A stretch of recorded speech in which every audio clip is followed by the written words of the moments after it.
have till 10 and the new judges are coming.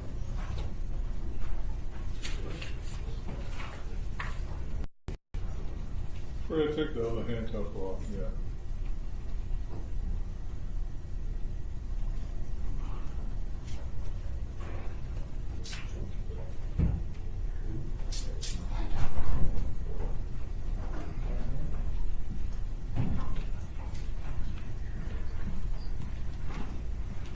I can tell you what the problem is. That's a different handcuff than the key, yeah.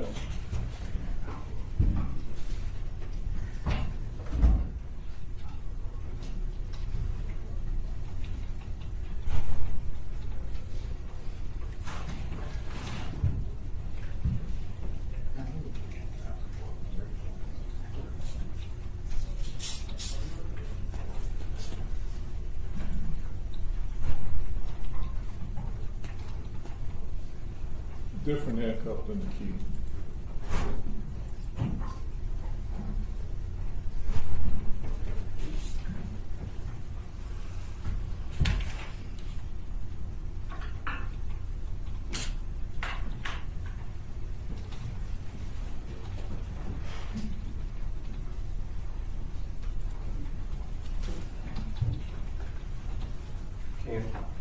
Yeah.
Sir, you have to remove your handcuff. Thanks.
Second District Court is now in session with the Honorable Judge, Sabrina Johnson.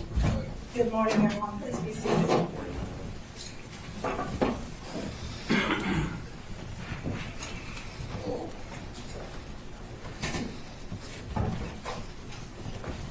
We're on the record with case number 25-1709-FY and 25-1710-FY, People versus Charla Pendergrass and Jalen Pendergrass. Appearances, please. Good morning, Dominic DeGrazia, P69815 on behalf of People. And good morning, Your Honor. For the record, Terry Johnson, P70773, on behalf of Ms. Charla Pendergrass, who is present and seated to my left. Good morning. Good morning. May it please the court, Judge. My name is Adam Clements. My P number is 77233. I'm from Perkins Law Group. I'm joined by attorney Kia Hickman from our firm as well. Kia Hickman, PA 6783 for events.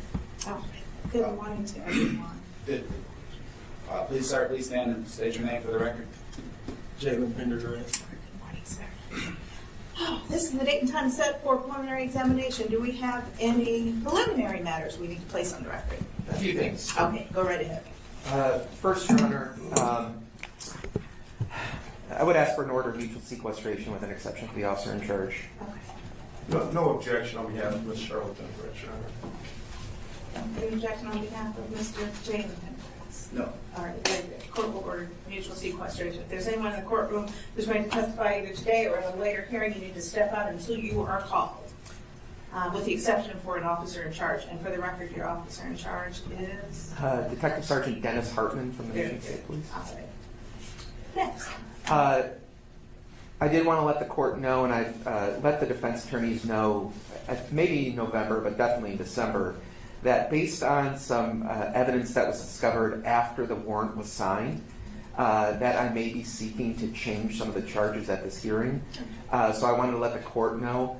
Again, this is depending on how the testimony goes, but depending on the testimony, I may be seeking to add charges of first-degree murder, felony murder, unlawful imprisonment, and also modify the current count 2, which is conspiracy to tamper with evidence.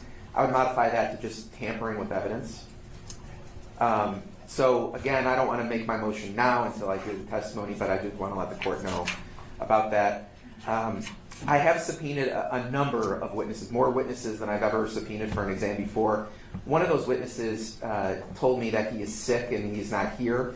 My intention is to proceed without him, but again, depending on how things go, that is still an outstanding issue. I want to let the court know about that. All right, thank you. Other than that, Your Honor, at this point I am moving to admit as People's Exhibit 1 an autopsy report authored by Dr. Sean O'Brien, the Deputy Chief Medical Examiner of the Oakland County Medical Examiner's Office. I'm seeking to admit this at this time. Any objection on behalf of Ms. Charla Pendergrass? None, no objection for preliminary purposes only, Your Honor. Thank you. On behalf of Jalen, then? No objection. All right, we are admitting People's 1. And that report, in summary, just indicates that an autopsy was performed on the body of London Ryan Thomas on April 27, 2025. It was her determination that the cause of death was asphyxia and that the manner of death was homicide. And may I publish this to the court? Yes. Thank you, sir. So with that, Your Honor, the people would call...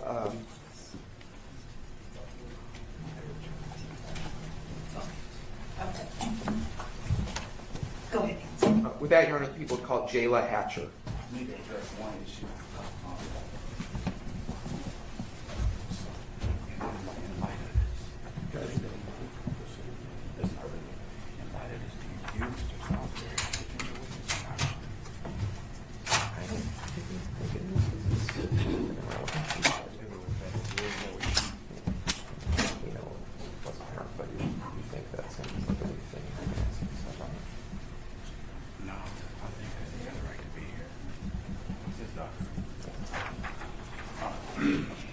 Sorry, Your Honor. Thank you. That's okay, that's okay.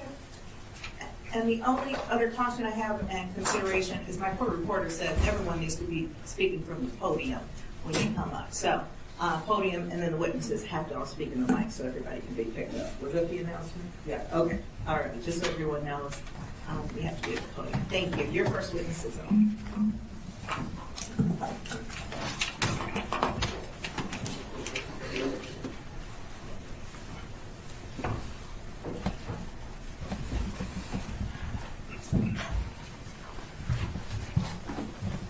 right, face me, raise your right hand. Do you solemnly swear or affirm that the testimony that you're about to give will be the truth? Yes, I do. Come speak. Speak clearly and loudly. All right, ma'am, could you please state your name? My name is Jalen Pendergrass. All right, now I'm going to ask you to really speak up loudly. I know that you probably think you're speaking in a normal voice, but everyone's got to be able to hear you. So if you could really concentrate on speaking loudly, even though there's a microphone in front of you, okay? Yes? I got you. Okay. So, did you know a person by the name of London Thomas? Yes, she was my sister. All right, and was she your biological sister? Yes, by the same mother. All right. And how old are you? Me, I'm 20 years old. Okay.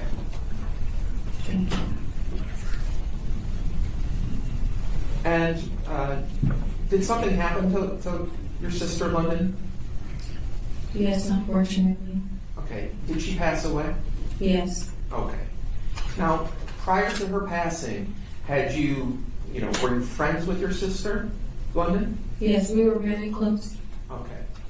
Now, did you know, on or about April 5th of 2025, had she had any boyfriends over the past, in the years prior to April 5th? Yes. And did you ever meet or know of any of her boyfriends?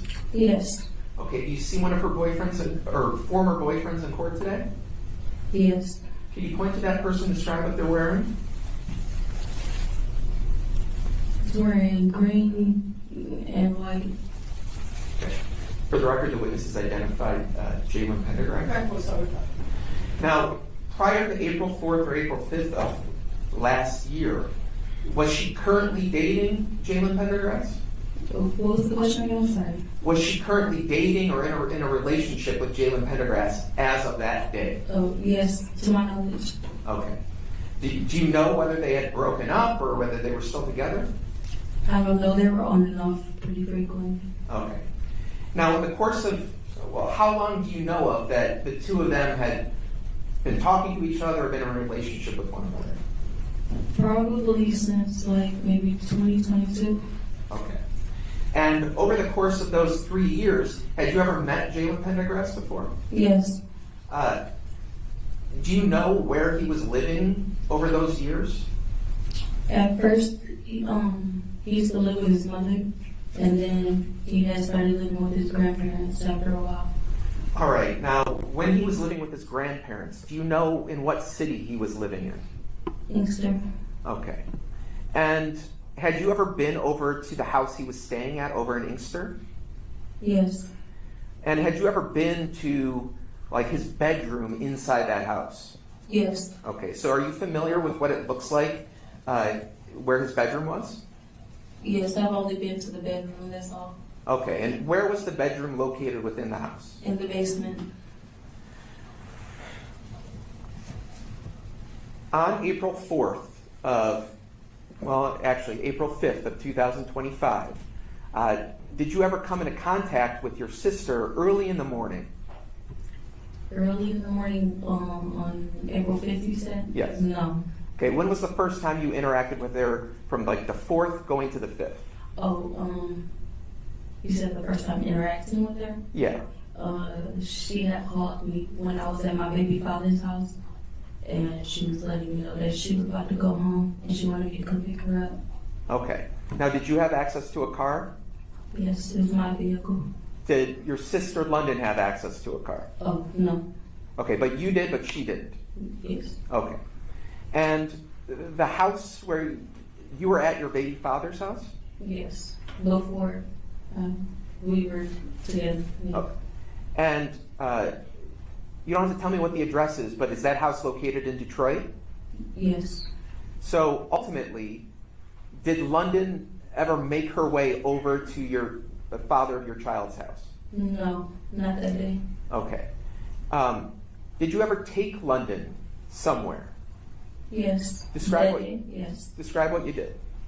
Okay, so I went to go get her from my mother's house. We went directly to my baby father's older sister's house. We were there for a good little while. We were just chilling.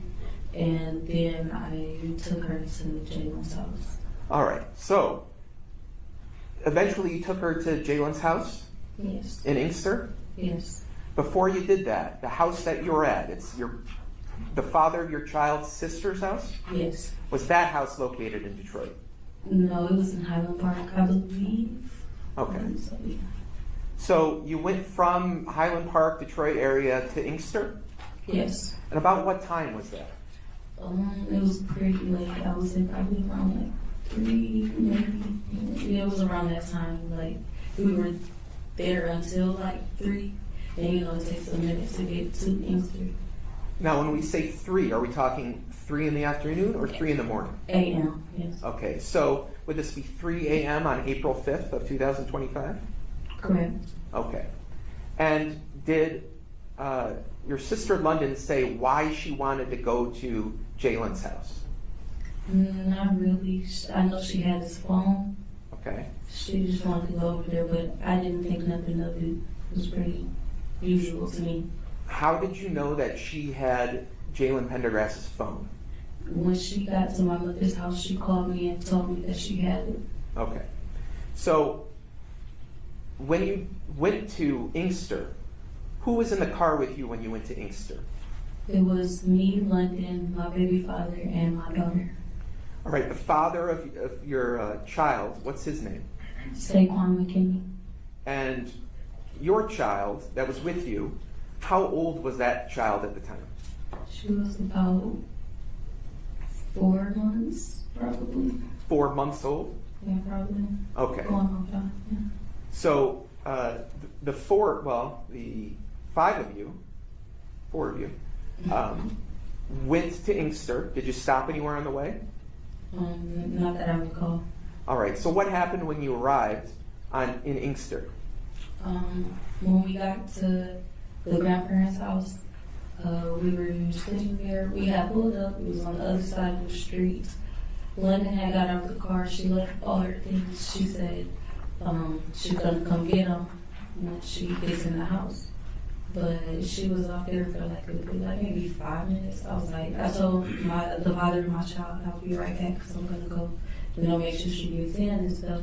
So I had went back there to his backyard and we were knocking on the doors. And All right, let me stop you here for a second. I got you. The house that you were at, was that located at 27262 Carlisle Street in Inkster? I'm not certain of the address, but I know it was definitely on Carlisle Street, his grandparents' house. All right. Now, this house that you were at, is there a front door to the house? Yes. Is there like a door to either on the side of the house or in the rear of the house? On the rear of the house. There was a door at the back. Okay. So when you first pulled up to the address, you said that London got out of the car? Yes. Did the rest of you stay in the car? Yes, but then shortly after I had got out and I left my baby with her dad. Okay. So when you got out of the car, did you go to the front door or a different door? No, we went straight to the back door. That's the door she usually enters through. All right. And did you see London try and get into the house? Meaning? Like, did she try and open a door? Did she knock on the door? What did she do? Yes, she knocked on the door several times, knocked on the windows because, we figured he was sleeping, so we were knocking on the basement windows. Okay. As you were standing out there, did you see the door ever open and London go inside? No, not while we were standing there. All right, so as you were standing outside and, the door was being knocked on, what did you decide to do next? Well, we just kept trying for a good little minute. After a while, I went to my car to check on the baby. And when you say like a little minute, are you talking like literally 1 minute or more than 1 minute? More than a minute. I'm just, Okay. probably like a good maybe 15. Yes, we tried because we thought he was sleeping. 15 minutes, you think? I would say maybe I'm not really certain. Okay, so you go back to the car. Where did London go? She had stayed in the back. She did, while we were knocking and stuff, she did tell me, to go look at the front door and see if there was a key under the door, but it wasn't. So when you go back to the car, did something happen when you got back to the car? When I got back to the car, there was a lot going on. My baby is 4 months and she breastfed. She was crying a lot. And the father of my child, he didn't know what to do. He was getting overstimulated. I had to calm the baby down. But when I got into the car, I just noticed that London's phone was ringing. And the father of my child told me the phone was ringing ever since we got out the car. So, where was this phone that you saw was ringing? It was in the back seat. It was London's phone. All right, did you answer the phone? I did. And when you answered the phone, did you recognize any of the voices on the other end of the phone? Yes, it was Jalen. All right. Have you ever talked with Jalen before? Yes. How many times do you think you've talked with him in your life? A pretty decent amount of times, enough to know that it was him on the phone. All right. And what did Jalen say when you answered the phone?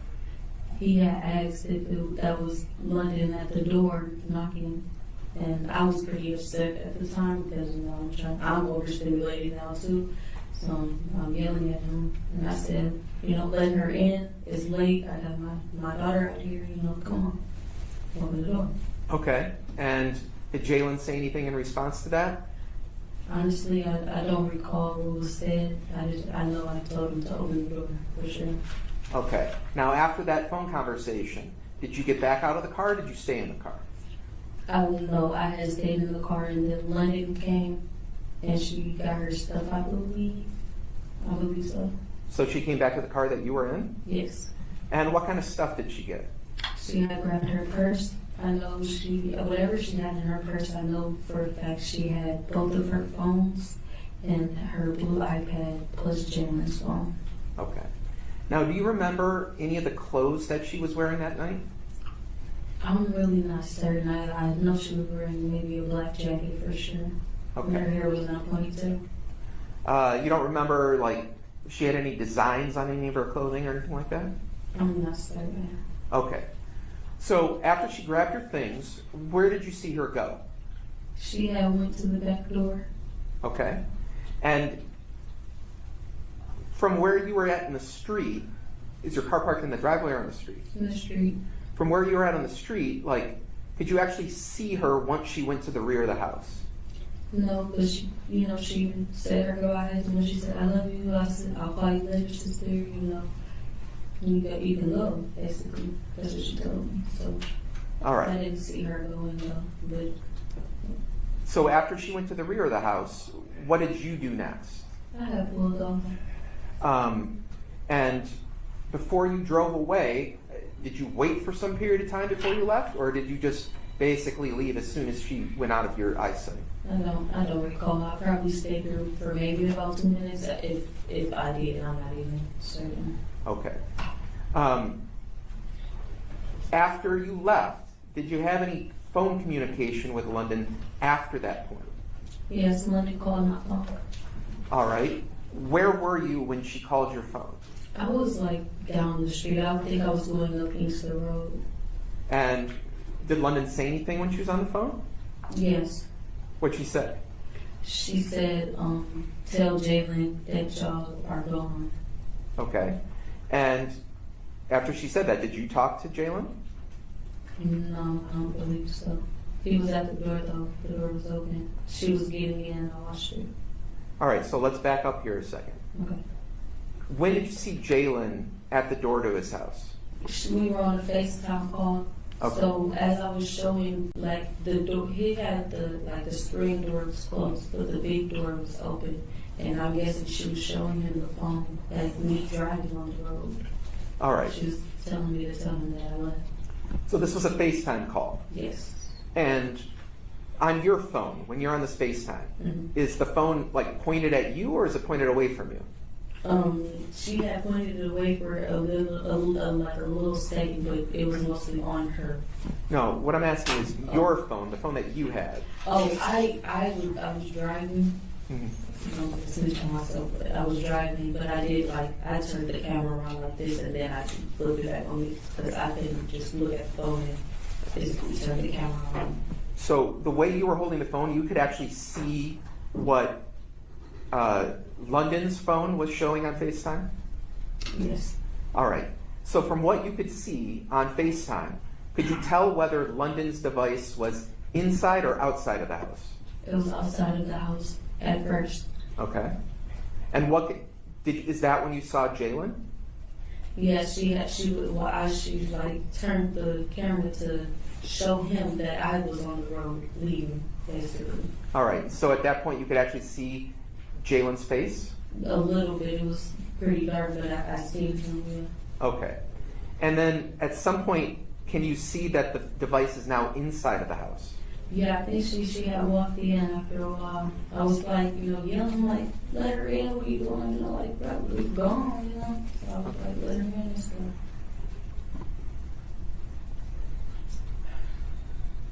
At some point, either on this FaceTime conversation or any other FaceTime conversations that were taking place in that early morning, could you ever tell that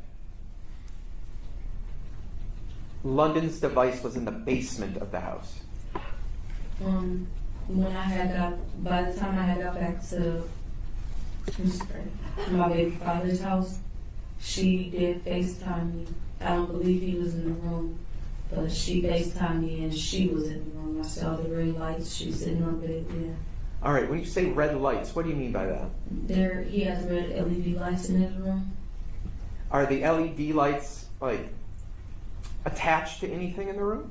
I believe they're attached to the ceiling, if I'm not mistaken. Okay. So this was another FaceTime call after the first one while you were driving? Yes. Okay. On the second FaceTime call, did London appear to be injured or hurt in some way? No. Okay. Throughout that night, okay, until you went to bed, did you ever receive any text messages from London? Yes. Okay, describe how that came about. Not too long. I think, I'm not even sure if it was before or after the FaceTime call, but she did text my baby father's phone with a message saying something about. You're responding. Well, I'm not offering for its truth.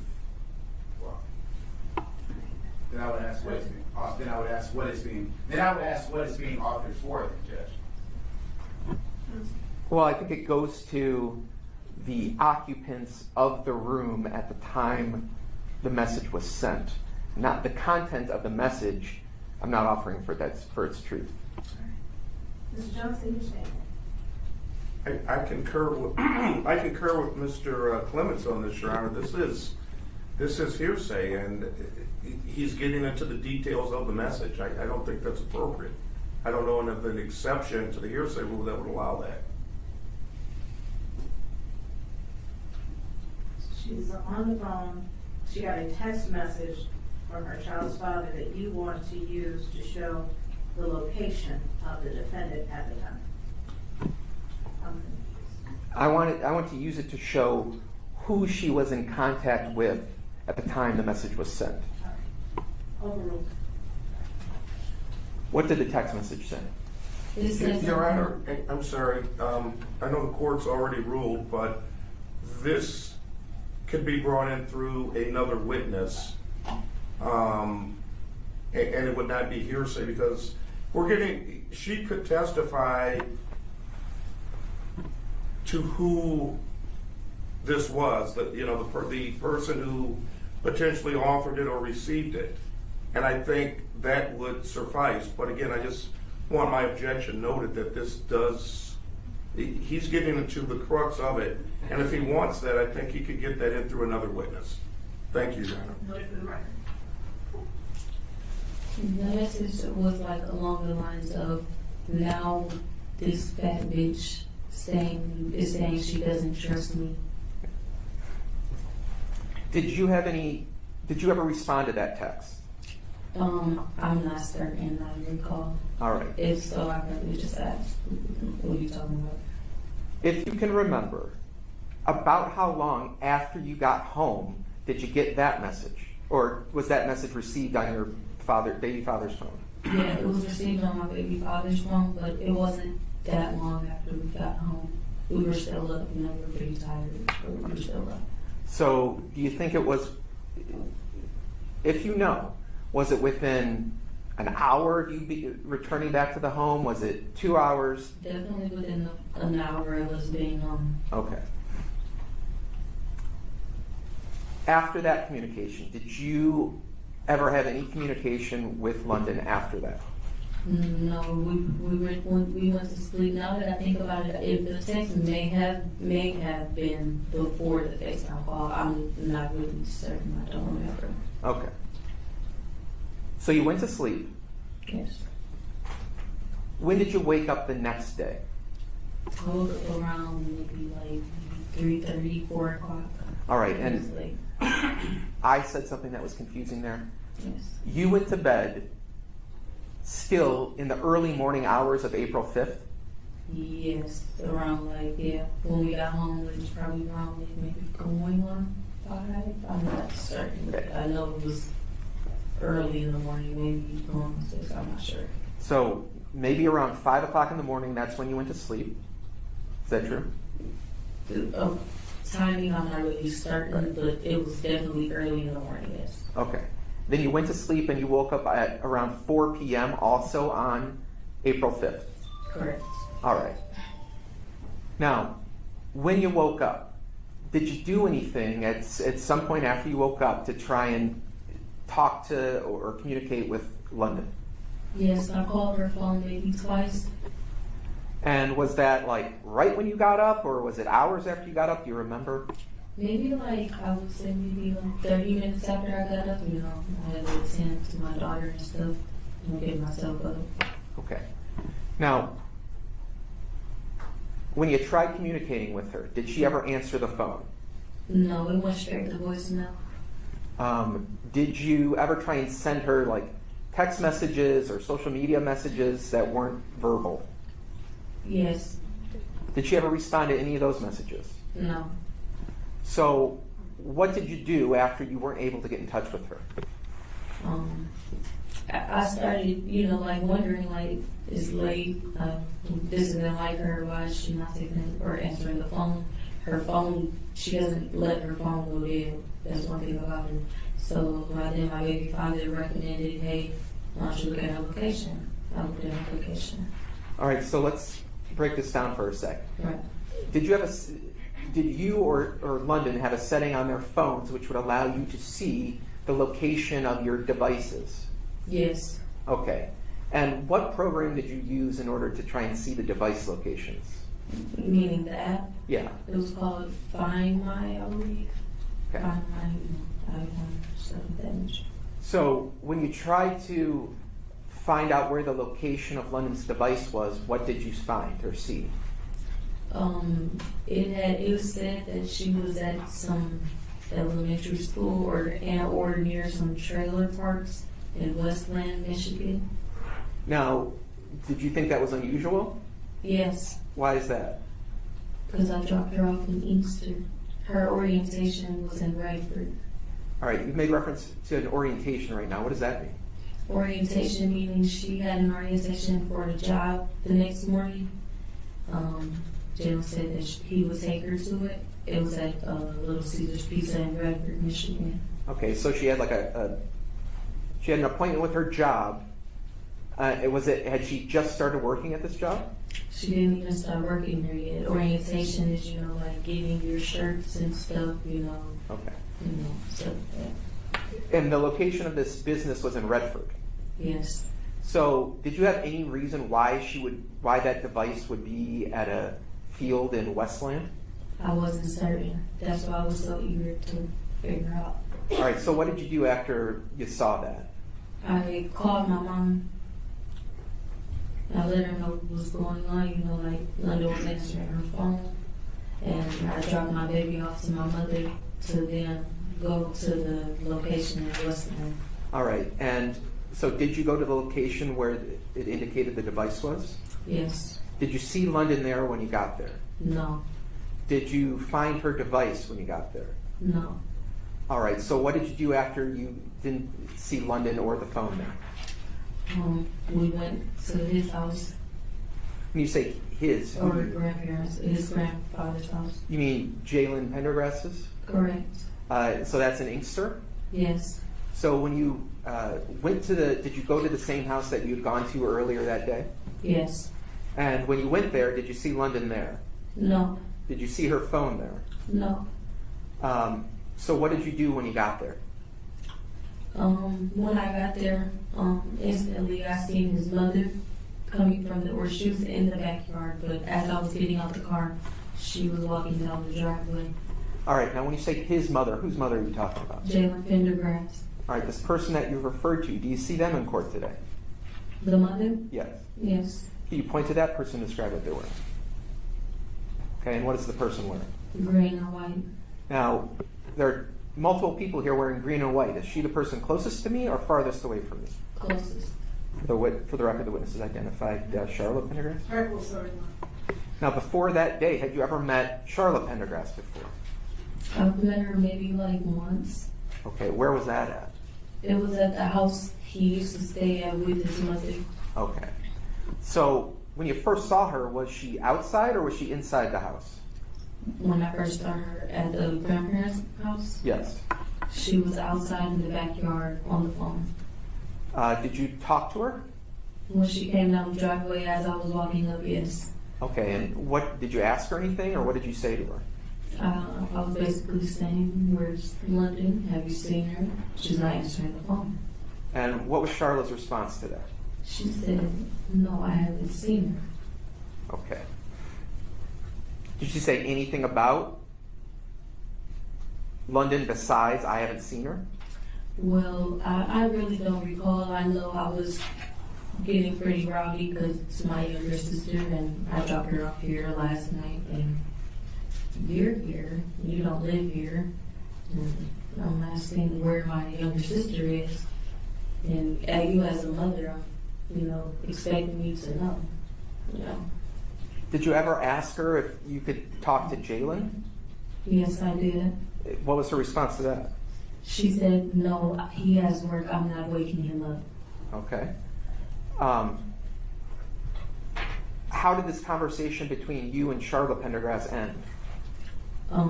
She walked away, and at the end, she had walked away and ended up going to go get him, I believe. Okay. She was standing outside. Now, from you having this conversation with her, did it seem as if she was trying to help you, or how would you describe her behavior? I Objection. I'd object. That would be speculation in terms of didn't see. Now, I think the second part of the question is, okay, if he's asking about what her observation was, but whether or not it seemed like she was doing something, it would be speculation. Response? Well, I don't think it's speculation. She can testify about her impressions of her behavior and her demeanor. You can ask that, but not that it seems those are two different things. Do you want to rephrase the question? It's the same. What did you observe about her behavior and demeanor when you talked to her? At first, when I was talking to her, I don't know, it seemed like her voice was pretty shaky when she was on the phone. I don't know what that was about, but it did seem like she was lying. She said something along the lines of, Objection, move to strike, and so that would be speculation, and I would move to strike that. It seemed like she was lying. It's total speculation. Well, I mean, Same difference. yeah. Then the objection would be relevance, Judge. Overruled. What about what she said made you think she was lying to you? she said London walked off. All right, so this is what I want to ask you about now. Earlier, you testified that she just told you that she hadn't seen London, correct? Correct. So how did it come about that she said that London walked off? She said, she was basically trying to say that London does a lot, or it was a lot going on, or something had happened to where there was a lot of yelling or something. I'm not really certain, but she did end up saying that London had walked off. Okay, so, Your Honor, if I may, I'd like to make a standing objection at this particular time to any statements being made allegedly by the co-defendant being impugned against Mr. Pendergrass until the prosecutors lay the foundation for the conspiracy.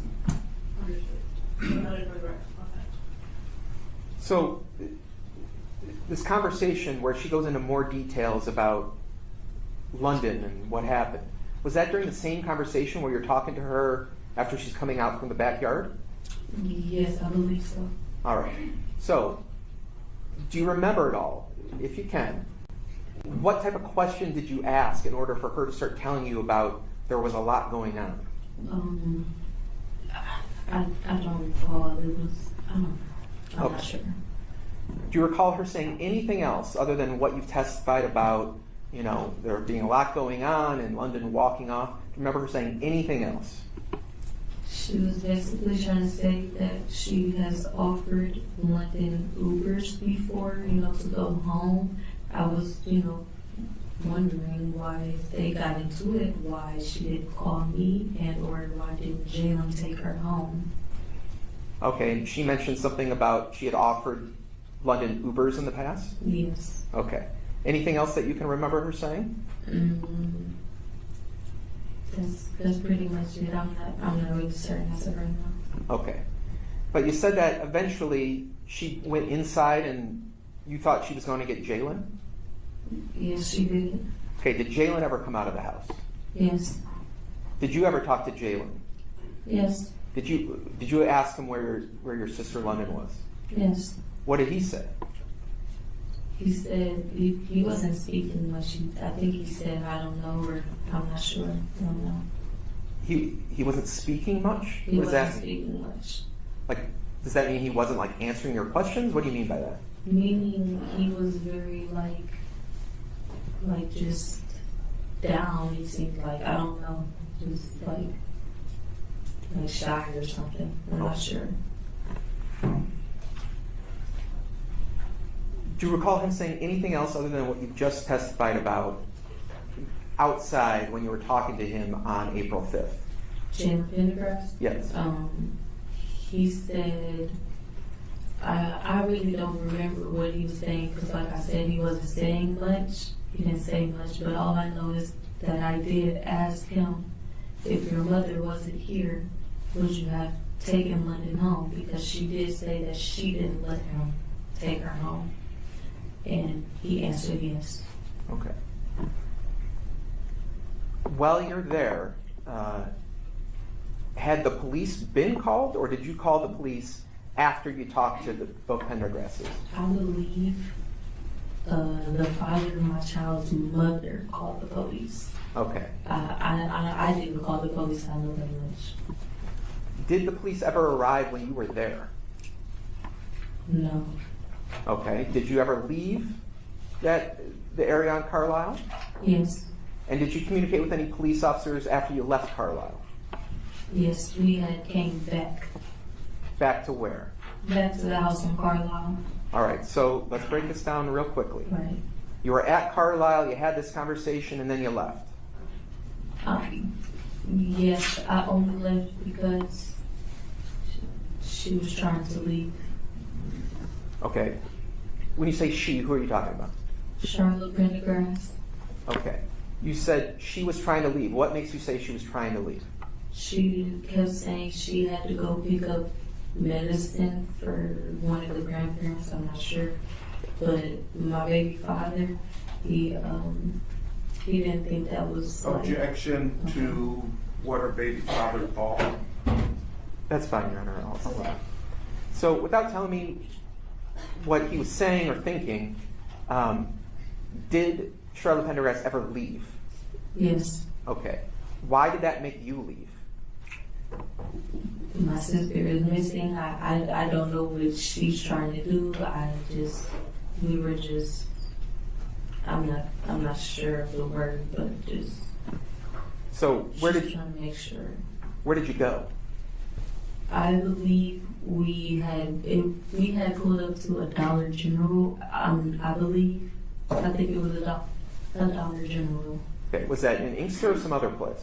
It was in Easter. It was not that far from the house on Carlisle Street. All right. So you go there. Yeah. After you're there, do you go back to Carlisle Street? Yes. All right. When you return back to Carlisle Street, had the police, were they already there, or did they come when you came back the second time? They were there when we came back. Okay. And did you talk to the police then? Yes. Okay.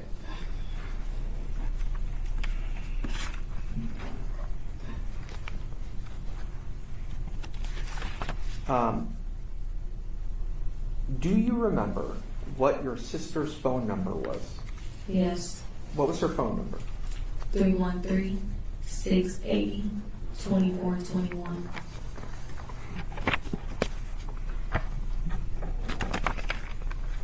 After you dropped her off in the early morning of April 5th, did you ever see your sister alive again after that day? No. After the FaceTime conversations and the text messages, did you ever communicate with your sister after what you described here in court today? No.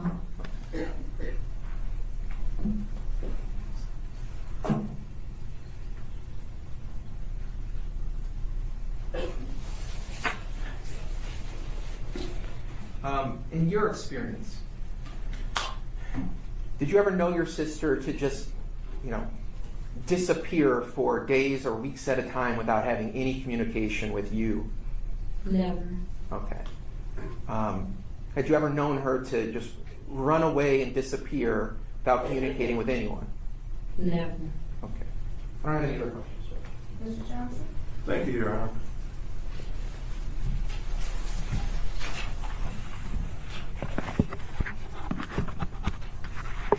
Good morning, Ms. Hatcher. Good morning. Ms. Hatcher, my name is Terry Johnson. I represent Ms. Charla Pendergrass. I'm going to ask you some questions about the 5th and some other questions that Mr. DeCrazia asked you as well. At any time you don't understand, just say I don't understand or stop me, okay? Mm-hmm. That a yes? Yes. Okay, you have to say yes or no so we can take all this down, okay? Gotcha. Okay. I want to go back to the morning of April 5th. You testified that you picked up London from your mother's house, correct? Correct. And then you went to your baby daddy's house in Highland Park, correct? No, his sister's house. His sister's house, thank you. And you chilled for a while, correct? Yes. Okay. What does chill mean? We were just chilling, just talking. Really, I think they smoked. That was about it.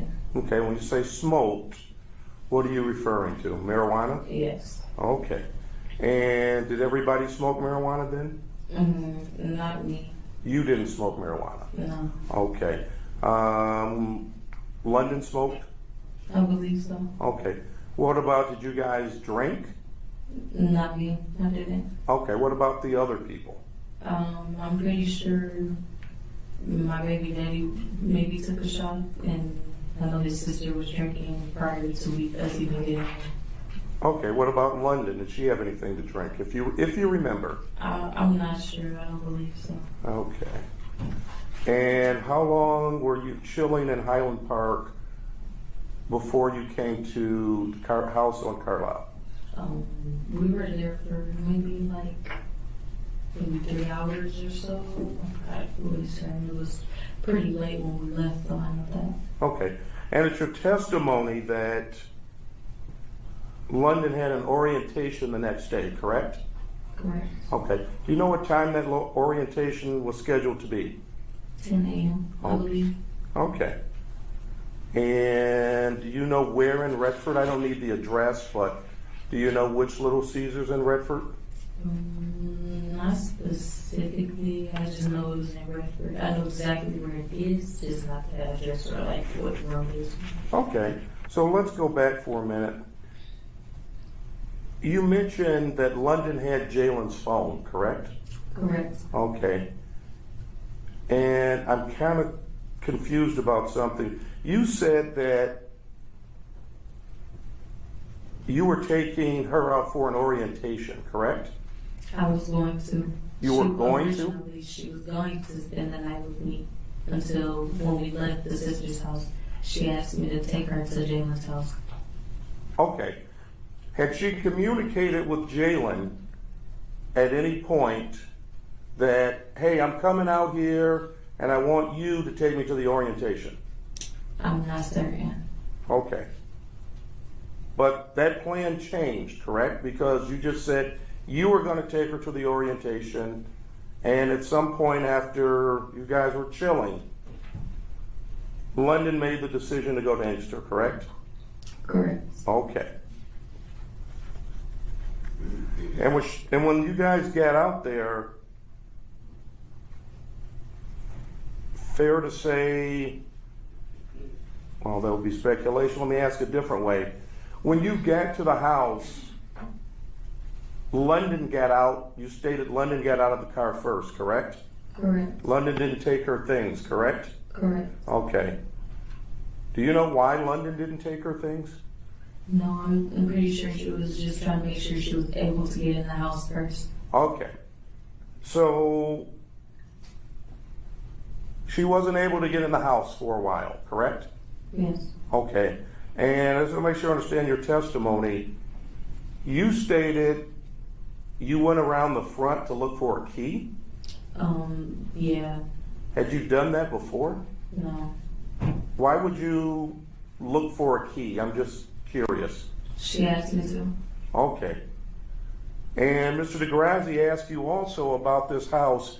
This house has a back door which you were at, correct? Yes. And has a front door, correct? Yes. Did anybody knock on the front door? No. Why didn't you knock on the front door? I'm assuming because his room is in the basement. Okay, but I'm not asking what someone else did. I'm asking why you didn't knock on the front door. I don't usually knock on the front door. How many times have you been to that house in Inkster on Carlisle? I'm not sure how many times. I know I was there for sure once before, but I don't think it was many times after that. Okay, when you say once before, when was this once before? It was like maybe the year before on his birthday. No, yeah, I think so, yeah. So you hadn't been, just so I'm clear, you hadn't been to that house in a year, correct? Other than dropping her off, no. Okay. And in the past, when you dropped her off, had she, to your knowledge, communicated with someone, hey, I'm on my way over here, I'll be there in a few. Had she done that before? Not to my knowledge. As of that night, no.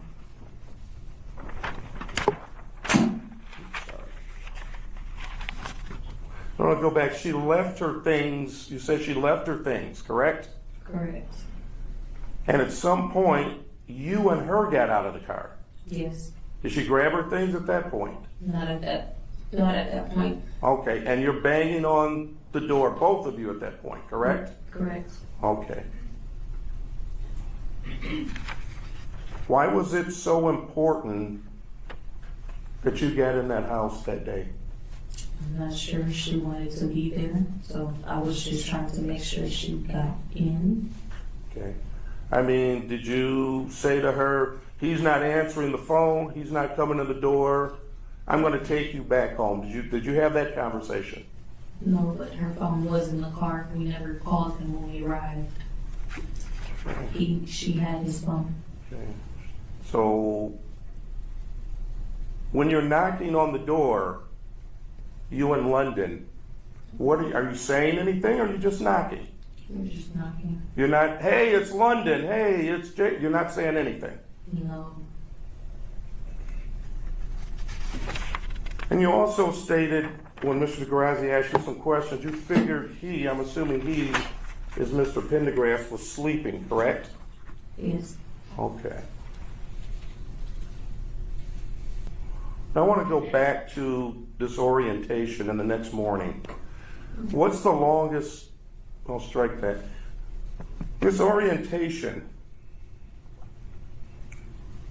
You just stated you knew where it was, correct? Yes. Okay. You stated it was at 10 a.m., correct? Yes, around that time. Okay. Did you ever, when you did not hear from your sister, contact this establishment in Redford and say, did my sister come up here today? Yes, I tried. When did you try this?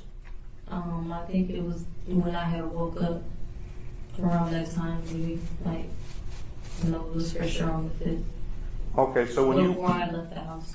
So before you left the house, you called up there to this Little Caesars and said, did my sister show up today? Yes, I was asking, hey, did London Tommy show up here? She had an orientation. Because she wasn't answering the phone. Did you get an answer? They said no.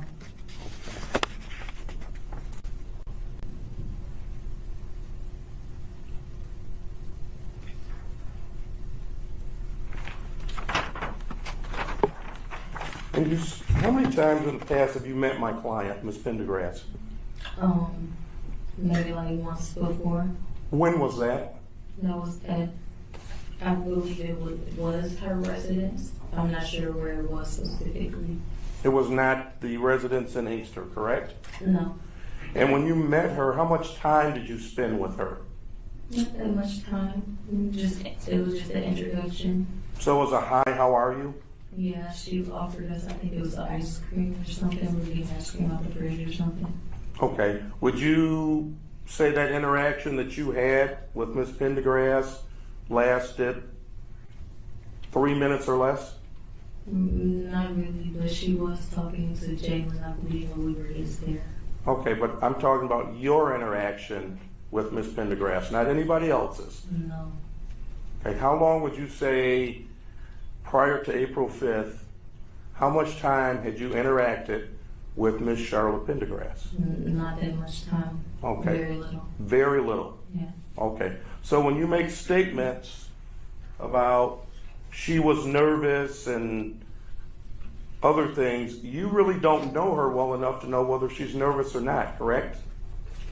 I don't know her enough, but Thank the you. look is familiar. You say the look is familiar, but you You don't. can tell when someone is anxious and or nervous. It's not that hard. Do you know what else was going on in her life that day? I'm sorry? Do you know what else was going on in her life that day? No. Okay. And you mentioned it was getting rowdy. I'm sorry, I was getting rowdy, Correct. meaning you. Yes. Okay.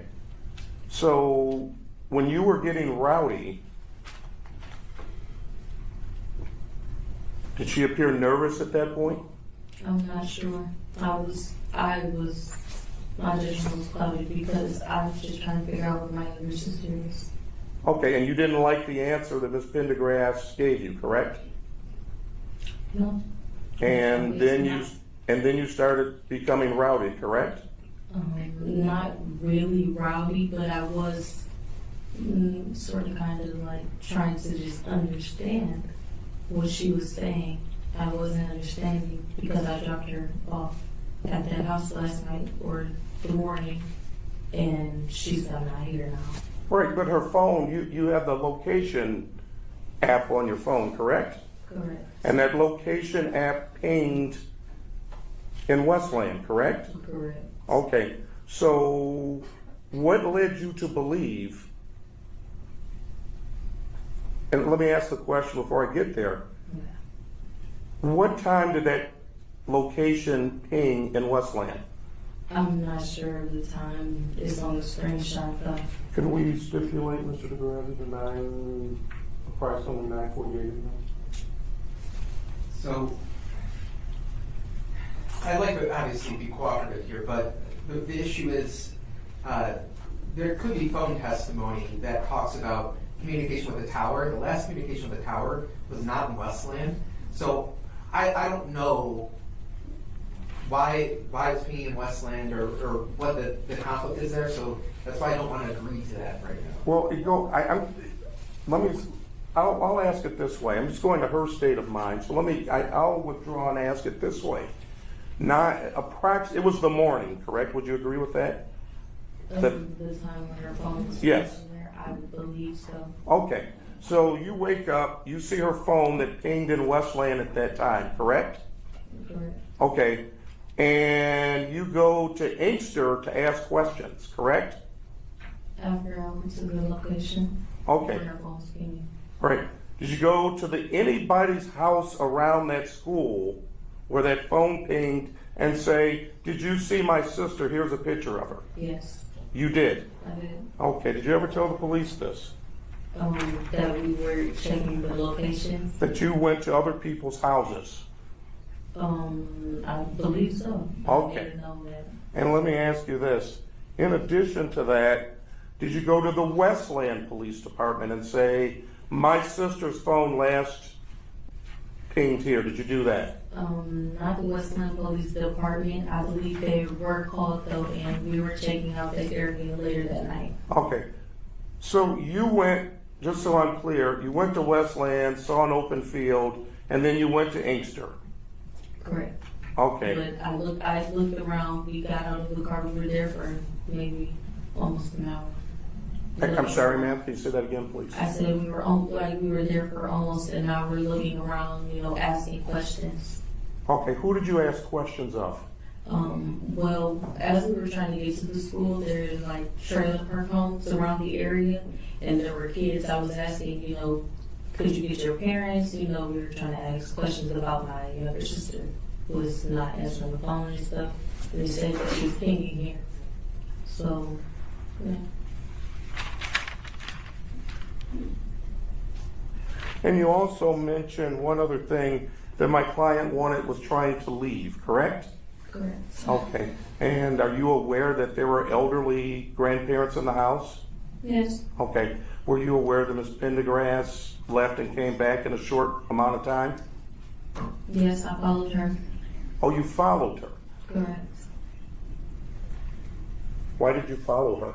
I wasn't sure where she was going. I didn't know she was lying. I don't know. I followed her. Is this before or after you called Inkster Police? I didn't call, but they were there. I'm sorry? I never called Inkster Police. Okay.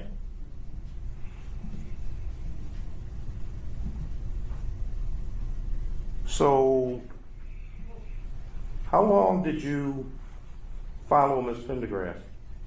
Until she got to the location. What location? I believe it was the Dollar General. Okay. And did you confront her at the Dollar General? No, she came up and asked if we had $10. Ms. Pendergrass asked you if you had $10? Yes.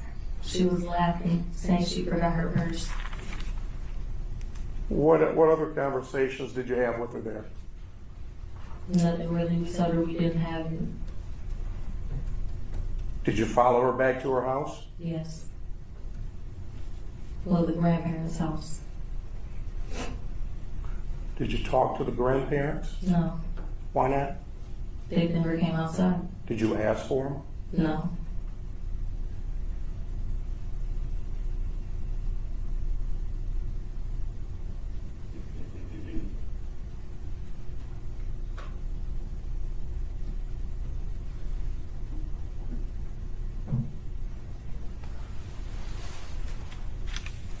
I have no further questions at this time.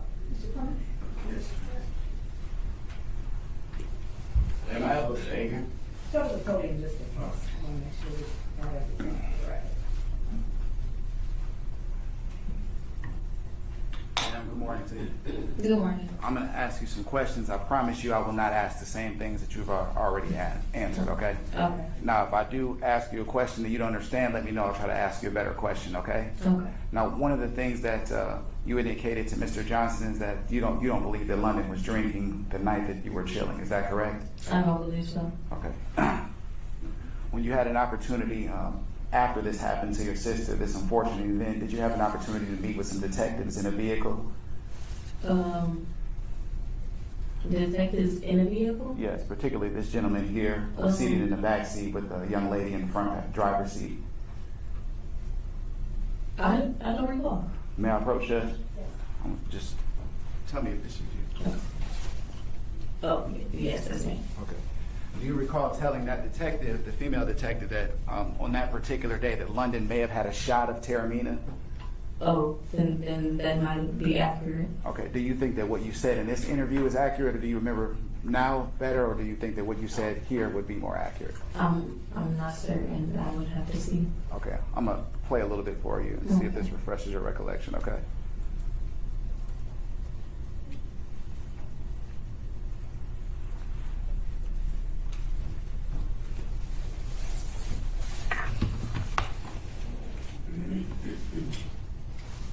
Then maybe 4. Before you dropped her off? I know she probably one shot, but she was not drunk. You know? Were you talking about the evening that you dropped her off, or the early morning hours? Yes. And that would be the night before, in the evening, at the address where you guys were chilling. Is that correct? Yes. Did it appear to you, or was it your understanding that there was a plan for her to go to Mr. Pendergrass's house, or was this kind of a spur of the moment thing? Yeah, like when we got into the car and we were leaving, it was just brought up, hey, can you take me to Jalen's house? Okay. You'd agree you're older than London, correct? Correct. What's the gap in age between the two of you? Well, she would be 18 as of right now, and I'm 20 years old, so I was saying 2. I'm not sure. Okay. At the particular time. I'm sorry. So a couple of years, is that fair to say? Maybe a year and a half or 2. I'm not sure. Really. At the particular time that you were traveling to the house on Carlisle Street or in Inkster, it's about 4 o'clock in the morning, fair to say? Around that time, yes. Okay. Did you ever get the impression that perhaps your sister was not welcomed at the location? Not really. Okay. I mean, the fact that they weren't answering, well, he wasn't answering the door, I just assumed he was asleep, not that she wasn't welcome. Because this wasn't a predetermined meetup. You already testified to that, correct? Not to my knowledge, no. Okay. And then you get to the location, and then you go to the rear of the door. It's about 4 o'clock in the morning, and no one's answering, correct? Correct. There was no phone call that you had an opportunity to hear in the moments leading up or the drive over, fair to say? Not that I know of, no. Okay. And then once you get to the particular house, there's a particular point where Jalen calls London's phone and you answer, correct? When I got back to the car, yes. At that particular time, did it appear to you that Mr. Pendergrass wanted London there? It didn't seem like he didn't want her there. It seemed like he was just trying to make sure it was her outside. Okay. One of the things that you also testified to on direct examination is that it was unlike London to not contact you, correct? Correct. And to not communicate with you, correct? Correct. Fair to say that you communicated fairly often? Yes. Okay. Now, have you ever known your sister to use methamphetamine? No. And you told the detectives that, correct? They never asked. You don't recall the detective specifically asking you whether or not London ever used meth? Oh, no. I mean, if they did in the video, then there's your proof. But nonetheless, your answer to that was no, correct? No. Okay. So if she tested positive for methamphetamine, that would be something that would be surprising to you, correct? Correct. Okay. So when you talk about how she normally behaved or things that she normally did, that doesn't include moments where she's intoxicated, correct?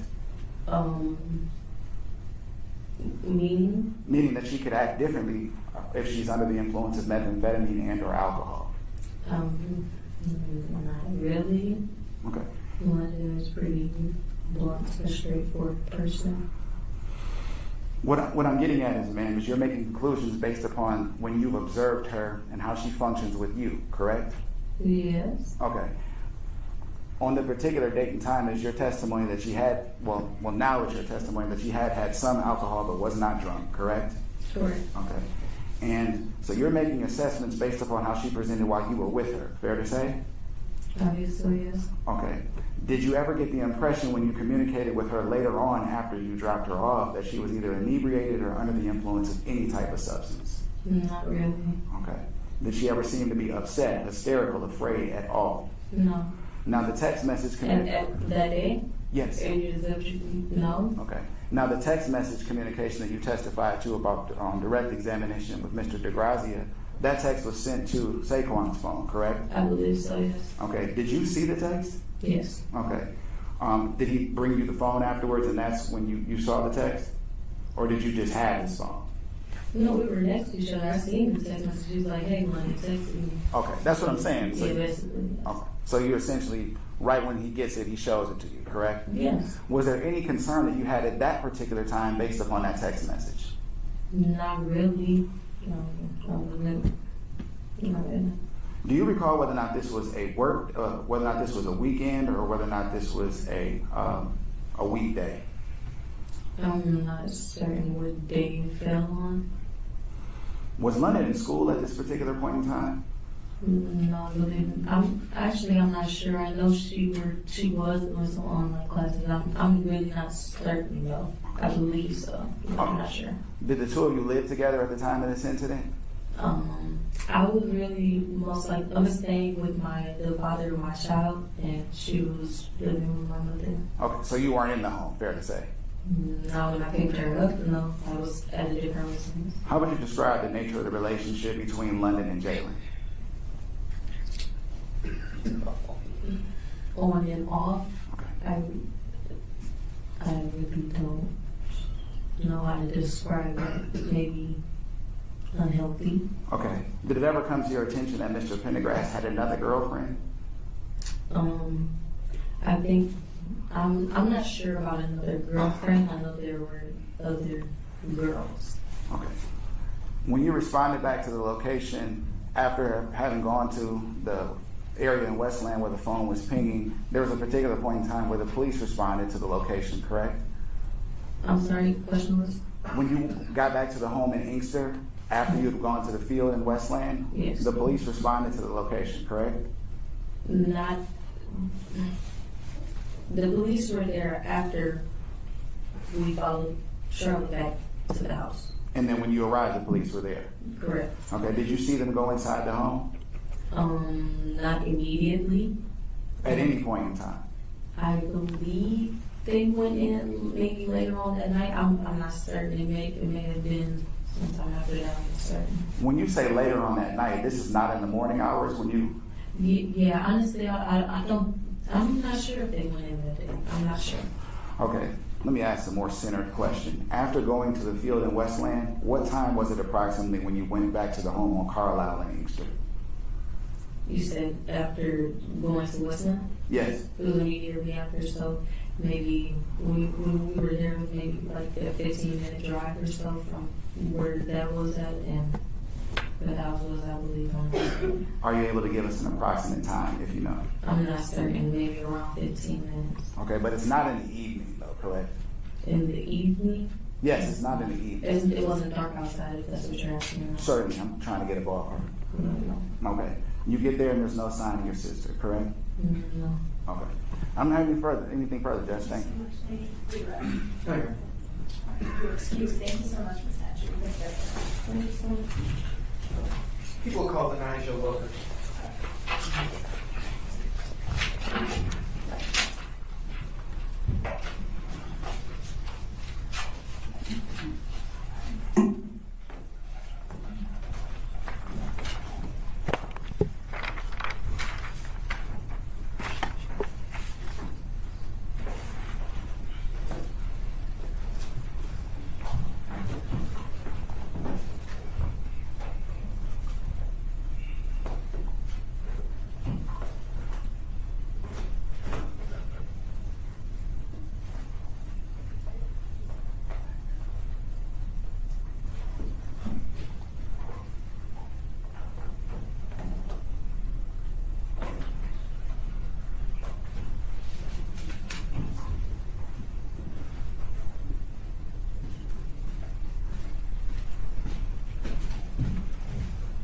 For the first meeting, please stand. Raise your right hand. Do you solemnly swear or affirm that the testimony you're about to give will be the truth? Okay. And speak loudly, clearly, and clearly. Good morning. Could you please state your name? All right, ma'am.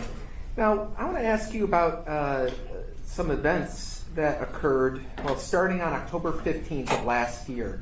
Do you remember talking with some police officers that day? Yeah. Is that a yes? Yes. Okay. And was that kind of outside in a car in the area of 49141 Paloma Drive in Van Buren Township? Yes. Okay. Now, what had caused you to be at that address on that day? I was there to see Jalen. You were there to see Jalen? Mm. Okay, so one thing I have to ask you, a couple of things. One, you have to speak really loudly so that people can hear you. I know you probably think you're talking in your normal voice, but it's very important that people hear you, okay? So really try and speak up loudly, even though there's a microphone. The other thing, too, is the court reporter who's writing down what we're saying, she can't write down things like uh-huh or shaking your head. You have to use words, okay? Okay. All right, now you mentioned Jalen. Who are you talking about when you say Jalen? Jalen Pendergrass.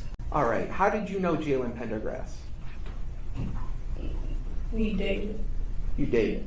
All right, do you see Jalen Pendergrass in court today? Yes. All right, can you point to him and describe what he's wearing?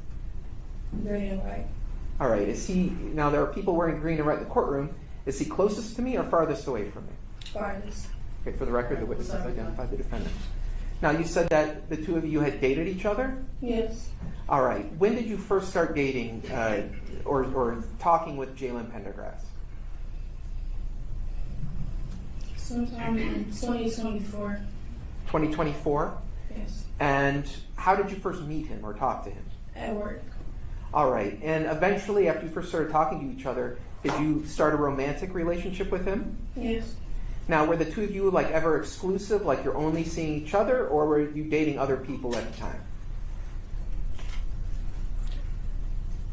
We was on and off, but as far as I know, when we was exclusive, it was nobody else. All right. Now, did there come a point in time where you started living in the same house with Jalen? Yes. And when was that? July of this year, or last year. July 2025? Mm. And how long do you think you lived with him for? A couple months. Maybe. All right. Now, as of October 15th of last year, were you still living with Jalen? No. Okay. When you were living with Jalen, was anyone else living in the house that you were with Jalen in? Yes, his mom. All right. Do you see his mother in court today? Yes. Can you point to that person and describe what they were? Green and white. All right. Is she closest to me or farthest away? Closest. For the record, the witness is Right. identified. Now, when you were dating Jalen, okay, did you ever become aware of any other women or ex-girlfriends that he was having some issues with or conflict with? Yes. How did you become aware of that? I was tagged in the Instagram story, and then she texted me. All right. Now, do you know what the name of this person was? The username was just messy ass baby mama. Okay. I didn't know her name at the time. So, when you say the username, are you saying that you were you looking at somebody else's phone where it had that username, or? On my phone, the account that had tagged me, that was the username. Okay. The profile. Later on, did you ever find out the name of that person? Yes. Was the name of that person London Thomas? Yes. Now, before she started interacting with you, had you ever known of her or talked to her before that? No. Okay. Now, the interactions that she sent you, I mean, were they friendly? Were they angry? Can you just describe, without telling me what they were, describe the nature of them? At first, they wasn't really angry. The anger was more directed towards him, and I was just in the middle of it. And it was basically just her being mad that Jalen was showing attention to my kid and not the kid that she allegedly was pregnant with. Okay, so earlier you said they were directed, her comments were directed at him. By him, do you mean Jalen? Yes. All right, and did you become aware that this person who's later identified as London Thomas was claiming that she was pregnant by Jalen? What's the question? At some point, did you become aware that this woman was claiming that she was pregnant with a child by Jalen? Yes, and I was tagged in the Instagram story, so that's what she was saying. Okay. What did Jalen ever say about this girl when you were tagged in these conversations? Before I even saw it, he called me and he said, "Don't pay no attention to it. She lying." Okay.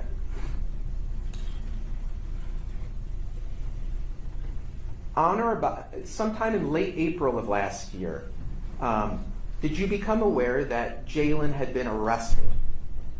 Yes. Okay. After he got arrested, did you become aware that he was released from jail? Yes. Okay. Had you been living with Jalen after he got released from jail? Like, had you already been living with him at that time? No. Okay. Did you ever ask him about why he had been in jail and what that was all about? I didn't have to. I seen it on social media and stuff. Okay, so what did he tell you about that? When he got out, he told me that basically the police was just trying to find somebody to blame me. He got nothing to do with it. Okay, and by it, what did you understand it was about? Nothing going missing. Okay.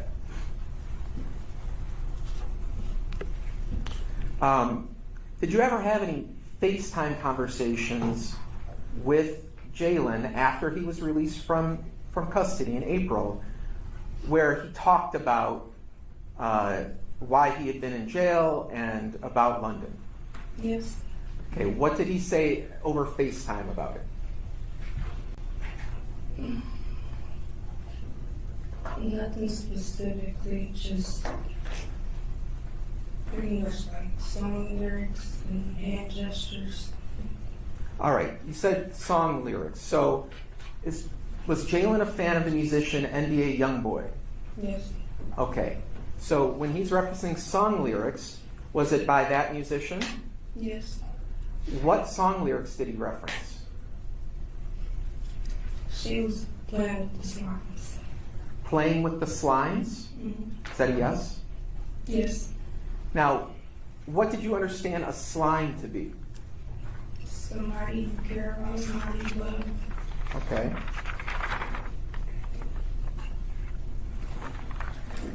You said he was making some gestures? Yes. What gesture did he make?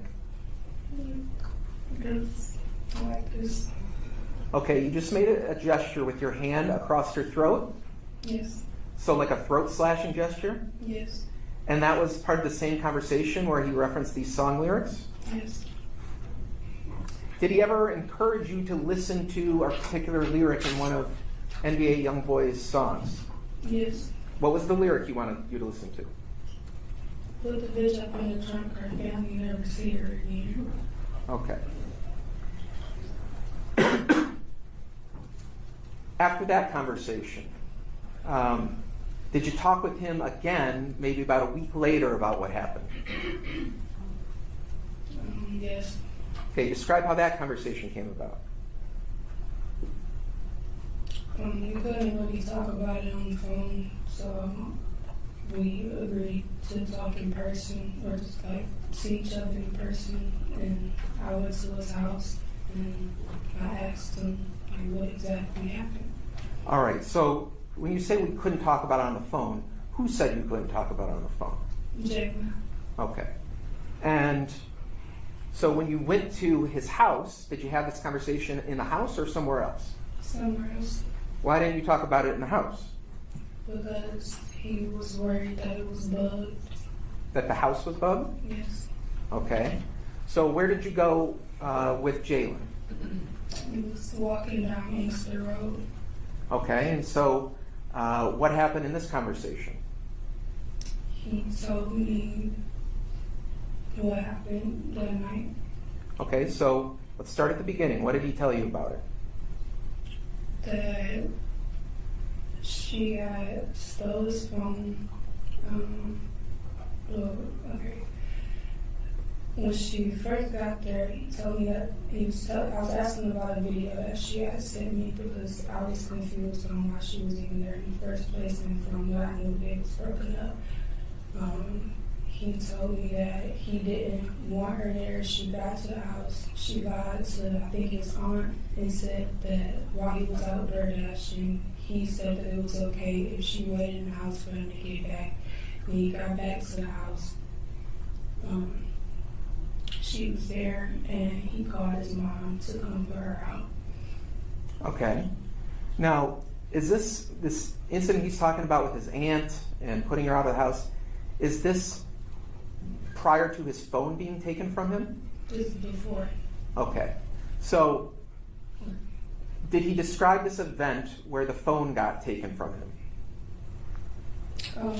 No, he just said that when she left, him and his mom looked everywhere for the phone. They couldn't find it, and they assumed that she had it. Okay, so did he ever describe her coming back to the house later on, early in the morning? Yes. So describe what he told you. He was asleep. He woke up to banging on the door. He was defensive because he didn't know who it was. He called his mom, and then he called London. He either said he called her or heard her say something. Once he figured out that it was her, he talked to her sister and the baby father, her sister. They told him to let her in, and they did that because they was worried that she would cause commotion outside and it would be caught on the ring camera or something. So, they wanted to get the phone back. okay, so he said that he let her in the house? Yes. And did he tell you why he let her in the house? So that she wouldn't stir drama outside and the neighbors wouldn't be involved. Did he ever tell you that he wanted her to give him his phone back? Yes. Okay. So, did he ever tell you whether he went with London anywhere inside his house? Yes, he said they went to the basement. And did he ever mention that his mother came to the house? Yes. Okay, so what did he say about that? I was asking him how did she get in the house and did she walk in here by herself? He said she walked in with his mom. He waited for his mom to get there and she walked in with her. She let her in. Okay. And after he told you that they went in the basement, did he mention whether anything happened while they were in the basement? Yes, he said that London and his mom got into it. Got into They it? started fighting and arguing. Okay. You said that he told you that they started fighting while they were in the basement? Yes, he said London swung on his mom and then swung on him. And London and his mom ended up tussling and she fell through a table. Who fell through a table? London. And did he tell you that the table broke? Yes. So what happened after the table broke?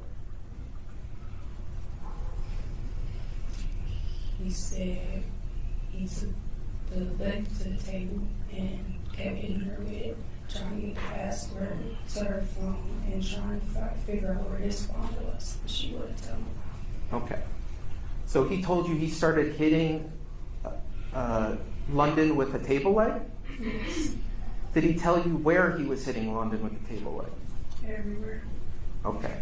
Did he mention any specific parts of her body or no? No, he just said everywhere. But he said that he was trying to get the password from his phone from her Yes. while he was beating her? And for her phone and asking him where his phone was. He Okay. had found her phone when he went through her back, but not his phone. He was trying to go through her phone and get his phone back from her. Okay.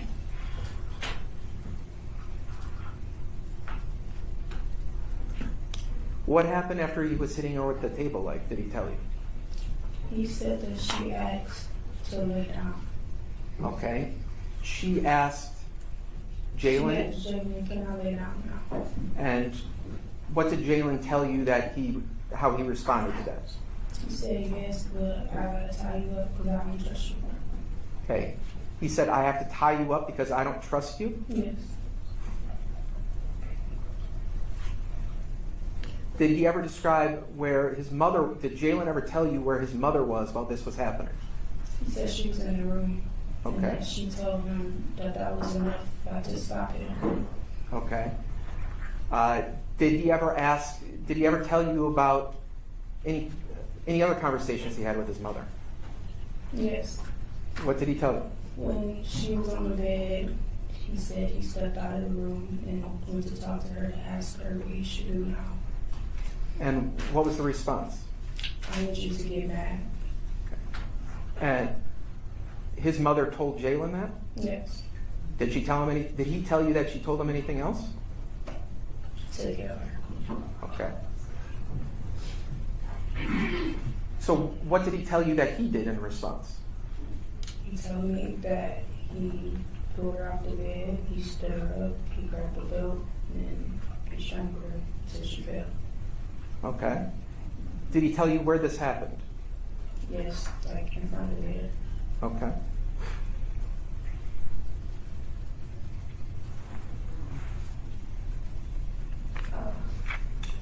Did he tell you what happened after she fell, as you described?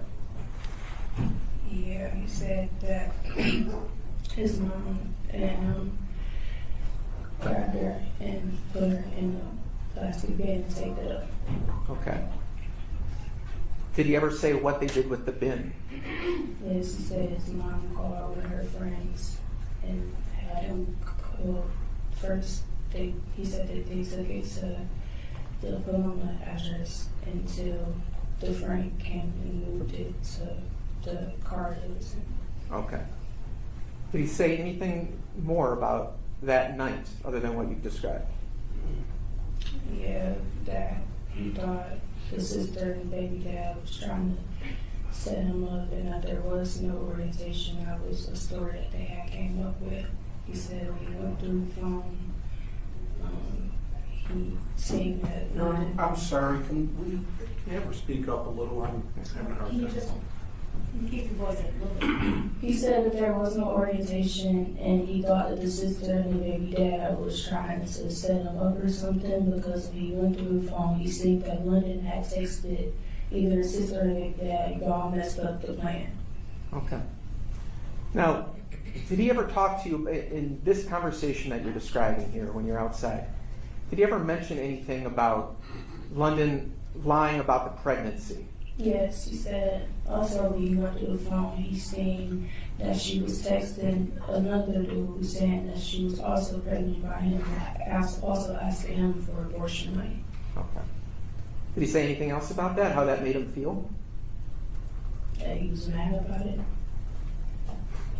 So, this conversation took place outside. Was it at the Paloma address or some other address? The Inkster address was walking away from the Inkster house, down Okay. Inkster. But if we think of when he was released from jail, how soon after he was released from jail do you think this conversation took place? Well, it wasn't the first time. I think it was the second time that he was released, and maybe a week after that. Okay. After this conversation, did you ever have another conversation with him where you asked him for details about what happened with London? I don't think I pretty much asked after that. It was just him. He was telling me stuff. All right. So, in like July of 2025, did he give you another version of what happened? Yes. Right. How did this conversation come about? What was the context of this? I seen him crying, and I asked him why he was crying, and he told me that he was worried about his mom. I asked him why, and he told me that because the first version of the story that he told me, nothing was true about it, and he told me a whole different version. All right. What was the second version he told you? That everything was pretty much the same up until like London getting in the house, but once she had hit him and stuff started getting physical, he just went upstairs and put his headphones on. He didn't want to deal with it, and then he came back down. She was just laying on the floor, and he asked his mom what happened. All right. So, when he's talking about her lying on the floor, did he tell you that she was already dead when that happened? He didn't say if she was dead or not. He just said she wasn't moving. She was laid out. Okay. And in this version, did Jalen ever tell you that he participated in any assault or physical contact with London? No, he said that part wasn't true either. Okay. So in this version, did he tell you about anything that happened after he went downstairs and he saw his mother there in London? It still said that after he asked her what happened, she just asked him to help put her in the bin. Okay. That his mother asked him to help her with the bin? Yes. Okay. Any other details about in the second version that you can remember? That's pretty much it. Just that he went upstairs there after the stuff started getting too heated, put his head in the room. By the time he came back down, London was on the floor. All right. Now, throughout this period of time, well, let me ask you this question first. Look, Jalen has told you about these circumstances, and at that time, did you know that the police had investigated the case? Yes. Why didn't you call the police and tell them about what Jalen had told you?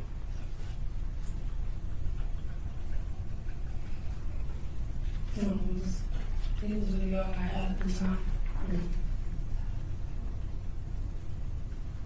Mm-hmm. At the time, in these months, in like mid 2025, did you have like a stable place to stay? No.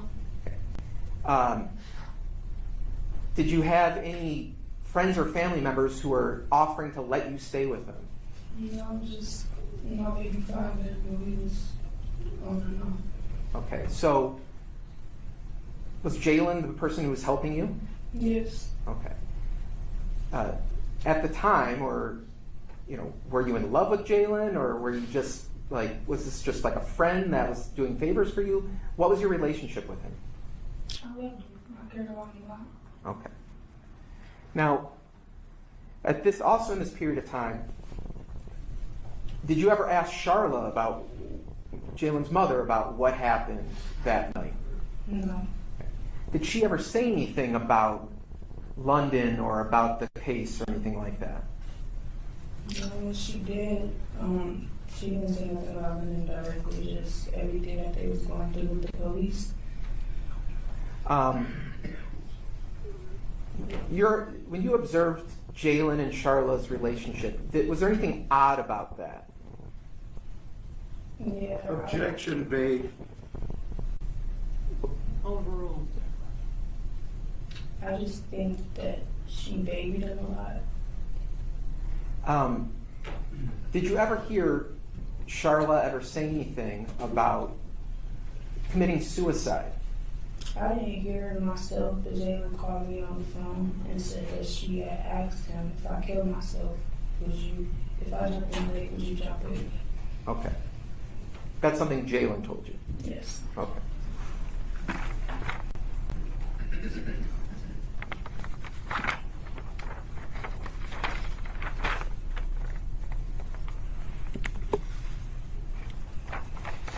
Now, I don't want to get into specifics, but did anything else ever happen between you and Jalen where you could have called the police, but you decided not to? Yes. Okay. Why didn't you call the police on those other occasions? On good occasions. I'll move on.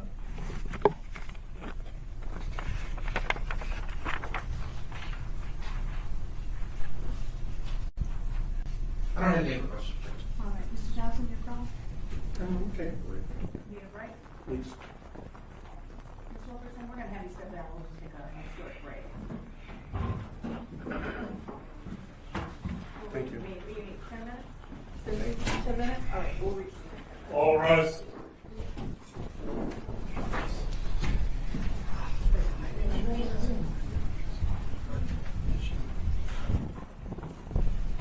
You may be seated.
You're still under oath. I just need you to continue to keep your voice up nice and loud. Thank you.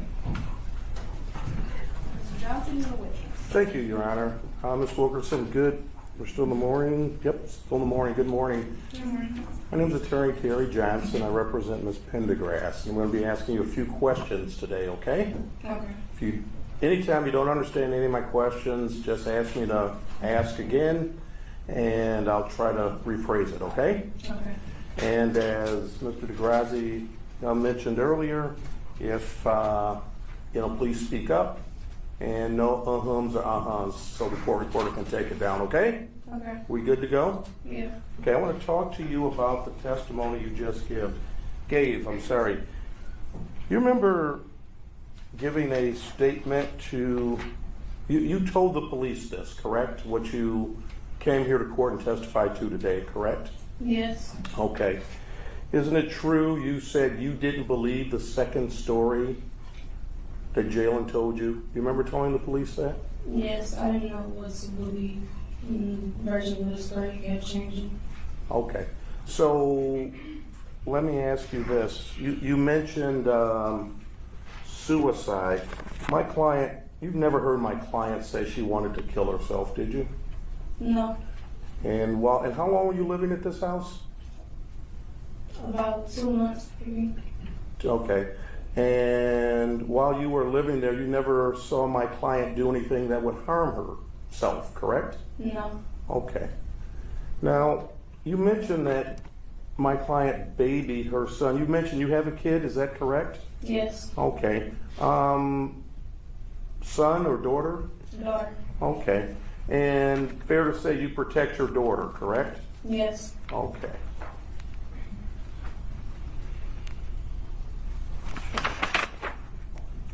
Do you do drugs, ma'am? Objection, relevance. Let me rephrase it. You've come here today. Are you under any influence of any type of drug? No. Okay.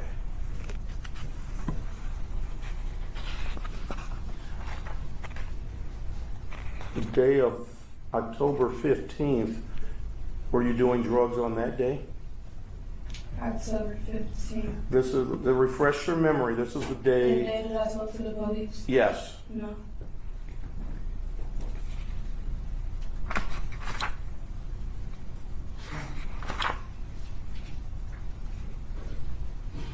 Have you ever been to the house in Inkster? Yes. When was the last time you were at the house in Inkster? I don't remember. Sometime, I don't remember. Was it,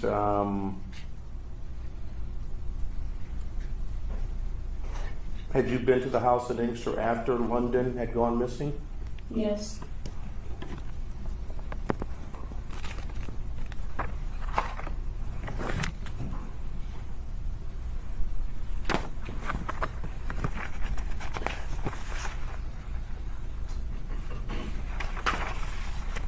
And you stated, I'm sorry, just so I'm clear in your testimony,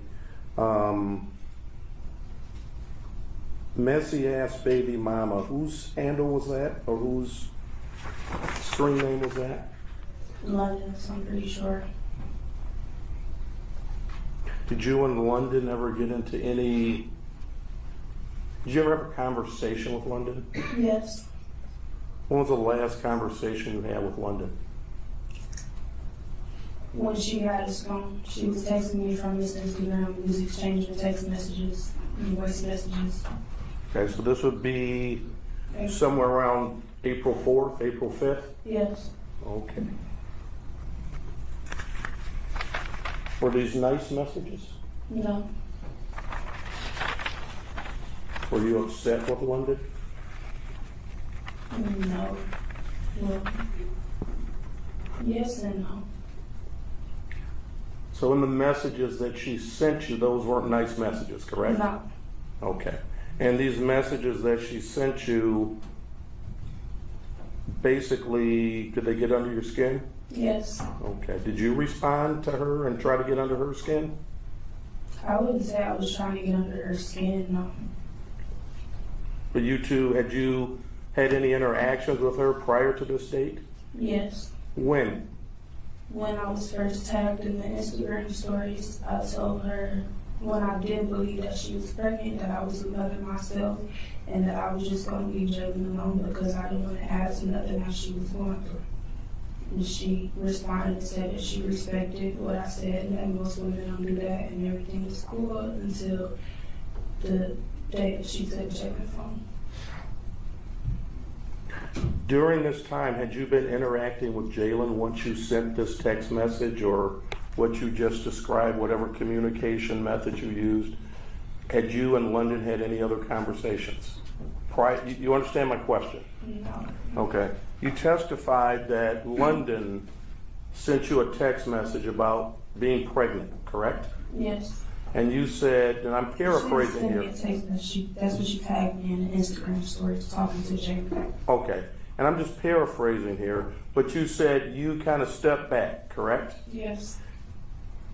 After you stepped back, did you talk to London anymore? No. What about prior to that? Prior to that, you being tagged in that Instagram post, did you talk to London at all? No, the next time I talked to her was when she was at Jalen's house the night before.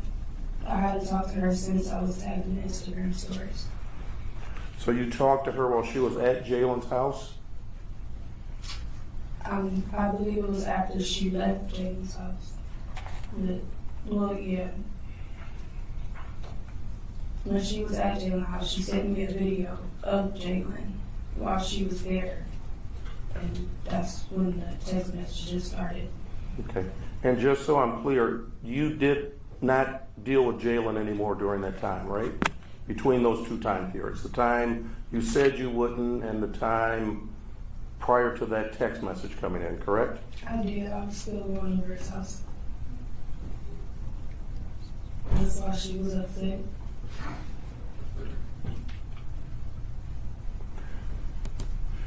Did the police ask you where you were on April 5th when London went missing? I don't remember.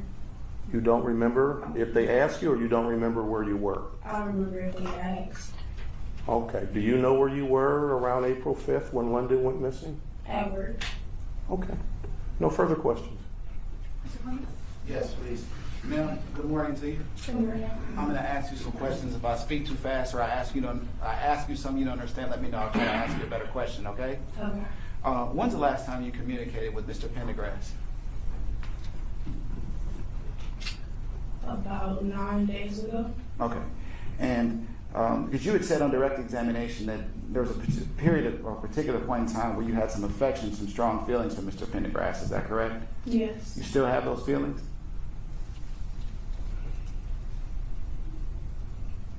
No. Okay, so they changed? Yes. Didn't you tell my client recently that you loved him? Yes. Did you tell my client recently that you were hoping that he would get out so the two of you could get married? I don't remember that. You didn't send him a message to that effect? We did exchange messages when he first got locked up and sent stuff along those lines to him. I'm talking about since then he's been in the Wayne County Jail.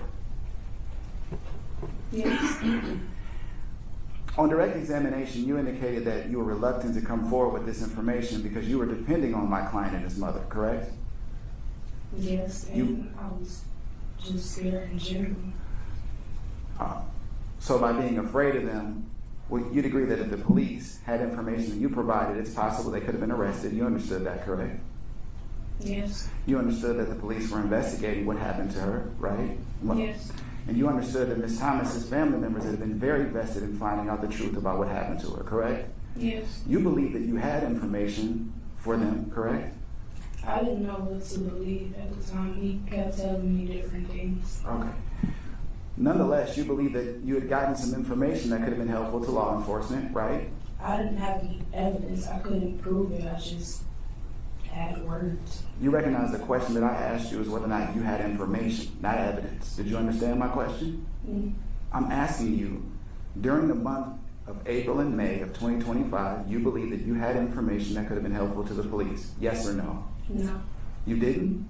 No. I mean, they had already executed search warrants and did everything they could, and they still didn't have enough information. So I don't know what my words would have changed. During April of 2025, did you know that the police were looking to speak with you? No. During May of 2025, do you know if the police were looking to speak with you? No. Okay. You don't recall them going to your child's father? Are you aware that they went to your child's father to try to communicate with you? I'm aware now that they went to an address that I was no longer living at. Okay. You indicated that there was a particular point in time where you took a walk with Mr. Pendergrass, is that correct? Yes. And at the time that you took that walk with Mr. Pendergrass, he had revealed some information to you about how London had passed away, correct? Yes. Would you agree with me that that particular time that Mr. Pendergrass was on a GPS tether? No.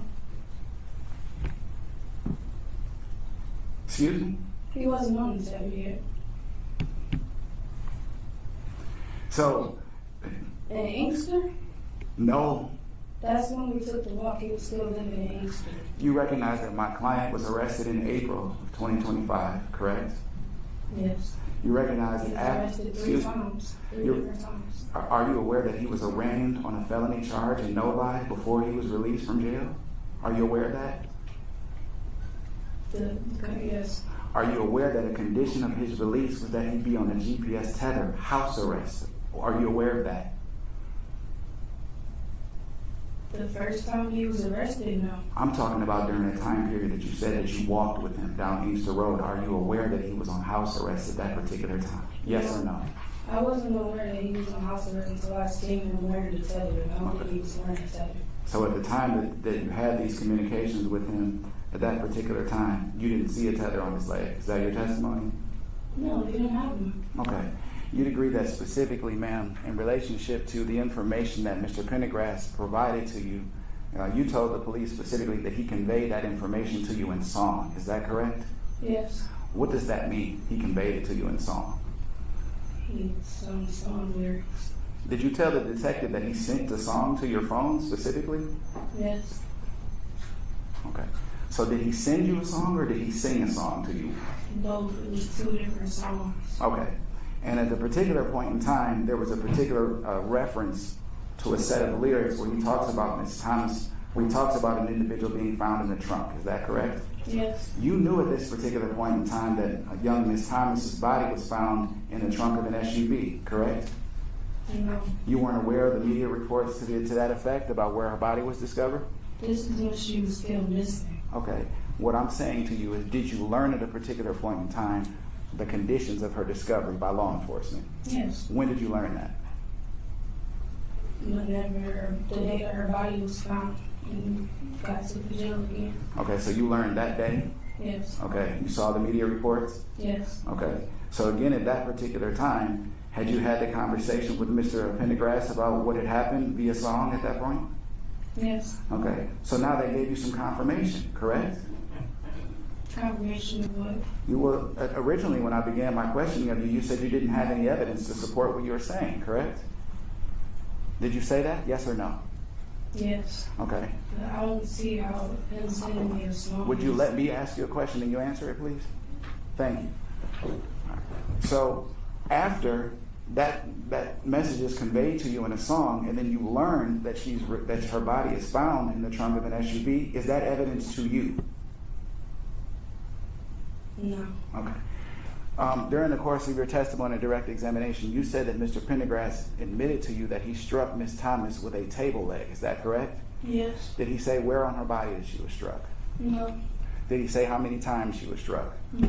Did he indicate if she was knocked unconscious during that time period? No, he just said here. Did he indicate that she was bleeding, injured in any way? I didn't ask. Okay, but you were trying to figure out what happened to London Thomas, though, correct? Yes. In fact, you told the police specifically that that you purposely were looking to drink with Jalen so that he would tell you what happened, right? I knew that if we were drinking, that he would be more likely to tell me the truth. I appreciate that, but my question to you is, didn't you tell the police specifically that you were looking to get Mr. Pendergrass to drink so that he would tell you what happened to London? I didn't say I was trying to get him to drink. You know, it's not word for word what I said. What was the purpose of you getting him to drink then? I wanted him to tell me what happened. Okay, how much had he had to drink at the time that the two of you had this discussion about what happened? A lot. A lot? Yeah. Is your testimony that he was drunk? Yes. Okay. What led you to believe that he was drunk when he had this conversation with you? I just know how he is. I know how he talks and how he acts when he's drunk. You were drunk too, weren't you? Yes. Okay.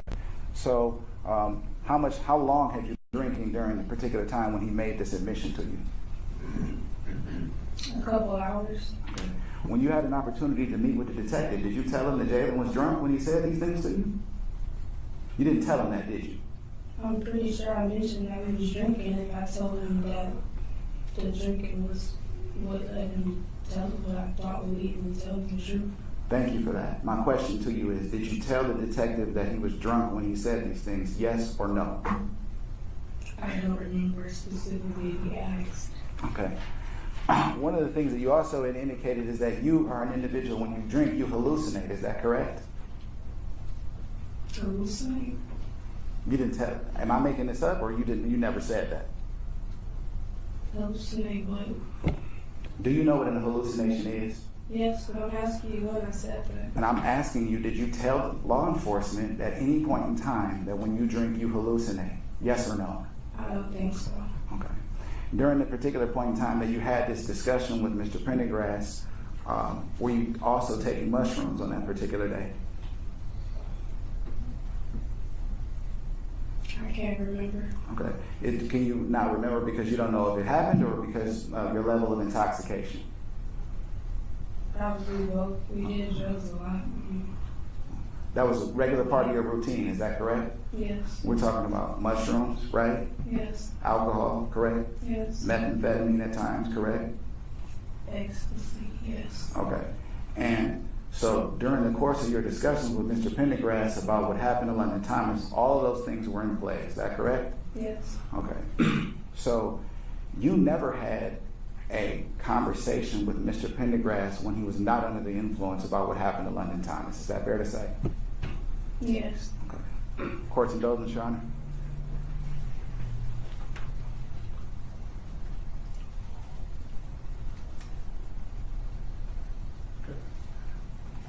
When you had this walk with Mr. Pendergrass on Inkster Road, how far did you walk?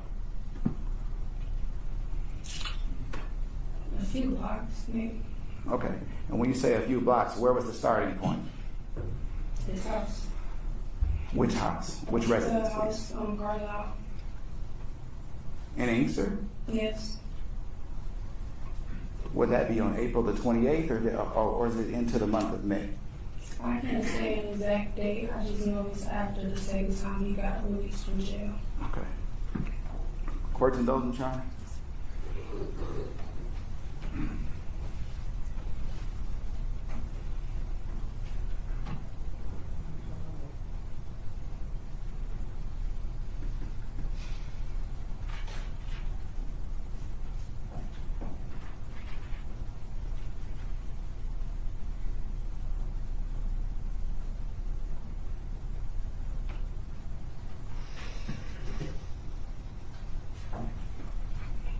You indicated on direct examination, ma'am, that one of the factors or reasons why you didn't want to come forward is that because you were depending on the Pendergrasses to help you. Is that correct? Did you tell Mr. DeGrazia that on direct examination? Yes. Okay. And you had indicated that you moved in with them in July, correct? Yes. But you had this information about what happened to young Miss Thomas in April, right? Yes. In May, correct? Yes. In June, right? Yes. So at that particular point in time, that didn't factor in. You just didn't bother to provide the information, correct? I'm don't understand the question about it. Okay. All During- I knew was when he told me. All- And even then, he kept switching the stories. May I? Are you finished? Okay, I don't want to cut you off, man. Are you ready? During the month of May and June, you had the opportunity, if you wanted to contact law enforcement to provide them with the information that you had, correct? Yes. Okay. And you'd agree that when you started the interview in October with the detectives and they asked you if you had any information about what happened to Ms. Thomas, you told them no initially, correct? When I talked to them in the car. In October, when you're That's sitting, when I told them what I knew. I appreciate that. When the detective initially asked you if you had any information about what happened to London Thomas, isn't it true that you first told him no, you didn't? I told him everything that Jalen had told me at first. So you don't recall on that particular day, till roughly 30 minutes into his discussion with you, correct? What was? Where he revealed to you that they had been charged with homicide. Yes. Okay. Prior to that time period, he had asked you whether or not you had any information about what happened to London Thomas. Yes or no? Yes. And you said no, right? Yes. I didn't feel comfortable Excuse me. talking to him like that. I'm just asking you, was your answer no? Your answer was no, correct? So you lied to him, correct? I wouldn't say I lied.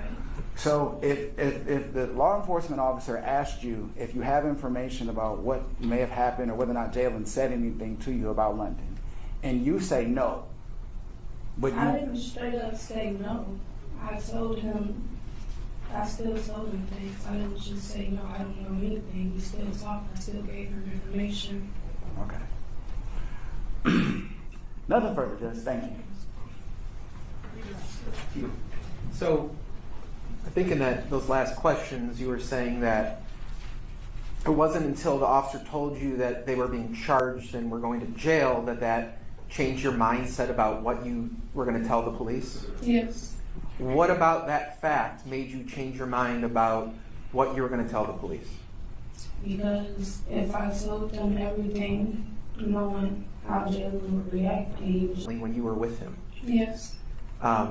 So are you familiar with how he behaves and when he's under the influence of alcohol? Yes. And similarly with drugs, are you familiar how he behaves when he's under the influence of drugs? Yes. So the way he was behaving when he was talking to you, was that like somewhat normal behavior when you're around him? Yes. I don't have any other questions. Cross, Mr. Johnson. None on behalf of Ms. Pendergrass. Mr. Clemens, any recross?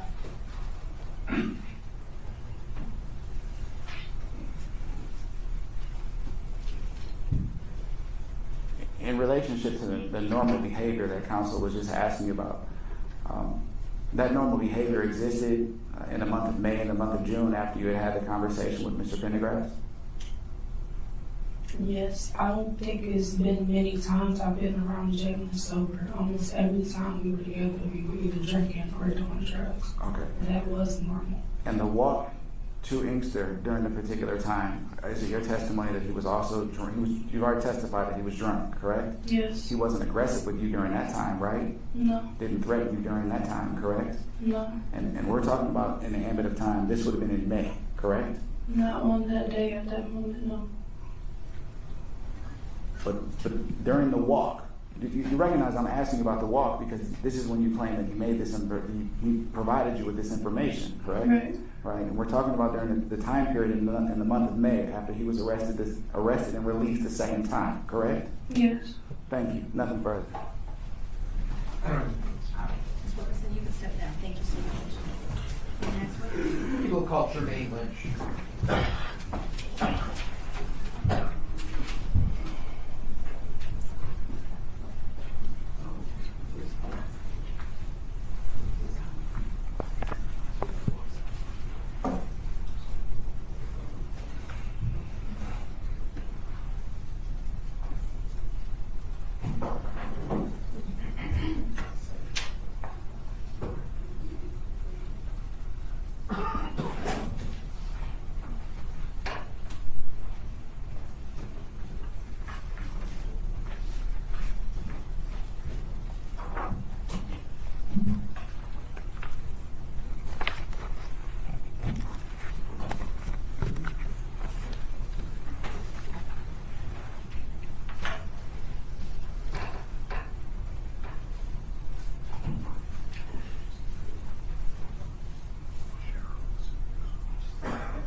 Sir, turn and face me. Election. Raise your right hand. Do you solemnly swear or affirm that the testimony you're about to give will be the truth? Yes. Have a seat. Speak clearly and loudly into the mic. All right, sir, could you please state your name? Jalen Lynch. All right. Now, I want to ask you some questions about a person named Charla Pendergrass. Do you know her? Yes. How long have you known her for? Over 20 years. And do you see her in court today? Yes. Can you point to her and describe what she's wearing? A green jumpsuit. All right. Now, there are people here wearing green suits. Is she the person closest to me or farthest away from me? She's closest to me.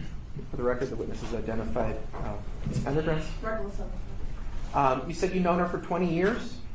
Yes. Just describe what your relationship with, were you just acquaintances? Were you friends? What was your relationship with her? Acquaintances, friends, relationship, kind of. Okay. The two of you, at any point in the time that you've known her, had you ever seen her romantically? Yes. All right. Now, if we go to April of last year, were the two of you together in a romantic relationship? Friendship. Just a friendship? Yes. Okay. So on April 5th of last year, did you get any phone communications from Charla? Yes. All right. And how did you get those communications? Is it on your phone? Yes. All right. And did Charla ask you to do something? She asked me to come over to her grandparents' house. And is that house located in Inkster? Yes. All right. So when she called you and she asked you to come to Inkster, did you go? Yes. And can you just describe what you saw when you got there? Police cars out there and then a group of people standing on the other side of the street. Okay. Now, did you get out of your car? No. So you just stayed in the car? Yes. Did Charla ever come over to you, or did you ever talk with Charla when you came over there on the 5th? Later while I was over there, she was inside of the police and her grandparents. Okay. So later on, after you first arrived, that the two of you talked? Yes, later on, yes. Okay. Did she ever tell you, what was going on, why the police were there? Did she ever say anything about that? She said that Jalen's girlfriend was over there and they got into it and she left. And they were thinking that she was still at the house. All right. So you said Jalen's girlfriend was over there and they got into it. When you were talking with her, was she talking about Jalen and the girlfriend got into it, or she and the girlfriend got into it? Jalen and the girlfriend had got into it. She told the young lady to leave, and she offered the young lady an Uber ride home. She said no, she wanted Jalen to take her home, and the young lady left. All right. So again, got to break these pronouns down a little bit. So when you say she, was that Charla told you that she talked to the Jalen's girlfriend? The young lady, yes. Okay, and offered her a ride? Told her she'd get her Uber ride home, but Jalen couldn't take her home. Okay. And Ms. Pendergrass told you that the girl said no, she didn't want an Uber ride? She wanted Jalen to take her home. Okay. So did Charla Pendergrass ever tell you if the girl left or how the girl left? She just said she left walking. Okay, she left walking? Yes. Okay. So, did you ever talk to the police when you went there that night? No. Okay. Did Ms. Pendergrass ever ask you to hold anything when you went to Inkster on April 5th? No. Okay. So now, going on the next day, I'm talking now April 6th, at night, that night, were you at your house? Yes. Okay. Without telling me what the address is, what city was your house in at the time? Novi. Novi. Do you recall the night of April 6th going into the morning of April 7th? Do you know whether Charla had tried to communicate with you with calls or texts or anything like that? She had called me and texted me. Did you answer the phone when she was trying to get in touch with you? I answered the phone one time when she called. Okay, and what did she say when you answered the phone? She asked me what was I doing, and I told her I was getting ready to go play cards at my brother's house. Okay. And was that all that you told her? Yes. Okay, do you know what if she tried to contact you after that point? Probably through text messages or whatever, but I didn't receive them until the next morning. When you say you didn't receive them, does that mean, like, you didn't look I didn't at have my phone present on me at the time. Okay, so let me just ask you, because only one person can talk at a time, were you not looking at your phone into the night of April 6th? No, it wasn't. Okay. So now, we're talking now in the morning of April 7th. Did you get in touch with Ms. Pendergrass again? Yes. Describe how that happened. I was leaving out for work, and I gave her a phone call. Okay, and what did Ms. Pendergrass say or ask you to do? She asked me was I still at home. I told her no, I was on my way to work. Okay, did she ask you to do anything after that? She said she wanted me to call her before I left for work, and I didn't. And then I went to work. All right. When you got to work, did you have more communications with Ms. Pendergrass? Yes. And what did she say in those conversations? She was just talking like she wanted to leave something in my garage, or whether she wanted to pull into my garage and take something out of the car and leave it in my garage. Now, this talk about the garage, was this over the phone or in person that you mentioned this? Over the phone when we were talking. Okay. In this conversation where you're talking over the phone, did she ever say anything about that she had gone to your house the night before? Yes, she said she was outside of my home, my residence. Okay. Now, she told you that she had gone to your house and was outside your house? She mentioned she was outside of my house and she wanted me to call her before I left for work. Okay. Did she ever ring the doorbell or knock on the door while you were in the house? No. And did you have any idea that, had there been any plan that she was going to have come over to your house on the 6th? No. So, after this phone conversation, you decide to leave work? I decided to meet her while I was at work, to meet up with her, yes. Okay. So did you meet up with her like at your work, or did you leave your work to go meet up? I left my job and I met up with her. All right. Where did you decide to meet up with her at? We met at Myers parking lot on Jefferson. Did she ask you to meet with her, or how did it come about that you agreed to meet with her? She wanted to talk. Okay. So I agreed to meet. I said, well, we can meet at the Jefferson, on the Myers on Jefferson, because the warehouse where I'm working at, it probably would have been a little difficult for her to find it, so I told her we'll meet there. Now, in these conversations that you've been having with her now on April 7th, how did she seem to you, like, emotionally? Did she seem normal, unusual? How did she seem? Normal. Okay. And did you meet with her in a Myers parking lot? Yes. All right. And did the two of you talk to each other outside, in somebody's car? How did you talk to each other? She got into my vehicle. And what did you talk about when she got into your car? She was talking about the people posting stuff online, that they was protesting outside the grandparents' house, and they were saying things on social media. Okay. Did she ever talk about having you hold something for her? She was saying she had something that she wanted to leave at my home, in my garage. Okay. Was there ever any discussion about, taking the item from her? Yeah, I told her, well, you can just give it to me now, and I take it, and she told me no, that she wanted to do it in a private area, basically. Okay. So you offered to take whatever she wanted to hold for you right there in the Myers parking lot, and she said no? Yes. Okay. Did you ever ask her, what is the thing that... 2 cars at a time, and they clean your car in and out. So when you pull into the car wash itself, is this the type of car wash where, you know, you sit in the car as it's going through the wash, or do you get out of the car and wait for the car to be clean? You get out and wait for it to be clean. All right.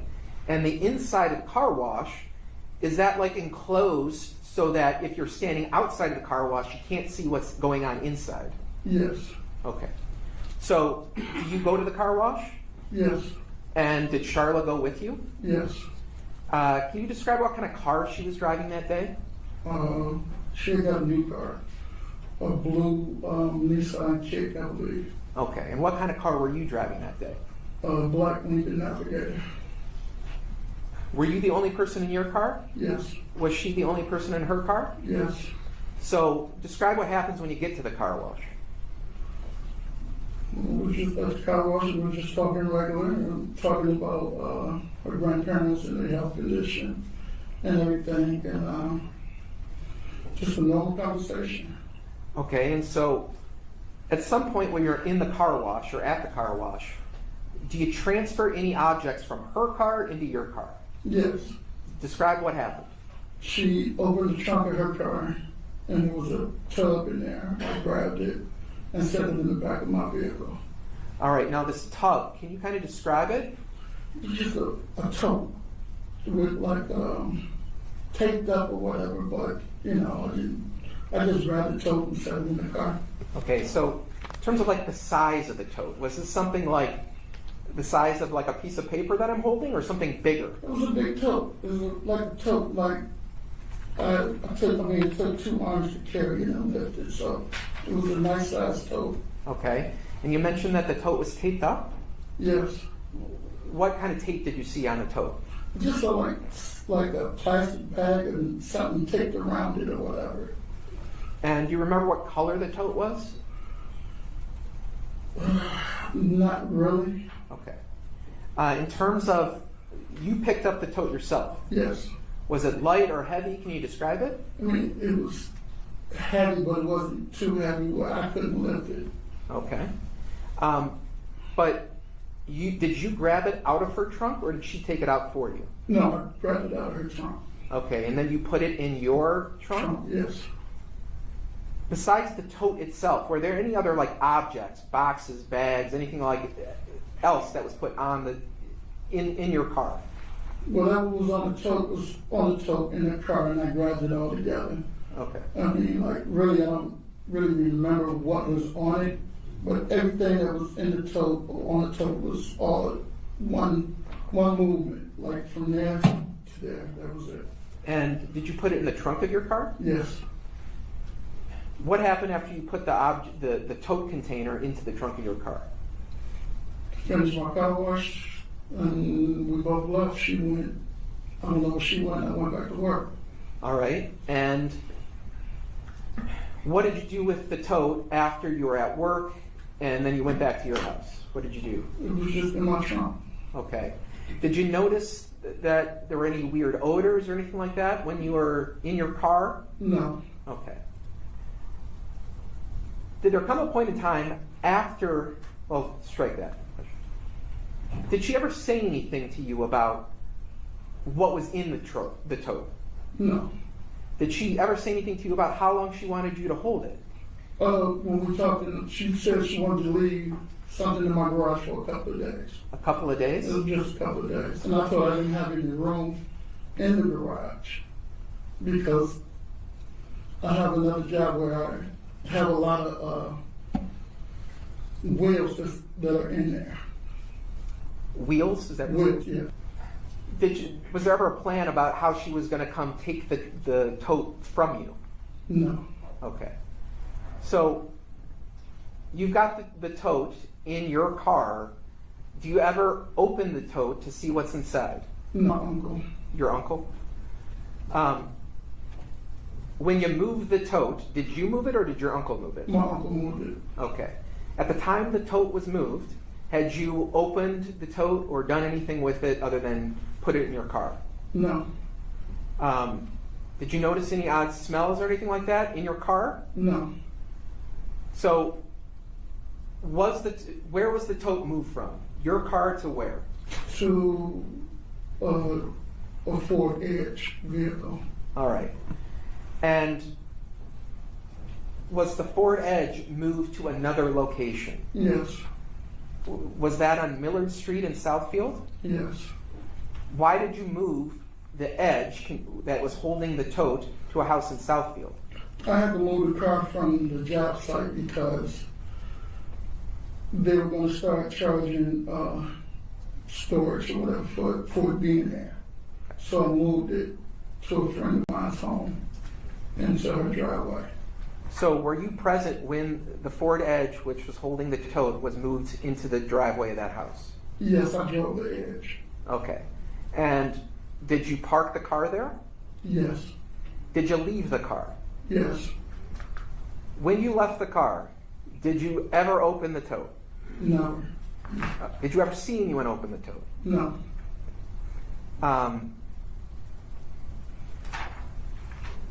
After you left the tote in Southfield, did you become aware that the police were investigating this missing girl that had a connection to Charla? Yes. How did you become aware of it? It was on television, and then my cousin had called me about it. All right, so after you became aware that this whole thing was on the news, did you ever call Charla to ask her what was in the tote? Charlotte and I spoke a couple of days, and then she didn't have a phone anymore, so we wasn't able to communicate with each other for several weeks. Okay. Did you ever call the police to let them know that Charla had asked for you to hold that tote? No, Why didn't you do that? because I didn't think that she did anything wrong, and I wasn't assuming that she committed a crime or anything. Okay. So, on or about April 24th, did you find a way to communicate with Charla, and did you meet with her? Yes. Okay, how did you get back in touch with Charla? I went to her grandparents' house and sat out there and waited for her to arrive. All right. And did you have contact with her? Well, prior to the first day I went, I left. But yes, on that Thursday, I sat there about 2.5 hours. And then she came, and her and I drove off, and we had communication. So what made you sit out there and wait for her for like 2 hours? Because I hadn't heard from her. And it was supposed to be a couple of days, and then all this stuff was like in the news and all this stuff. So now it was like, what's going on? Okay. Like, what's going on with this? And did you go to a restaurant with Charla? Yes, Was it just the two of you? yes, And when you went to did you go inside the restaurant? yes. Did you try asking her questions about what was going on and about the tote, that sort of thing? You always told me yes about what was going on, what was happening or whatever, and she was explaining to me some things that transpired. So while you're inside the restaurant, did she ever ask or tell you to write things down on paper rather than speak them out loud? Yes. Okay, describe how that happened. She was like she was writing stuff down, and then she turned it over to me to read and then to respond. Did you ever try and talk to her verbally, and did she ever say anything to you about that? We talked verbally about certain things, about the home being, they searched her uncle's home. But I mean, so what happened when you go to this parking lot? She gets talking about things are serious and what was going on with them searching the grandparents' house a couple of times. They searched the house that she was staying in a couple of times, and they searched the uncle's home. Did she ever ask you about the location of the tote? She asked me what was the tote. In the restaurant, I told her it was in the trunk of the car. And then she asked me, do I still have it? I told her yes. All right, so I gotta stop you here for a sec. The first part in the restaurant, where you told her it was in the trunk of a car, did you say that out loud or did you write it down? I wrote it down. Okay. Now, the second part, where she's asking more details about that, did that conversation happen in the restaurant or at the second location? At the second location. All right, so let's talk about the second location. What did she say about the tote there? She just asked that I still have it. And I told her it was in my vehicle, in the edge. Did she say that she wanted you to do something with the toad? She told me to get rid of it, to burn it. She said to burn the toad? Yes. Did you ever ask her like why she wanted you to burn a container? I asked her, I don't want to say, but I asked her what the Container, right? She said to burn Okay. Was there ever talk about burying it or using that? it. Then she said to bury it and put some lye on Okay. it. And I told her, what the else you want me to do, like that's movie BS, like why would you, put me in the middle seat like this? And she said, she made a statement that you couldn't be that stupid. All right, this comment about you being stupid, like what's the context of that? I guess meaning that I'm going to object to this is speculation, Your Honor. It's not calling for speculation. I'm asking what were the circumstances when she accused Mr. Lynch of being stupid? And he started out with, I thought. This comment about, are you stupid? What was she responding to when she said that?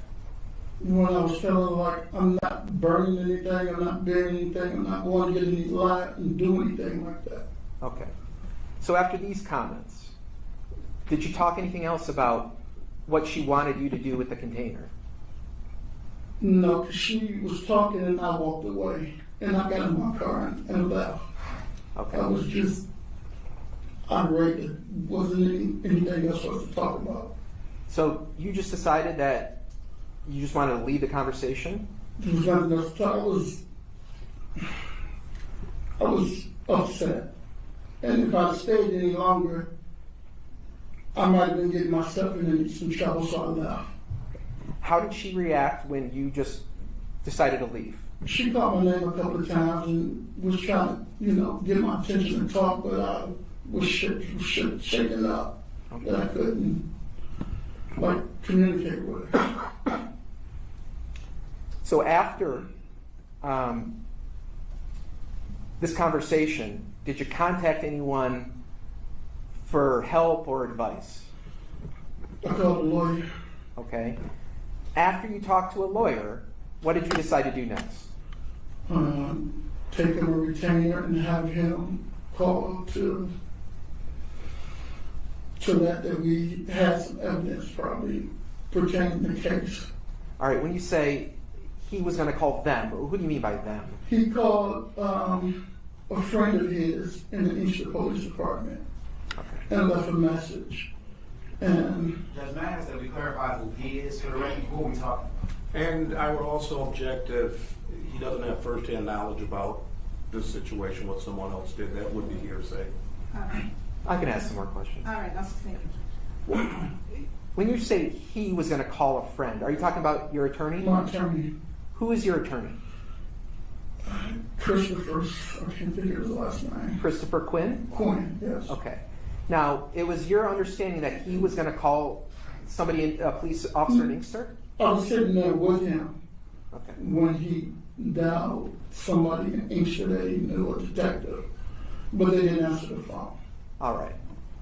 Eventually, did you or were you present when your attorney actually got into contact with a police officer? No, not when he got in contact with him. No, I wasn't present. Okay. Did you eventually end up going to some police agency and getting them a statement about what occurred? No, I never went to a police station, and later on down the road, but at the time I didn't.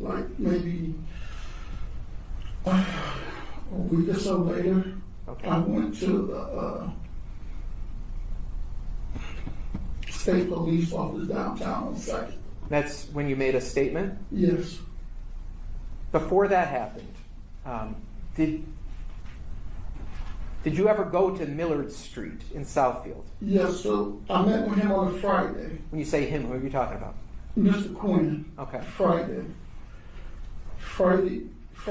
evening, he gave me a phone call and said that the FBI wanted to meet on Miller Street in Southfield, where the edge was at.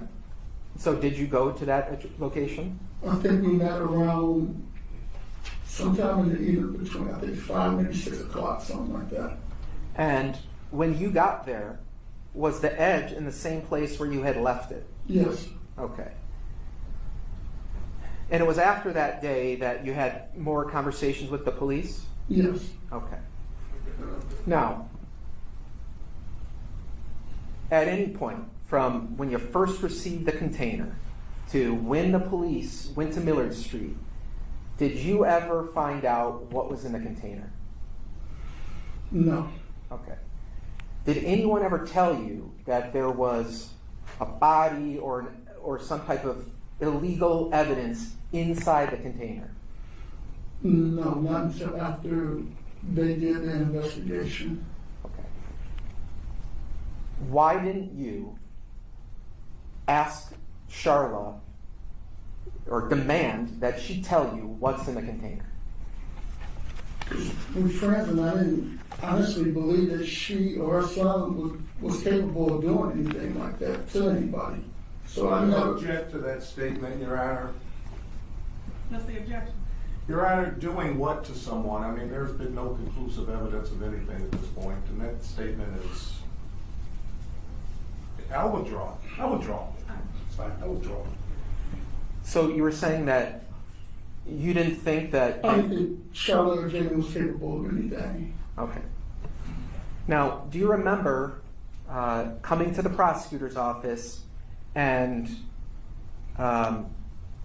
testifying in what's called an investigative subpoena? Yes. Do you remember that I was present when that happened? Yes. Okay. Was your attorney present? Yes. And do you remember that in that first initial testimony, you were given what's called an immunity agreement so that your testimony at the investigative subpoena couldn't be used against you? Yes. Okay. Your testimony, generally speaking, is that consistent with how you've testified today? Yes. Is there anything... Strike that.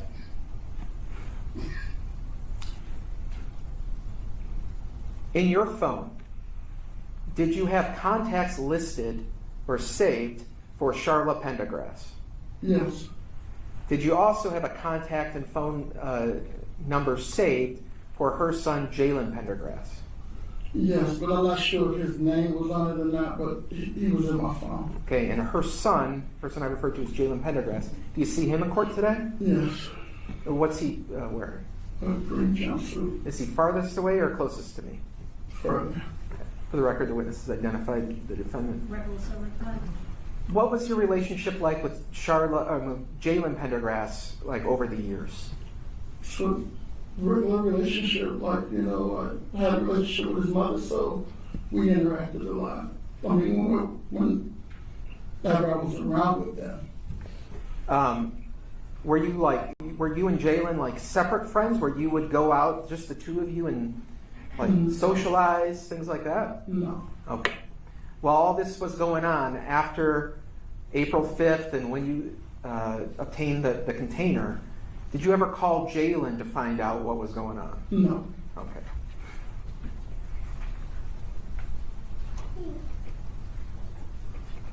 All right. Can I have like literally 1 moment, 1 minute? Thank you, sorry.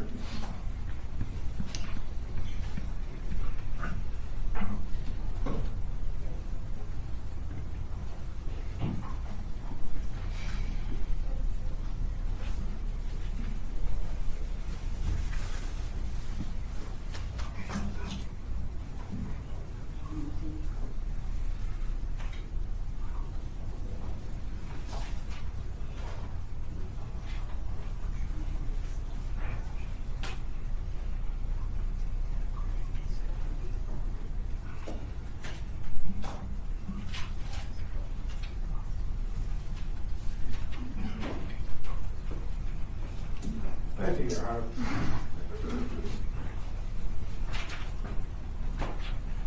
May I proceed? Yes. go ahead. Thank you.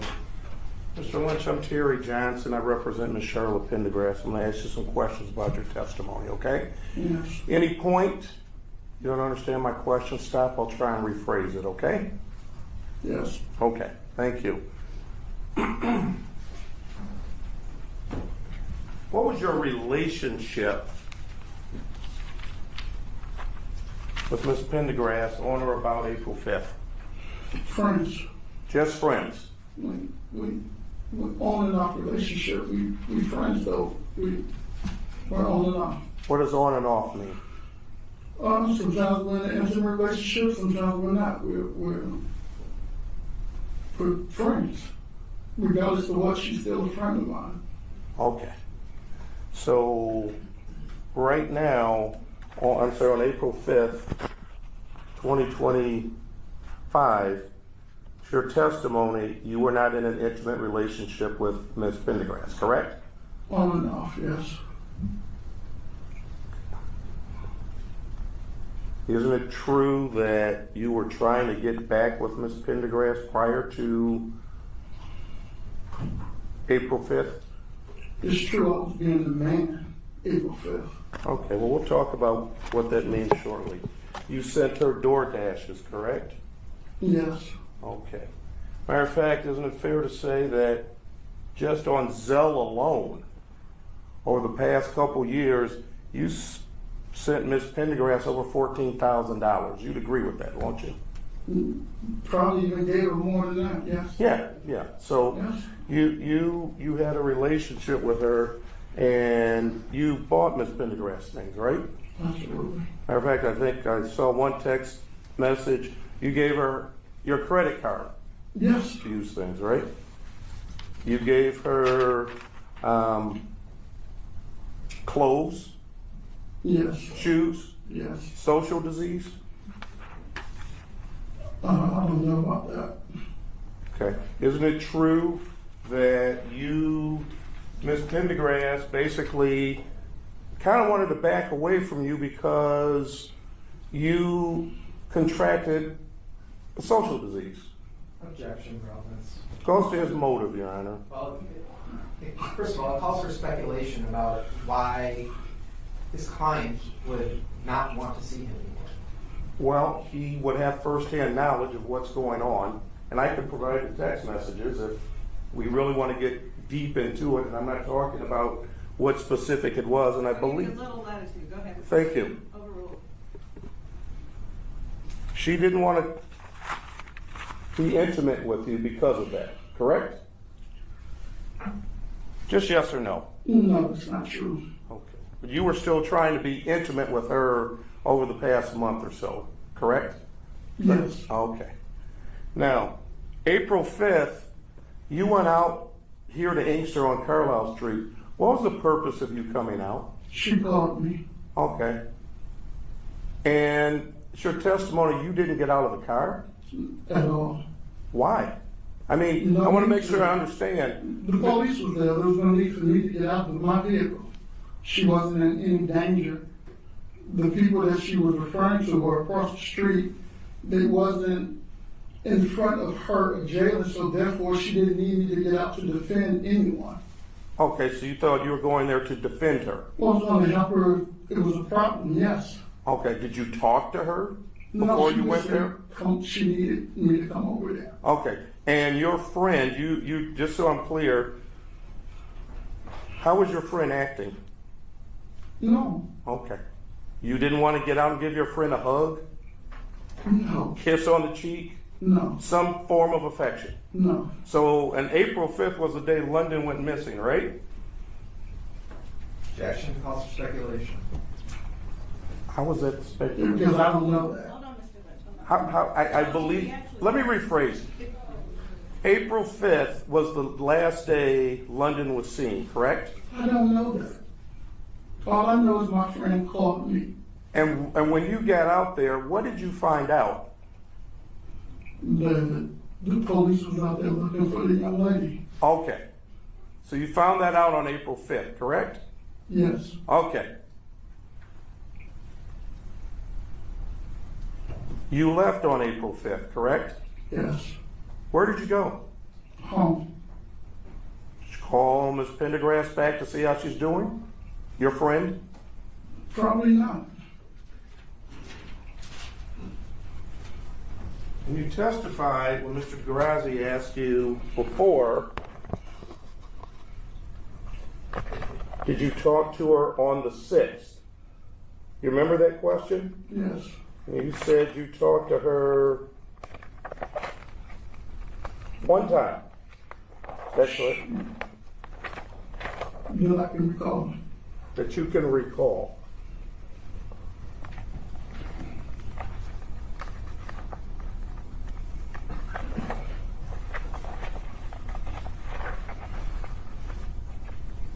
One moment, Charla. Would it surprise you to find out through your own phone records that you talked to her 4 times? It wouldn't surprise me. Okay. It's possible. Okay. But you asked me when I remember talking to her, and it was the once. Okay. So fair to say, based on your own phone records, you talked to her more than once the day after, correct? I don't know. I remember talking to her one time. Okay. But my question is, well, let me ask this. You let anybody else use your phone? No. Okay. So if there are phone records that show you talked to her more than once, you wouldn't dispute that, correct? The phone records show that the phone call was made. That mean that we talked to each other. Okay. It could have been a voicemail that was left. I don't know that. So, did she leave a voicemail for 3 minutes or 12 minutes or 10 minutes on that day? I don't know. I don't check the voicemail. Okay.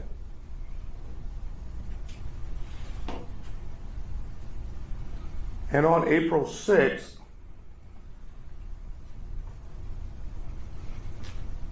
what were you doing that day? I was at home. All day? For the most part, I don't remember exactly what I was doing. Did you go play cards with a friend that day? No, I didn't. Okay. So, did you have any guests on April 6th at your house? Who was the guest? A friend. Does your friend have a name? Male, female? Female friend. What's her name? I'm not sure which friend it was.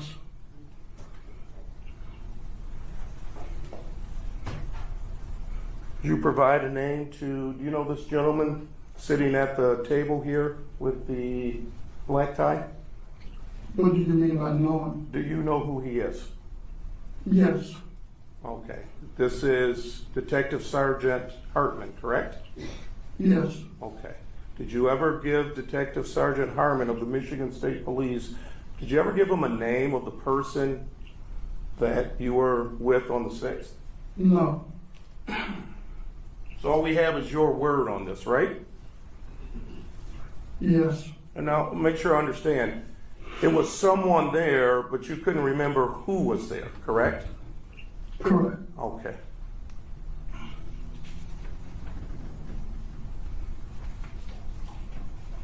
At your testimony on the 7th, you met up with my client, correct? Correct. 7th of April, so the record is clear.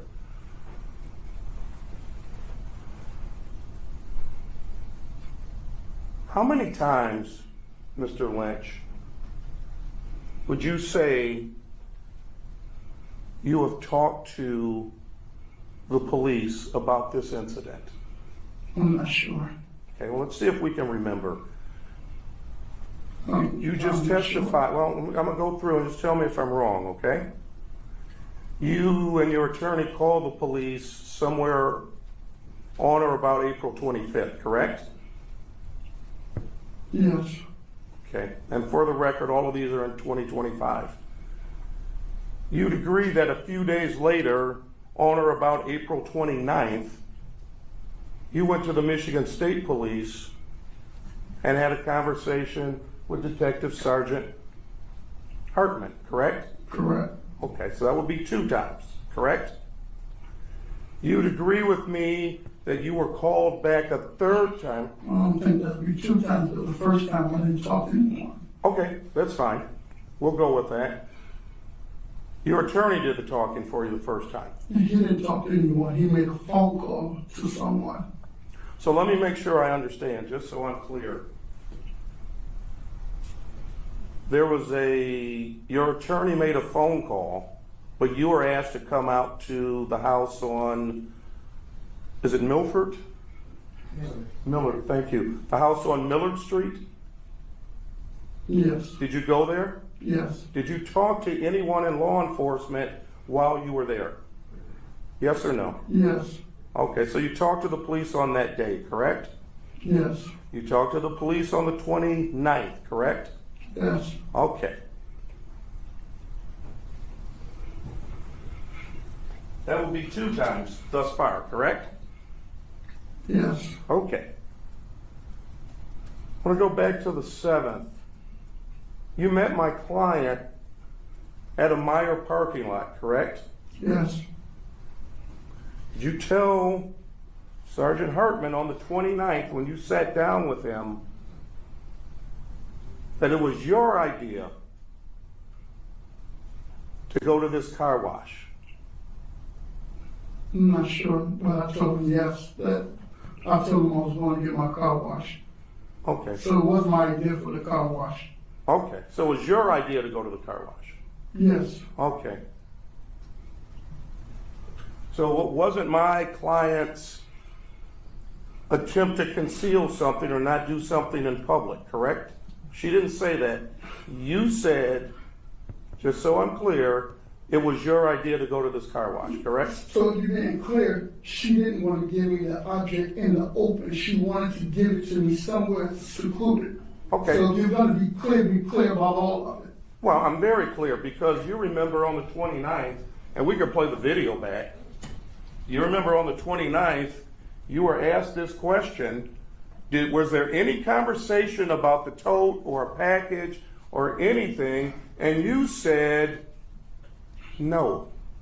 It happened at the car wash. Do you remember making that statement? I don't remember the statement, but Okay. I could have said it. I'm not sure. Okay. Okay.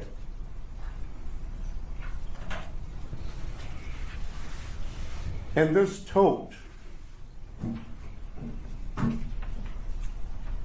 and I'll get to this part in a moment. You took the tote. How long did you have that? What did you tell Detective Sergeant Hartman on April 29th, your very first interview with the state police? How long did you tell him you had that tote initially? It was in my car for a couple days. What did you tell him initially? I don't remember exactly what I said back in April. Okay. Would you dispute the fact that you said to him, it was only in my car no more than 12 hours? You remember making that statement? I could have at the time. But wasn't it fair to say that they showed you video that you picked up this Ford Edge 4 days later? No, they didn't show me video of that. Oh, I'm sorry. They told you that you got it 4 days later, right? No.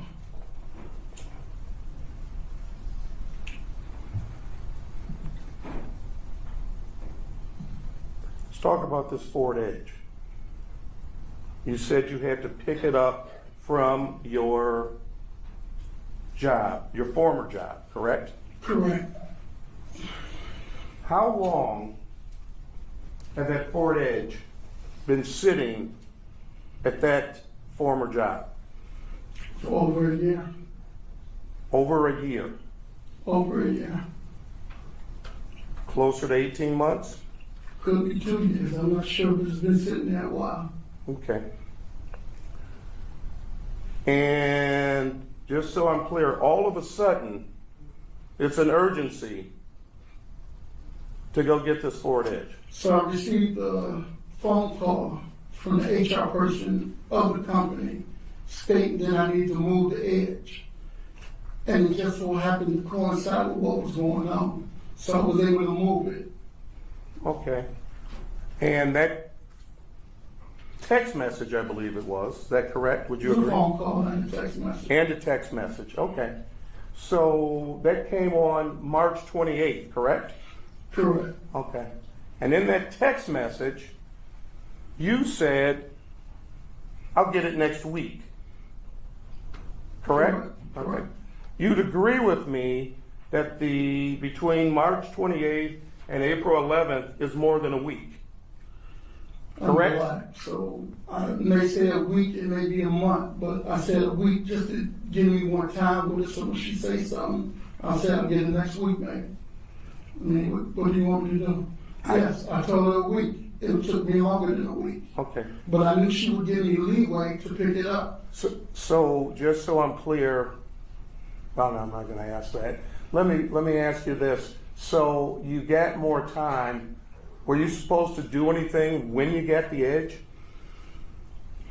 I was going to take it to my friend's house. Then when I was going to get it fixed, I was going to dry the edge. Let me rephrase the question. Did you receive any instructions from your previous job of what you were supposed to do before you picked up the edge? I'm not following that question. Okay. Weren't you told to come and get the title when you come get the car? Wasn't that part of the text message? Yeah, they have to sign the title over to me. Did you get the title signed over? Yes. When? I don't remember when. But at the time when I got it signed over, I was dropping some wheels off that had to be shipped to China. So when I was in the process of me doing my job, I hadn't signed the title since I was there. So just so I'm clear, so you had the title signed over on or about April 11th? I'm not sure when it was done. Was this before or after you transferred the tote? I'm not sure when the title was signed. Okay. Would it surprise you if you look and do a search on lien that it's not even titled to you? Would that surprise you? Because I haven't registered the car.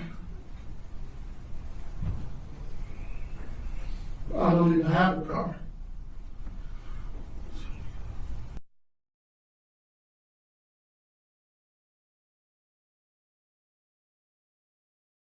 Well, let's back up. You said you thought you were going to get, sorry, make sure I get this right. You thought Ms. Pendergrass asked you to hold this for a couple of days, correct? Correct. Okay. Why would you get a storage unit? Let me finish. For a tote that can easily sit in the back of your vehicle. Why would you want to get a storage unit? Did she ask you to get a storage unit? No. Okay, she just asked you to hold it for a couple of days. She said hold it for a couple of days. Okay, why did you think you needed to go get a storage unit? Because I have a secondary job where I have to go pick up warranty wheels, and at any time I can go pick up 4 to 12 wheels. I can't have that in the back of my vehicle because I have a job to do. Right. So it was no room for that to be sitting in my vehicle. Okay, but did you call Ms. Pendergrass back after a couple of days and say, Charla? Her phones were disconnected. Her phones were disconnected. Okay, let me ask you a question. When you were driving this Ford Edge. I never drove the Ford Edge. Okay, you never drove the Ford Edge? Only drove the Ford Edge from the Southfield job to the residence. So you drove it? Correct. The day you drove this Ford Edge to the Southfield residence, shortly thereafter, did you get a phone call from Charla Pendergrass? I'm not sure. You're not sure? I'm not sure about the phone call that happened back then.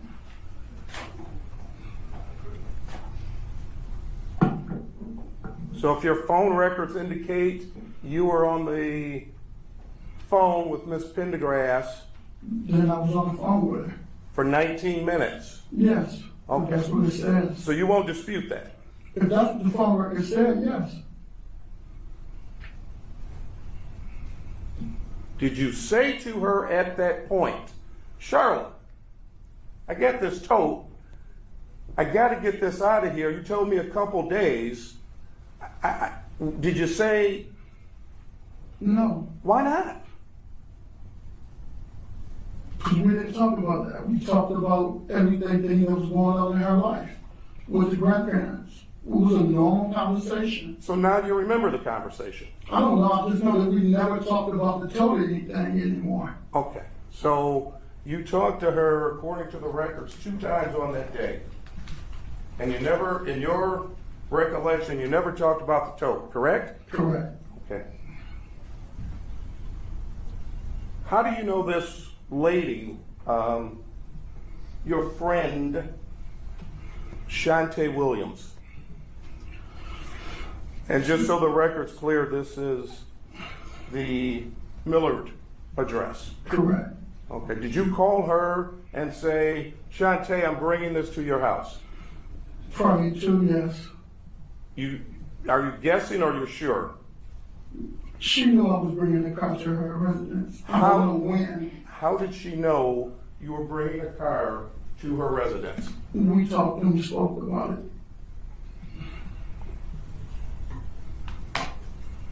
And when you dropped this off,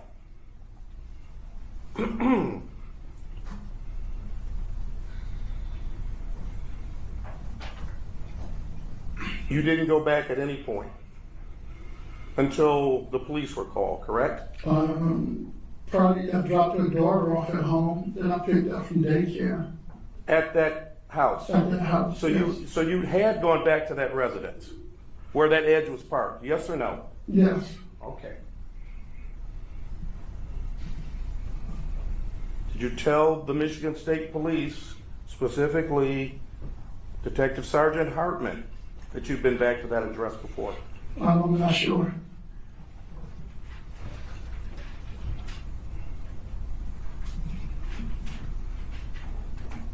So, approximately 13 days later, 2 weeks, actually let's say 12 days later, you still hadn't called Charla, correct? I haven't spoken to her now. Because before you said you had no way of getting a hold of her. I tried to call the number that she had called me from, but no one answered. No one answered, okay. You identified Jalen Pendergrass, correct? Yes. And you said you had his phone number, correct? Yes. Did you call Jalen and say, hey, I'm trying to get a hold of your mother? No. I never called Jalen when I was looking for his mother. So I wouldn't do it now.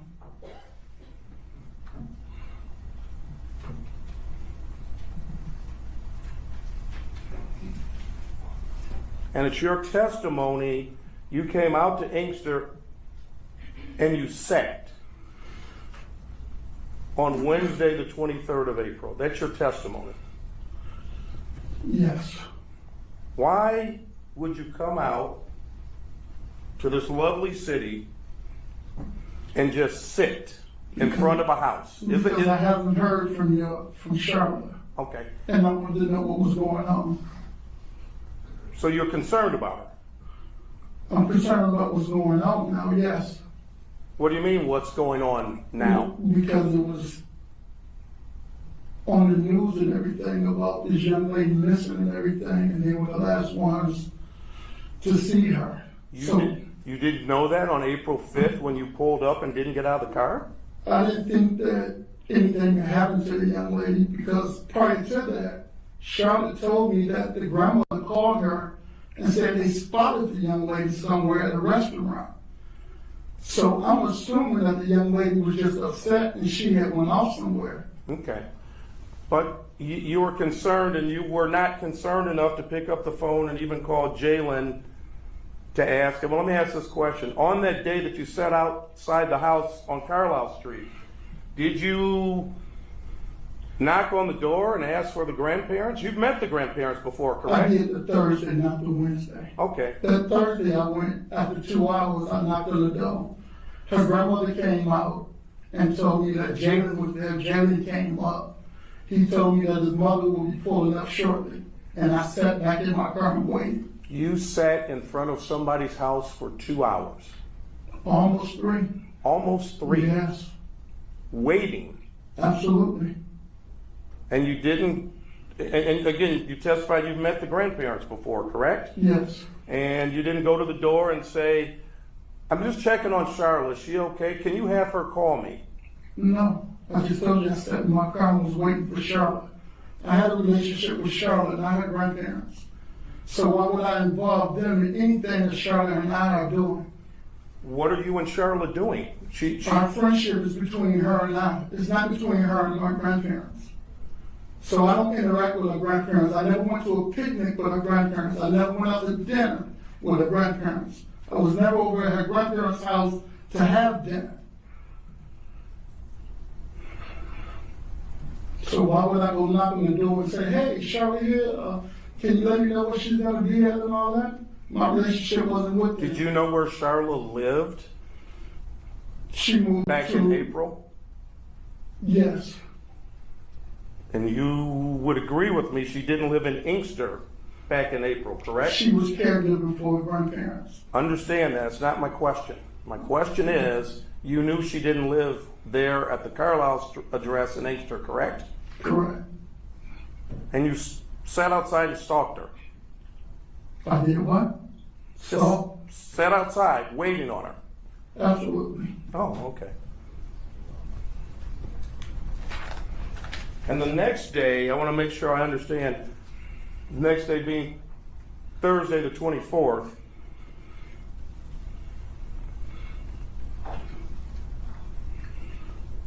this day you decide to get out the house, out the vehicle, correct?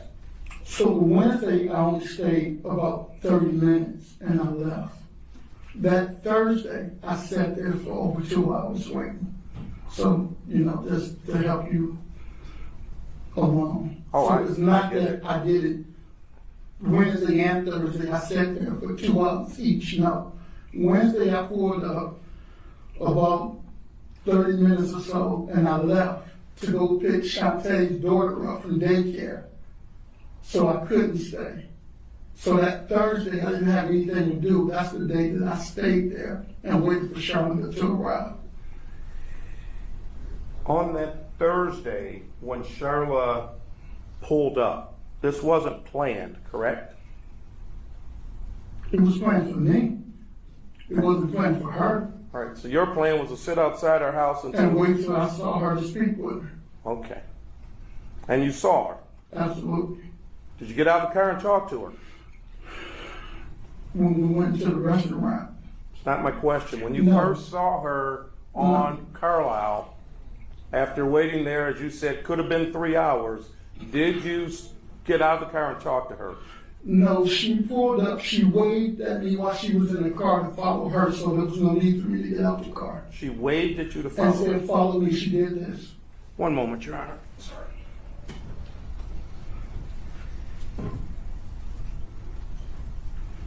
Thank you. So you get to a restaurant, correct? Correct. And when you get to this restaurant, just so I'm clear,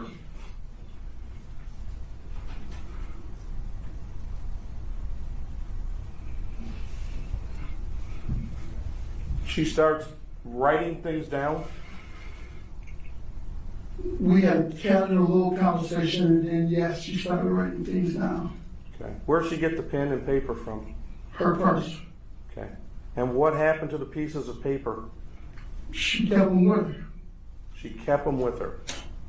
Okay. You're sure of that? I'm sure that she had the pen and the paper with her. I'm sure that she wrote the stuff down, and I'm sure she folded it, crumbled it in her hand, and she had it with her. And it's your testimony, you go to this park. We didn't go to a park. Where did you go again? We went to a parking lot. Parking lot. Why didn't you talk in the parking lot outside of the restaurant? She didn't want to.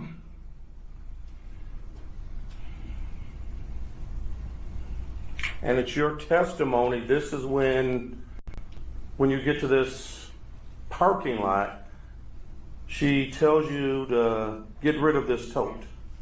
Yes. First time she said that to you? Yes. Okay. And you remember talking again, I don't mean to continue to point to him, but he's kind of the officer in charge here, Detective Sergeant Hartman. You never told him when you first met him, when you first talked to him on the 29th, you never said anything about Ms. Pendergrass burning a tote, did you? Telling you to burn a tote.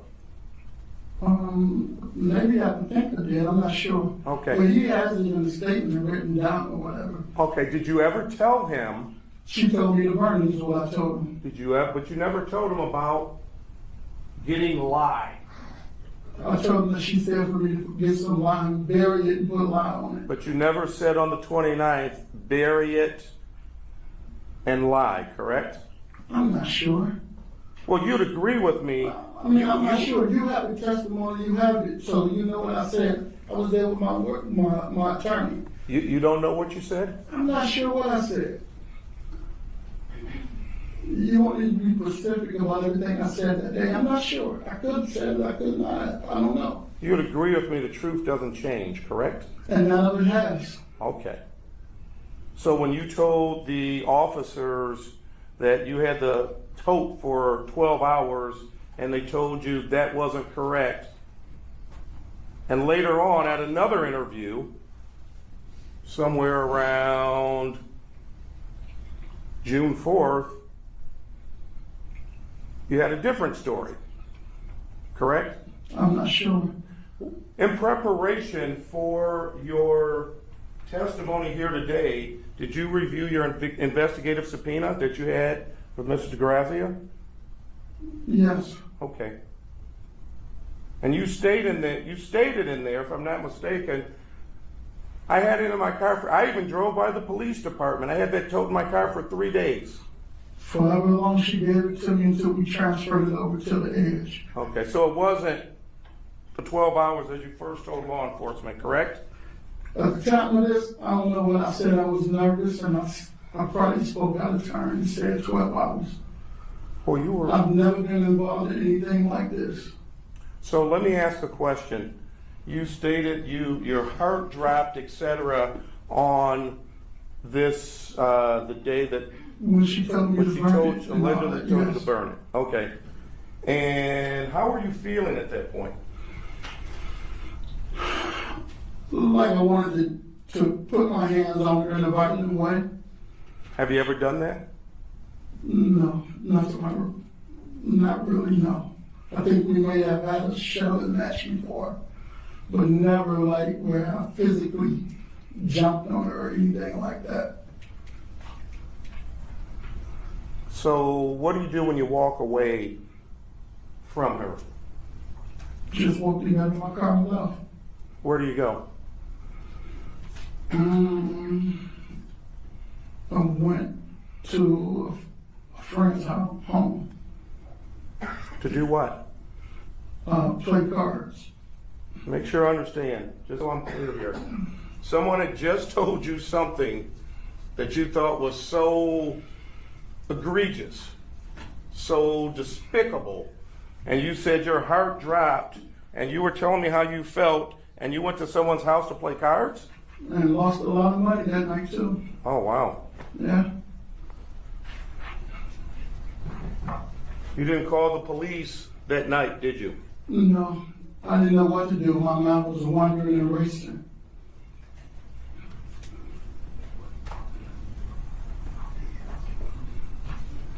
Next day, what day did you go out to the Millard Street address? It was on a Saturday. Remember what time? I don't know, it was in the evening. I'm sorry? It was a Saturday evening that we went with the FBI. Saturday evening. One moment, Sharon.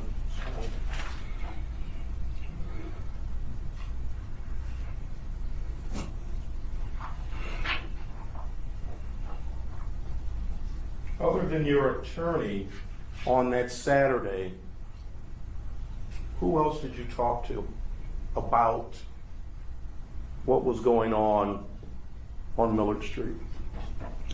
My son was with me So with you where? on in the Southfield in Miller Street.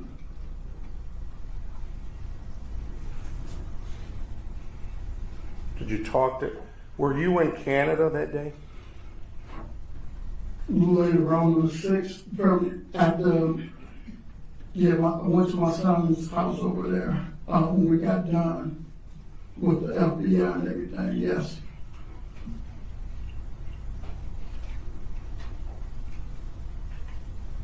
So you finished with the FBI, just so I'm clear, in the morning. It wasn't in the morning, It wasn't in the morning. no. Do you have a good memory, sir? I don't know, I have sleep apnea and I don't use my PPAP, so it comes and goes. Isn't it true that, one moment, Your Honor.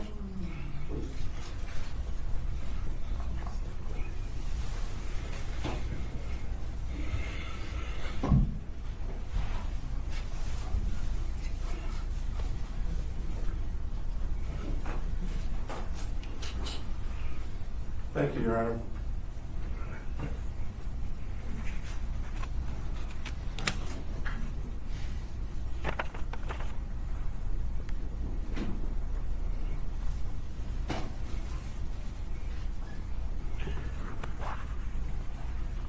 Is there a reason,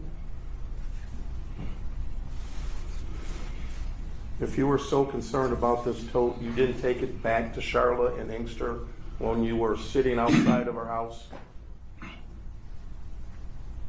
I'm not sure what you're saying. Okay. You stated you were concerned about this tote, et cetera, and my question is, she was only supposed to have it for a couple of days. You were only supposed to have it for a couple of days, and following that, you got this edge, you parked it, you're concerned. Is there a reason you didn't grab that tote? Because you said you could pick it up by yourself, right? Correct. Okay. Is there a reason you didn't pick that tote up, put it in the back of your vehicle? Were you still in the black Navigator at that time? Yes. Is there a reason you didn't put it in the back of that black Navigator where it was for days and take it back out to Ms. Pendergrass? Is there a reason you didn't do that? Just waiting on her to come pick it up. Like I told you before, I had no reason to believe that anything was in that tote that was what was in there. I didn't believe that they would do anything like that. So I was never under the assumption that I was holding on to something that heinous in my possession. Did you ever say, I'm going to bring you this tote back?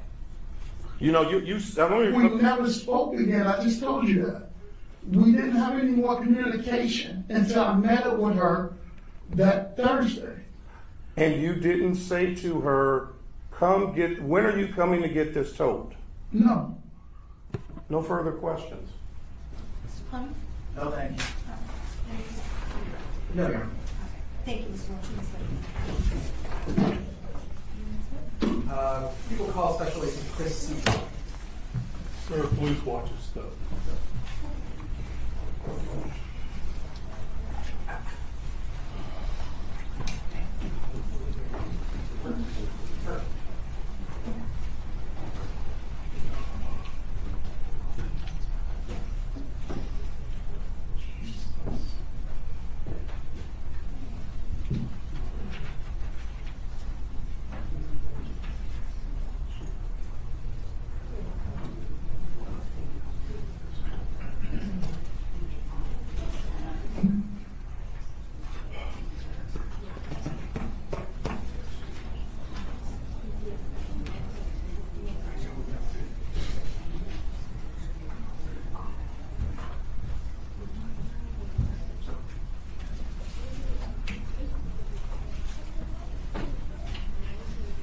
Raise your right hand. Do you solemnly swear or affirm that the testimony you're about to give will be the truth? I do. After you, sir.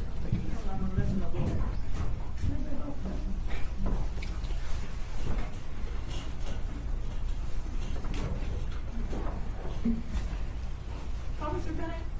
Yes. Go get those lawyers.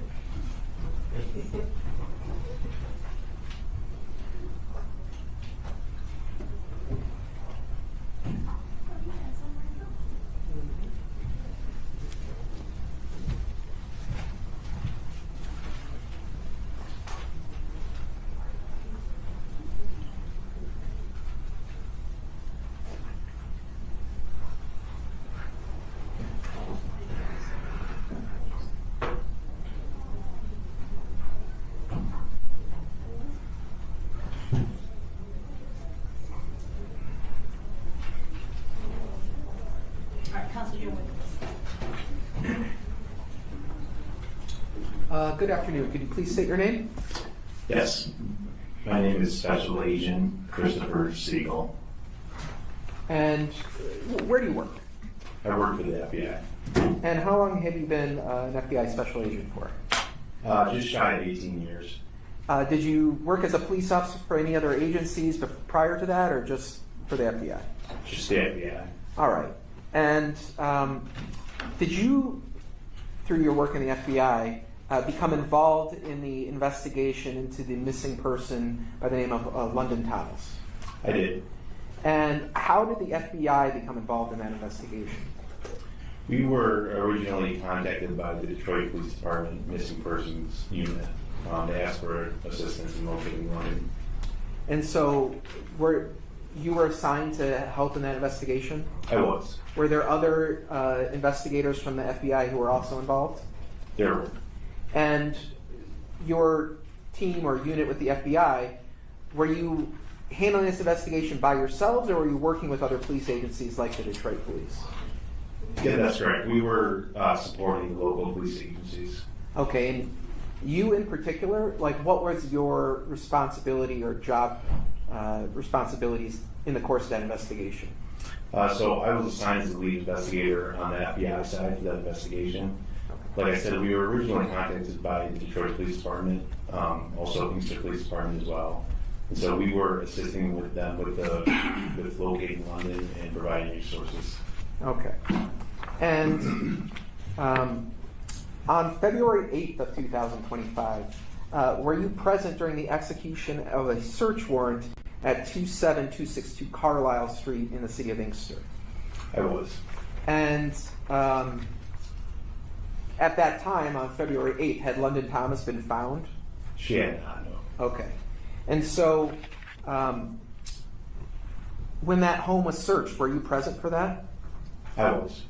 At that time, did you observe any cellular phones in the house that were later collected and placed on evidence? I did. Were any of those phones located in the basement of the house? They were. Describe what you saw, if you can remember, about where the phones were in the basement.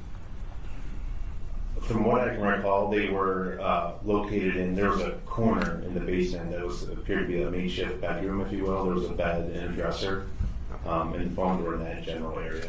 Okay. Now, while you were there on the 8th, did you have an opportunity to speak with somebody by the name of Jalen Pendergrass? I did. And do you see that person in court today? I do. Can you point to that person and describe what he's wearing? He's over to my right and wearing a green jumpsuit. For the record, the witness has identified the defendant. Now, this interview, where was it conducted at? This was conducted right outside his home in my vehicle. All right. Now, at the time you spoke with him, had the defendant been placed under arrest? He had not. Okay. Was he in handcuffs in the back of your car? He was not. Despite that, did you still go over what are known as his Miranda rights with him? I did. How did you do that? I verbally read the rights to him verbatim. Okay, and when you spoke with him, did he appear to know and understand English? He did. Okay, did he appear to know and understand his constitutional rights? He did. Did he appear to be under the influence of any drugs or alcohol that were affecting his communication? No. Okay. And did you ask him, after you'd given him Miranda warnings, when he had last seen London Thomas? I did. What did he tell you? He told me he had last seen her on the day she went missing, which was the 5th. Okay. And did he say where he had last seen her at? Yes, at his residence. And where is that residence located? This is the residence on Carlisle Street in Easter. Okay. Now, did you ever ask him if, at the time on April 5th, whether he was currently dating London Thomas or whether he had any other girlfriends? I did. What was his response to that? His response was that he was actually dating a different female named Nija. So he told you he was no longer dating London Thomas? It was unclear from my recollection. It was apparent that he was dating them simultaneously at some point. Okay. So he told you that he had last seen London on April 5th at the Carlisle address? That's correct. What did he tell you about what happened when he saw her? He said she had come over early in the morning. She said that a few weeks prior she had taken his phone. And so she had come back to the house in Carlisle to return that phone to him. He said it was early in the morning and that she was knocking loudly at the door. And did he ever tell you whether he answered the door and whether London ever entered his home? He did not. I asked him for those details, but he said he could not recall. Okay. Did he ever say whether he called anyone else to come over to Carlisle Street when this occurred in the early morning?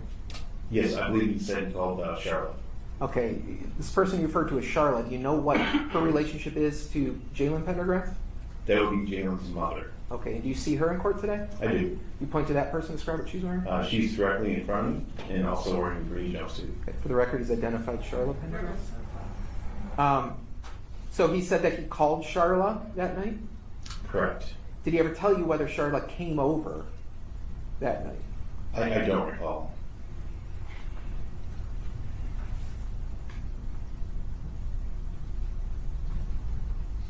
If you were to look at something, could that refresh your memory? That would.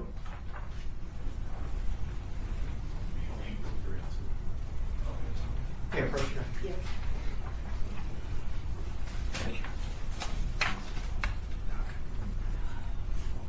Do you want to see?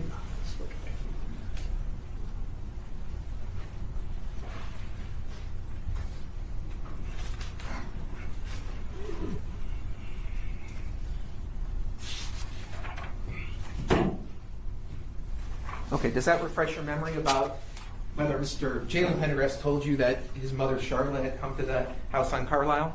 It does. So what did he tell you about whether his mother had come to the Carlisle address?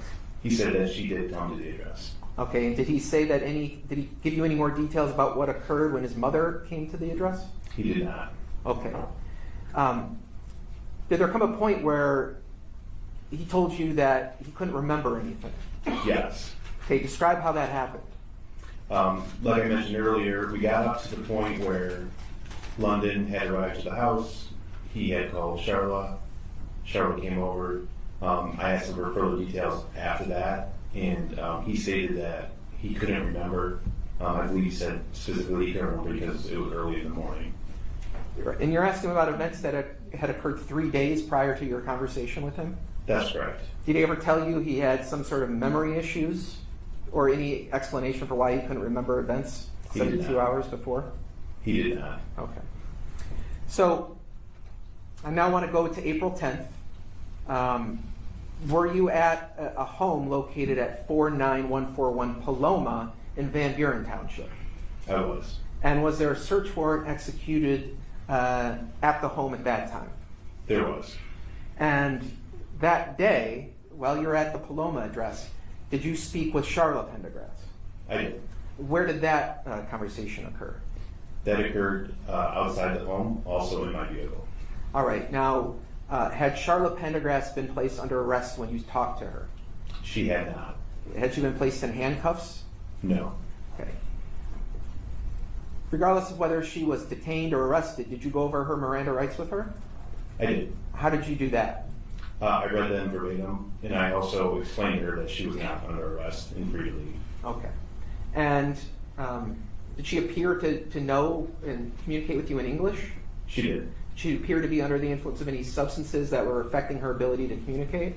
No, And did she appear to you to understand her Miranda rights as you read them to her? she did. Okay. So did you ever ask Ms. Charla Pendergrass when she had last seen London Thomas? I did. What did she tell you about that? She told me that she had last seen London also on April 5th at the residence on Carlisle.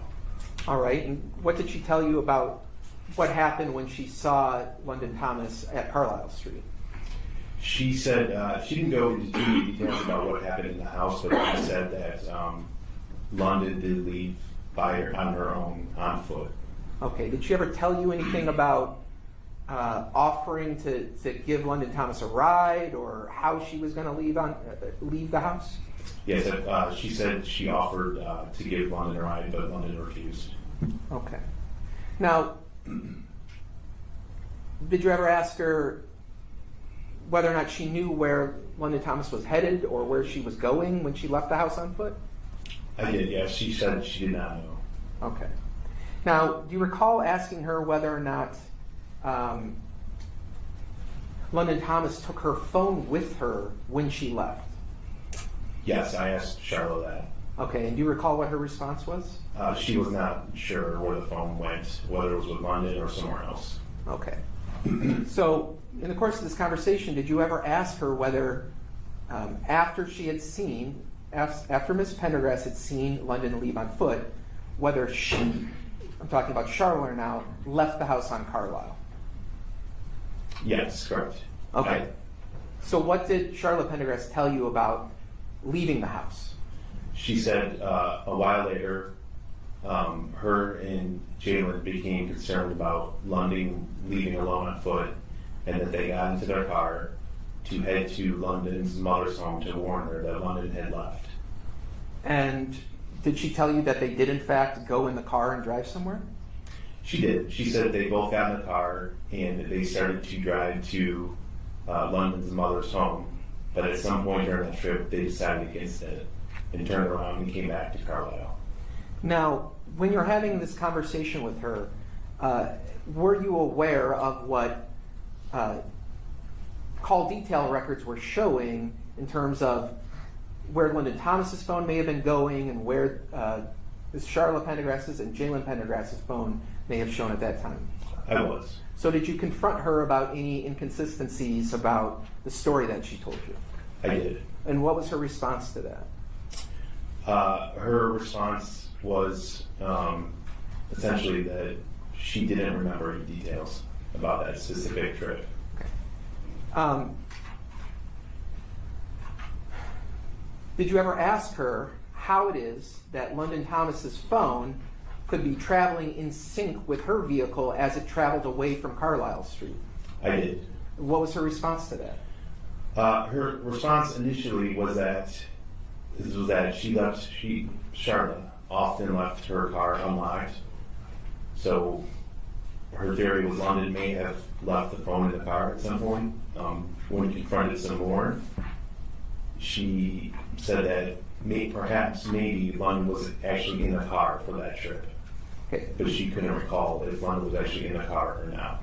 So she couldn't remember whether London was in the car she was occupying with her and her son Jalen? That's correct. Now, on April 26th of 2025, in the early evening hours, did you go to 23645 Millard Street in Southfield? I did. And why did you go to that address? Earlier that day, I had received a call from an attorney of Jermaine Lynch stating that his client had received a plastic tote from Charla, and he was concerned about the contents of that tote, and he wanted law enforcement to check it out. And so, did you and other law enforcement agents go to that address? We did. And when you got there, did you see any vehicles in or around that area that were of interest? We did. What vehicle did you see? We specifically saw a white Ford Edge in the driveway. And ultimately, were you present when that car was opened so that you could look inside the car? I was. And did you see anything in the trunk of the trunk area of that Ford Edge? I did. I saw a large plastic tote that was duct taped closed. Okay. And were you present when that tote was opened? I was. And when it was opened, what was inside the container? The body of London. Okay. Now, I want to go back a second. When the car was opened, but before the container was opened, did you notice any odd odors or smells at that point, or no? We did. As soon as the doors for the vehicle were opened, we collectively could we noticed the odor, what I recognized to be of a deceased person. Okay. And when the container was opened, there was a body inside? That's correct. And did the person who was inside the container move or interact with you at all when the container was opened? No. Okay.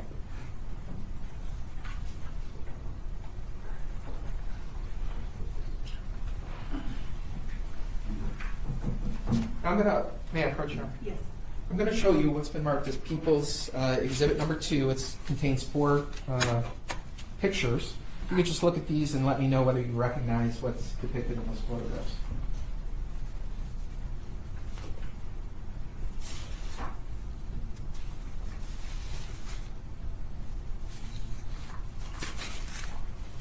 You recognize that? I do. All right. Now, pages 1 and 2 are those pictures of the tote that was inside the trunk? They are. And pages 3 and 4 are those pictures of Miss London Thomas? They are. Okay. Now, as they're depicted here in these photographs, are those fair and accurate representations of how you personally observed these scenes when you were there in person? They are. Your Honor, at this point, people would move to admit People's Exhibit 2. Any objections? No objection on behalf of Ms. Charla Pendergrass. Mr. Clemens, any objections? For exam purposes only, Your Honor. No. All right. Pupils 2 is admitted. It's 4 photographs. All right, so looking at page 2 of People's Exhibit 2, what is depicted in that photograph? This is a picture of the tote with the duct tape wrapped around it. All right, so the condition of the duct tape, that is as you first saw it? That's correct. Okay. And now, looking at Exhibit 4, that is a picture of London Thomas? That is. Is that a picture after she's been taken out of the container? Yes, that's correct. Is there anything about, or can you just describe the condition of her body when it was removed from the container? Yeah, so the first thing you can see is that she is bound by her wrist. And also there is, you can see decay on her face and in the back of her head, as well as some bruising in her shoulder area and arms. Is she, in the condition where she was found, was she wearing clothing when she was found? I believe she was wearing bottoms, but nothing on top. Okay, so a pair of underwear and that's it? That's correct. And the tape that's around her wrist, or sorry, you said she was bound by her wrist? Correct. Was she bound by? It appeared to be some sort of tape. Okay.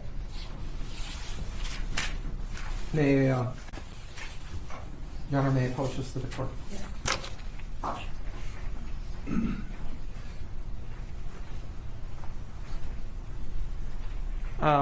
So, while you were there, were there, evidence technicians or FBI personnel who were taking photographs and swabbing, using swabs to swab the outside of the container that you were able to see? That's correct. We had called the FBI evidence response team. Okay.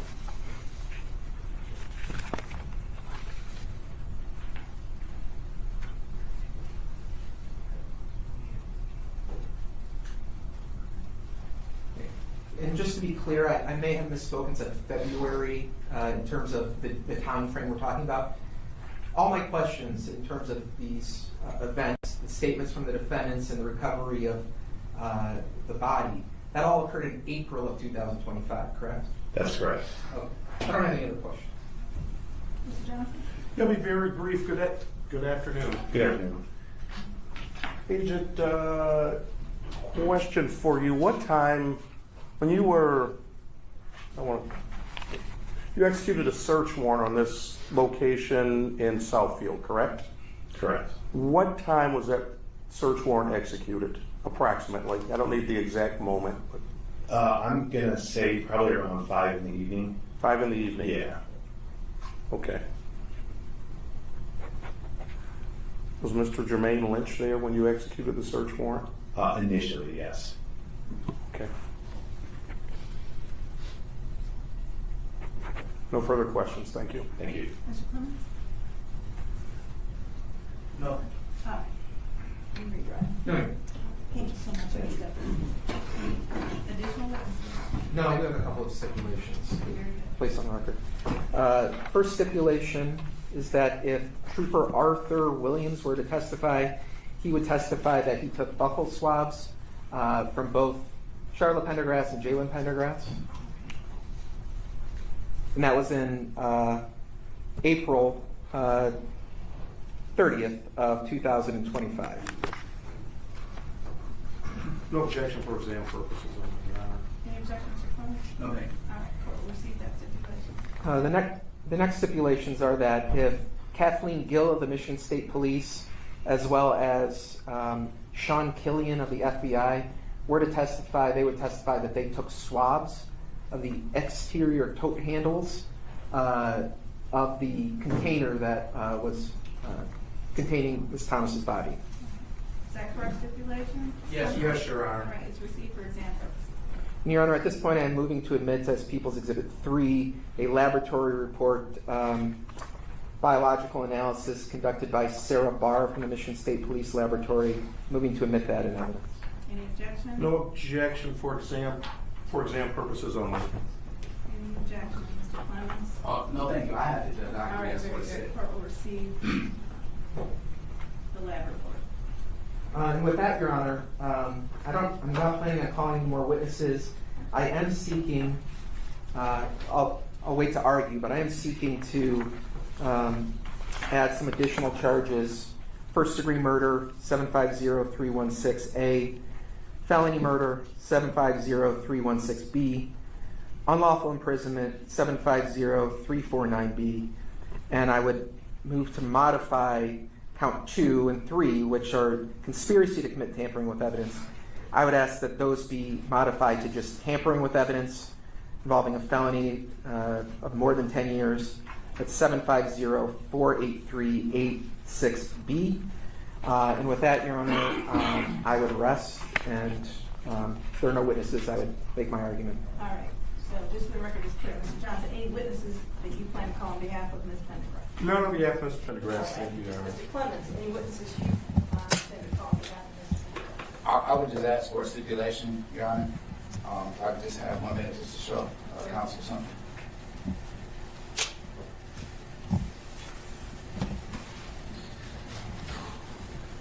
Let me show you this exhibit report showing the time.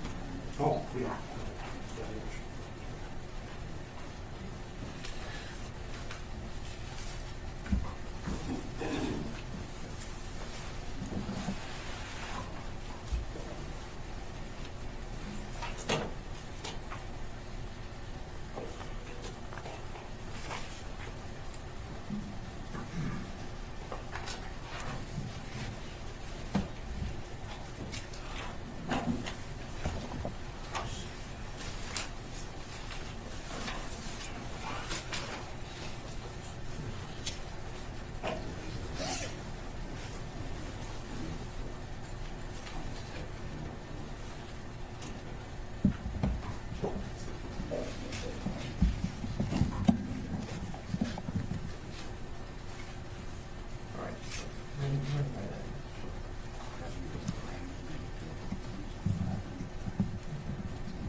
Something else that maybe that's what this document shows. Sure.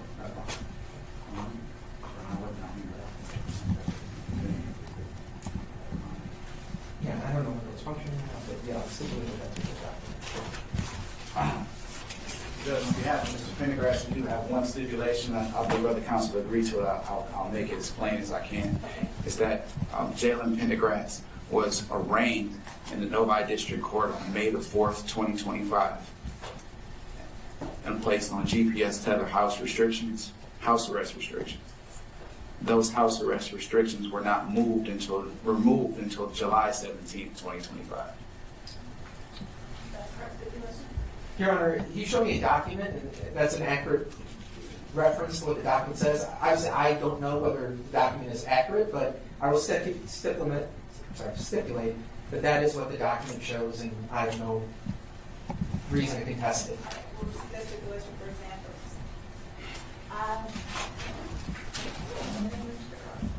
All right, Your Honor. So I'll talk about first-degree murder and felony murder first. There was testimony from Jayla Hatcher that London Thomas was brought over to the house on Carlisle Street, that when she was there, that they had a difficult time to getting into the location. Ultimately, Jalen Pendergrass called London's phone, and Jayla Hatcher answered outside, and then ultimately London was let into the house. And we know that because Jayla Hatcher later saw a FaceTime video showing that London Thomas was in the basement of that house, which Jayla Hatcher was familiar with because she had previously been in the basement of the house. You also have the testimony that when she went to the house in Inkster the next day, that she was trying to communicate with Charla Pendergrass, that Charla Pendergrass basically told her, at least initially, I don't know anything about her. I don't know where where London is. And that ultimately, as the conversation went on, I believe she testified that Charla told her that Jayla left. Okay, so there's an acknowledgement from both defendants that London Thomas was in the house at some point that morning. Next, we have the testimony of Lenijah Wilkerson, testified that Jalen Pendergrass straight up told her that London was there, that she was knocking at the door, that she was let in the house, that ultimately they came down, that there was conversation about this phone that had been supposedly taken from Jalen Pendergrass, and that in the course, and also that Jalen called his mother to come over to the house on Carlisle. And that in the course of this interaction, London Thomas and Charla Pendergrass got into a physical altercation. That violent altercation ultimately led to a table being broken, and that the defendant, Jalen Pendergrass, admitted to her that he picked up a table leg and beat London Thomas with it.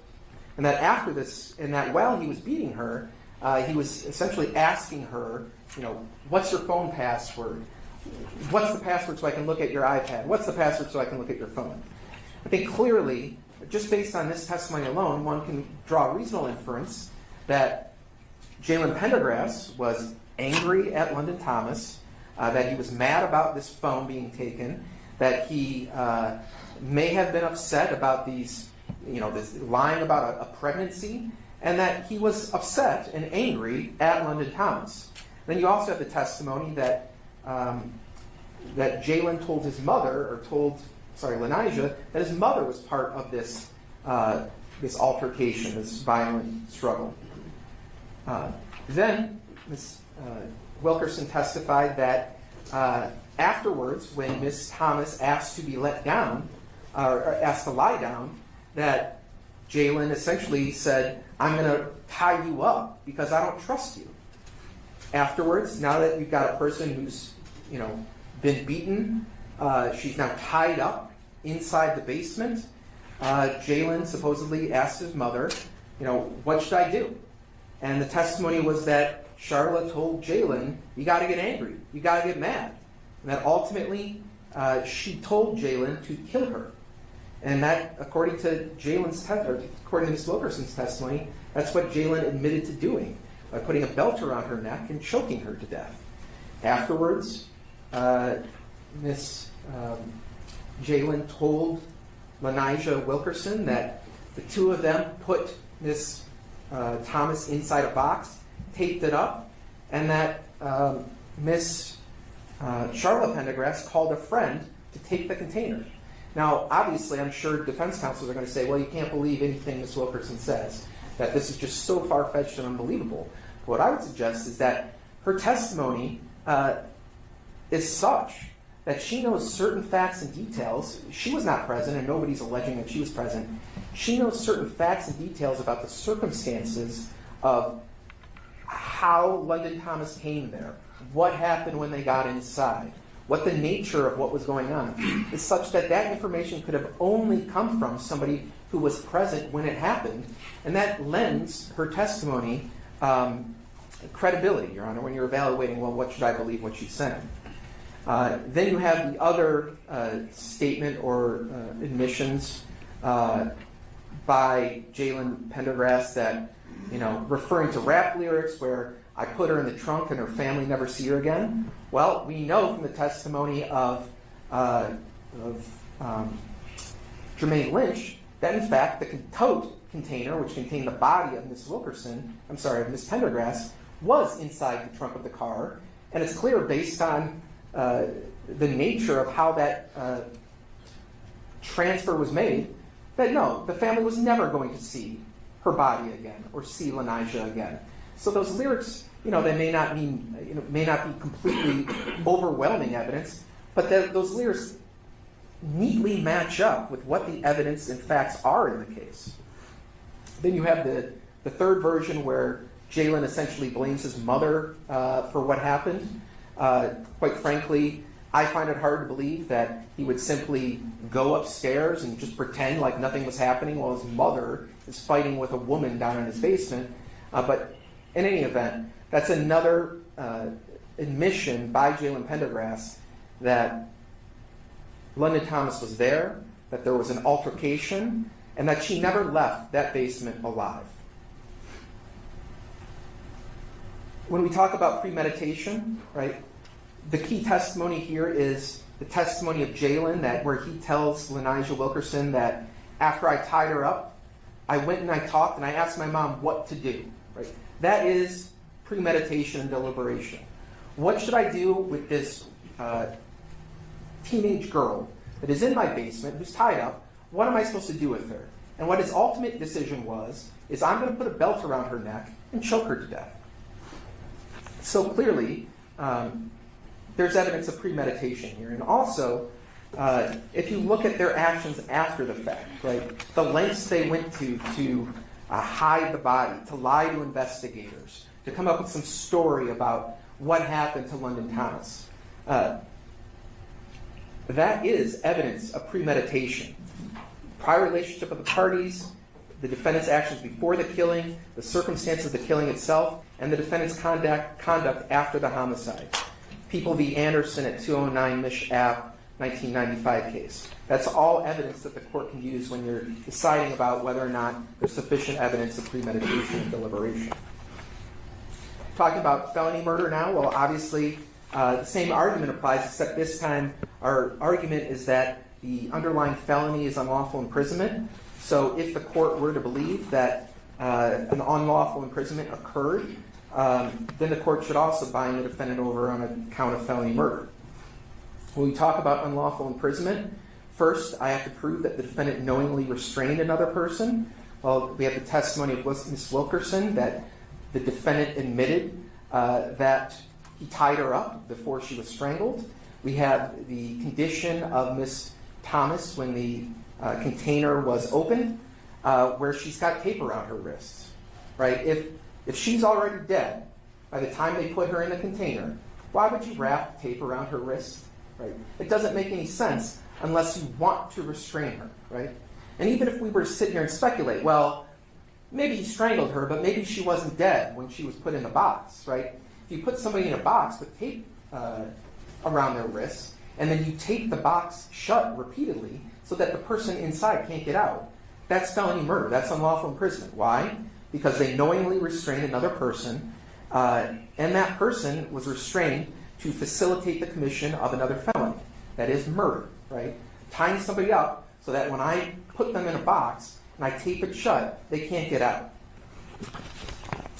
When I talk about, so I do believe there's enough evidence for unlawful imprisonment, and the next count would be tampering with evidence. I would suggest to the court that a body is a piece of evidence, that the police were investigating the disappearance of London Thomas. They were aware of that, but they did not tell the police, oh yes, actually, she's in a box, and I gave her to my friend, Jermaine Lynch. Here's where you can go find her. Yes, I did put her in a box. That's not what Charla Pendergrass did.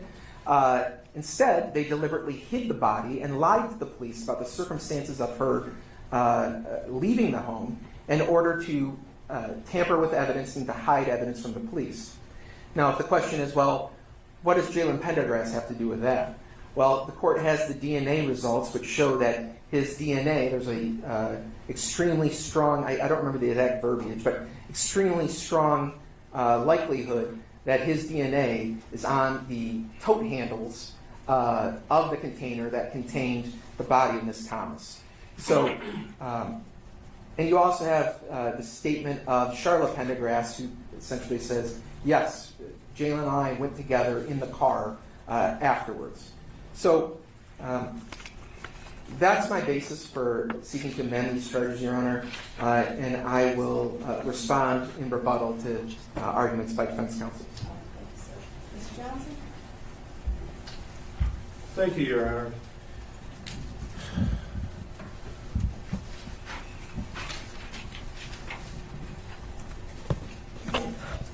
This morning was one thing that, an interesting argument that the people make. However, their own evidence shows something different, which is Exhibit 1 that was admitted, the autopsy. The autopsy says nowhere in here whatsoever there's any injury to the decedent. There's no evidence that somebody was beaten with a leg of a table. There's no evidence that somebody was tied up with a belt or anything along those lines. So, Mr. Grazia wants you to believe a witness over scientific evidence that he's put in. This is a witness that has come forth and is basically, and I believe it was Mr. Clements that asked the question about their habit of getting high and all these other things. They did it all the time.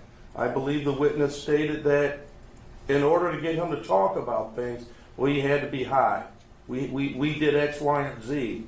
Again, I'm going to let Mr. Clements talk about the some other things that can't be true regarding the tether, but this court has got to take credibility of a witness into consideration. There's no way in the world that this witness could testify to somebody being beat with a table leg and the autopsy doesn't show it. Not even a scintilla of that. There's no way that this witness can testify that somebody put a belt around the decedent's neck and hung her. The autopsy doesn't show that. This is the evidence they put in. So what he's basically asking you to do, Your Honor, is just go off of what this young lady said, who, again, was high when she did this. There's other evidence, I believe, that Mr. Clements is going to talk about regarding the fact that some of this could not have even happened based upon location and everything else. But the autopsy itself basically does not support what he's saying. He knows this. This is what was put in because we were going to call the medical examiner, but we stipulated, obviously, to having this come forth, and it's completely contradictory. There's been no evidence to show that in the house in Inkster, he's put on no witnesses to show there was blood down there. He's put in no evidence to show there was a struggle down in that basement. None of it has come in. All he's saying is, Judge, believe the woman that gets high again and again and gets him high to get things out of him. It makes no sense, Your Honor. There's got to be some, I know this is a probable cause or, probable cause hearing, but there's got to be, the standard isn't that low. It's just not, Your Honor. It's contrary to what Mr. Degrazi is saying, and he can't even refute it. And with that, I'd ask the court not to bind over on the amended charges. As it relates to the other charges, Your Honor, I believe there are questions of fact, and I'll defer to the court. Yes, Judge, I'll do my best not to be redundant and to cut to it. So, way back when my client was initially charged in this particular case, and we had an opportunity to have arguments on arraignment and things of that nature, there were some statements that were made both by the prosecution and by the defense. And at the particular time, one of the things that we said was that the decision or the emphasis should be on the evidence, not tied up into the emotions of what happened to essentially a child. This is an awful thing. But at the end of the day, the evidence is what should control how we move. And what we have in evidence, Judge, is a body that was recovered with an autopsy that was conducted and produced. And we have an injury diagram. And the injury diagram, if you focus in on the throat and neck and you're thinking in your own experience, not just as a judge, but as a litigator as well. When someone says that they were strangled around the neck with a belt, what are the first things that we look for? Are there ligature marks? Are there bruising and scarring to the neck? Are there any injuries to the neck? Is the trachea crushed? Is the cause of death strangulation? No. Oh, well, the witness that I'm asking you to believe also says that the young lady was beaten severely or significantly, well, she couldn't really qualify because she didn't give me any details in terms of what was stated to her, with a table leg. Now, you've had an opportunity to see some pictures of young Miss Thomas, so you know what her skin texture looks like. You know that she's a light-complected individual. So I want you to imagine how her body would react to being beaten with a table leg and not to leave any bruising or scarring or any noticeable injuries on her body. But this is the government's theory. This is their evidence.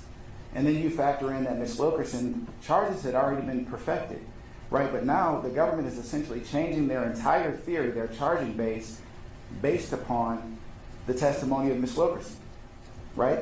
From her testimony, you're to deviate from a second-degree murder charge that was initially levied and add charges of premeditated murder, add charges of unlawful imprisonment, and add charges that are felony murder that appreciate the entire context of the information that she provides, but just avoid the content that suggests that she's not being truthful or that she's just not a quality witness, like being extremely drunk and extremely high when this information is purportedly given to her, which would be a good explanation for why the information that she provides doesn't marry up with the scientific evidence.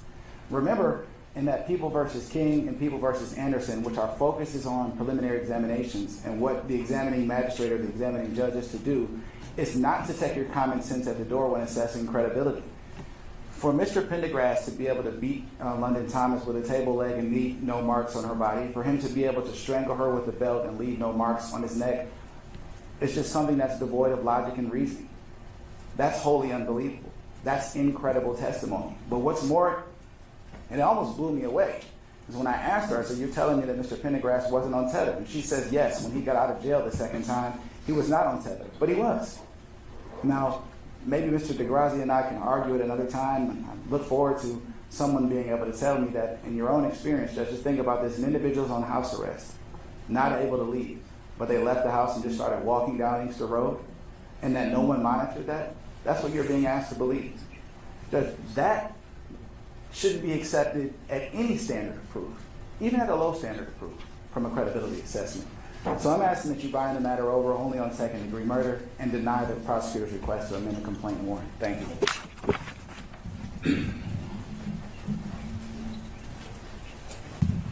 Well, I guess I'll first respond to this issue about the chronology of the defendant's arrest. This case has a long history where the defendant was initially arrested, then he was released, then he was arrested in Oakland County for unrelated charges, then he was released on tether. So it's not difficult to believe that a layperson cannot keep the chronology of the defendant's different arrests by different jurisdictions and when he was held in custody, the fact that she's not exactly clear what exact day the defendant may have been on tether-on, I don't think is dispositive testimony. Now, Mr. Johnson mentioned, well, there's no evidence of a blood or struggle inside the basement. Well, we have to remember that this murder likely occurred sometime between the hours of 5 a.m. and later that morning when the defendant left the house by her own admission. By the time the police get there, the Inkster police get there, they get there late or in the evening of April 5th. So they've had at least 12 hours to clean up that basement, to clean up the crime scene, and we know that they made efforts to hide evidence or destroy evidence because of what they did to hide Ms. Thomas's body. It's no great surprise that if you're going to go to the length to hide a body, you're also going to try and clean up the crime scene so that police investigators won't find a bloody mess in a basement. Regarding the autopsy results, the court has seen the pictures, and it's clear that between April 5th, when we're alleging that the murder occurred, and April 26th, when the body was found, that there had been significant decomposition to the decedent's body.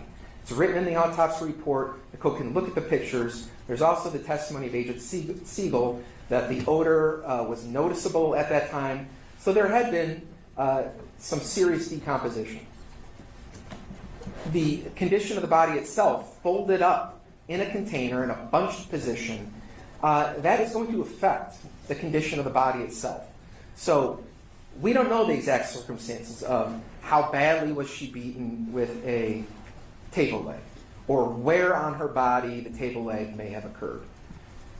We don't know what her body may have looked like on April 5th, and we don't know that because they went out of their way to hide evidence. But we do know that when the body was found, there is significant decomposition which has affected how her body looked and appeared at the time it was found. Now, the cause of death was ruled as asphyxia, and that determination was made before there was any sort of knowledge that she may have been strangled by a belt.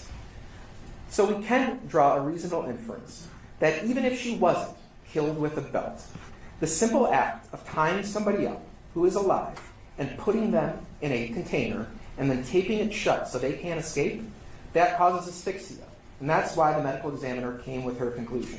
So even if we purely discount Jalen Pendergrass's testimony about how the murder occurred, both defendants are still responsible for her murder because they helped each other by tying up the victim, by restraining her, by putting her into a container and taping her up and leaving her to slowly suffocate to death.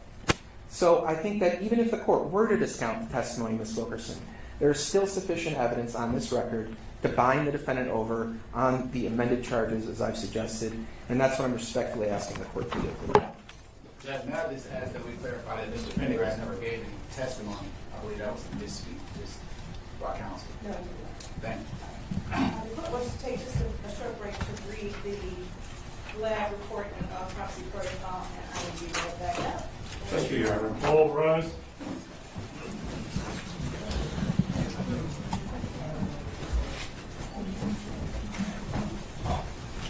Stand up.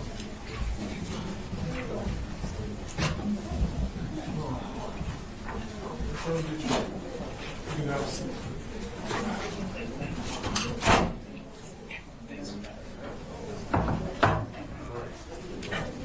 Ms. Pendergrass, have a seat.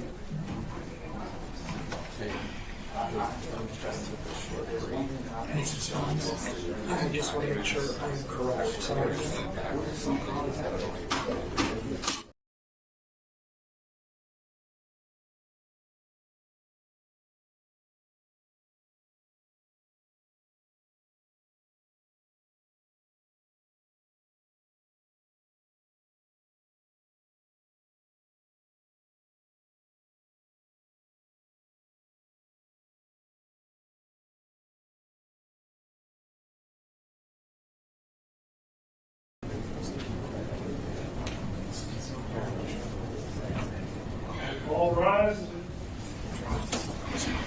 Court's once again in session.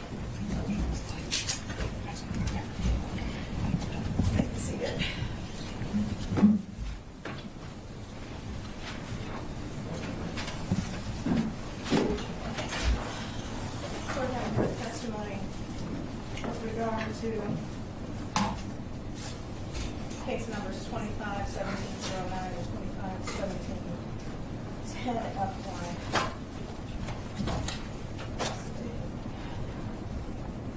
I'm sorry.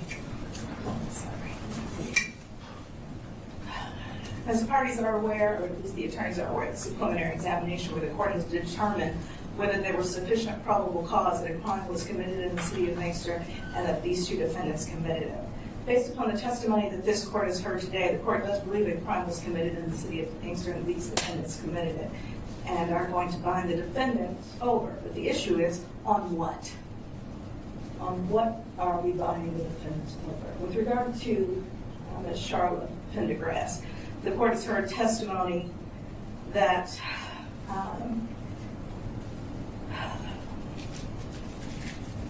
from Mr. Lynch that he received a call from Ms. Pendergrass with regard to a tote, that he met with her, that he received this tote, that they had some meetings where conversations were had, both verbal and in writing, that she gave him instructions on how to dispose of, burn, and get rid of the tote, and that the tote was later opened and a body was recovered.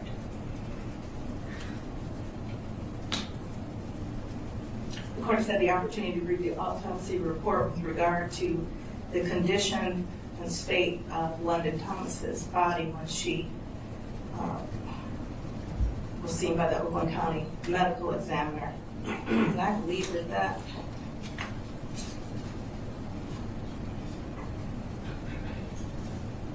the date of that autopsy was April 27, 2025.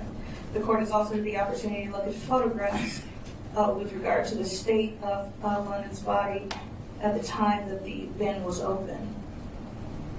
The autopsy that was submitted by the prosecution indicates on page 2 the decomposition changes are noted, including skin slippage, green-brown discoloration, bloating, and marbling.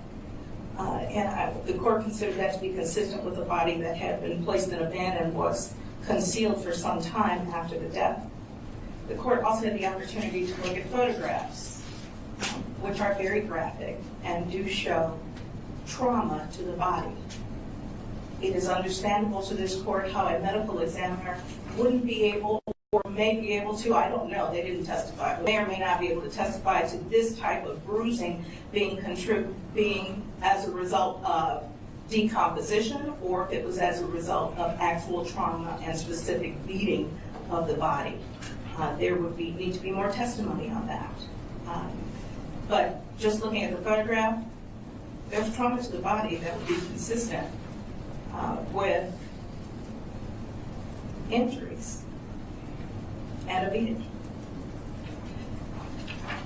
When the court takes a look at the bin that was found, there's a lot of intentionality with regard to how this bin was concealed. There's lots of tape all over the top, the sides, wrapped around the bottom. It's clear to me that every effort was being made to conceal something. And the court does not know if her death, as indicated by the autopsy, was as a result of asphyxiation. It could have been the asphyxiation that occurred at the residence or as a result of being placed in a bin. It's also interesting to the court that the tape that's used around her wrist is different from the tape that's used on the outside of the bin, indicating that it might have happened at a later or different time, which would be consistent with testimony that was heard today. But with regard to the evidence in this case, and I agree with the people that the court can consider what happened before, during, and after. Testimony was made with regard to Ms. Charla Pendergrass, and several conversations were had with her regarding this incident, regarding whether she had contact with London, that she was clear on some facts, unclear on the other, but what she didn't do was ever say that she had a bin and took it someplace else. She was not contributing or assisting in any way with the recovery of this body and led police in a different direction that prevented the finding of this bin. Knowing that everyone was looking for her, friends, family, police, she had information that she did not share.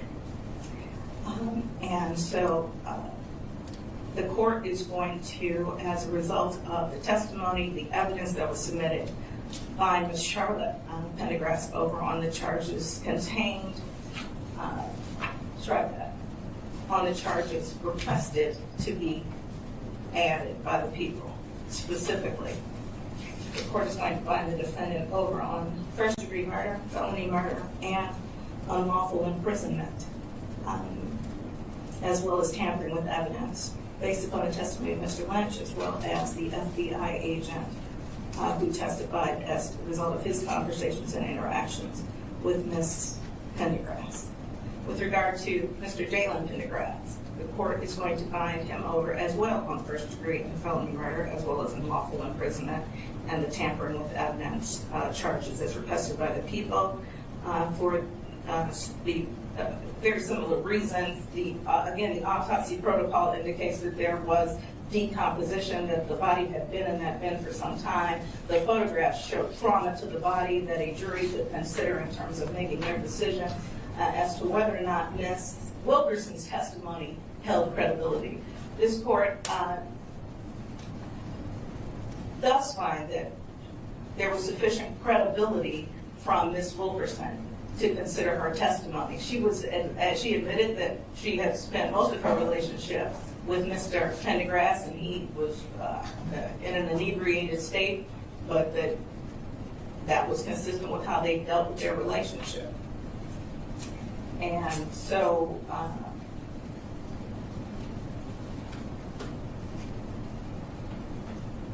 the court finds sufficient evidence to find the defendant, so, and will do so. Thank you. Thank you all. Thank you, Mayor. The court will please. Mayor, the court.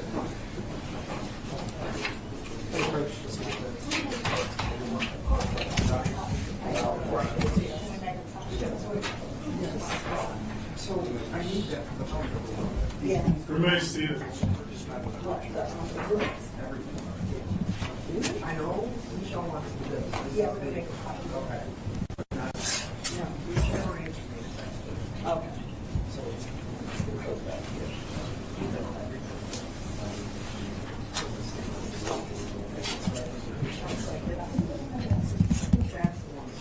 Okay.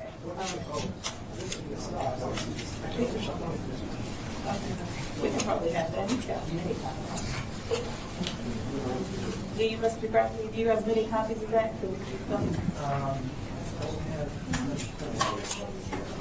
Okay, so we'll just make copies.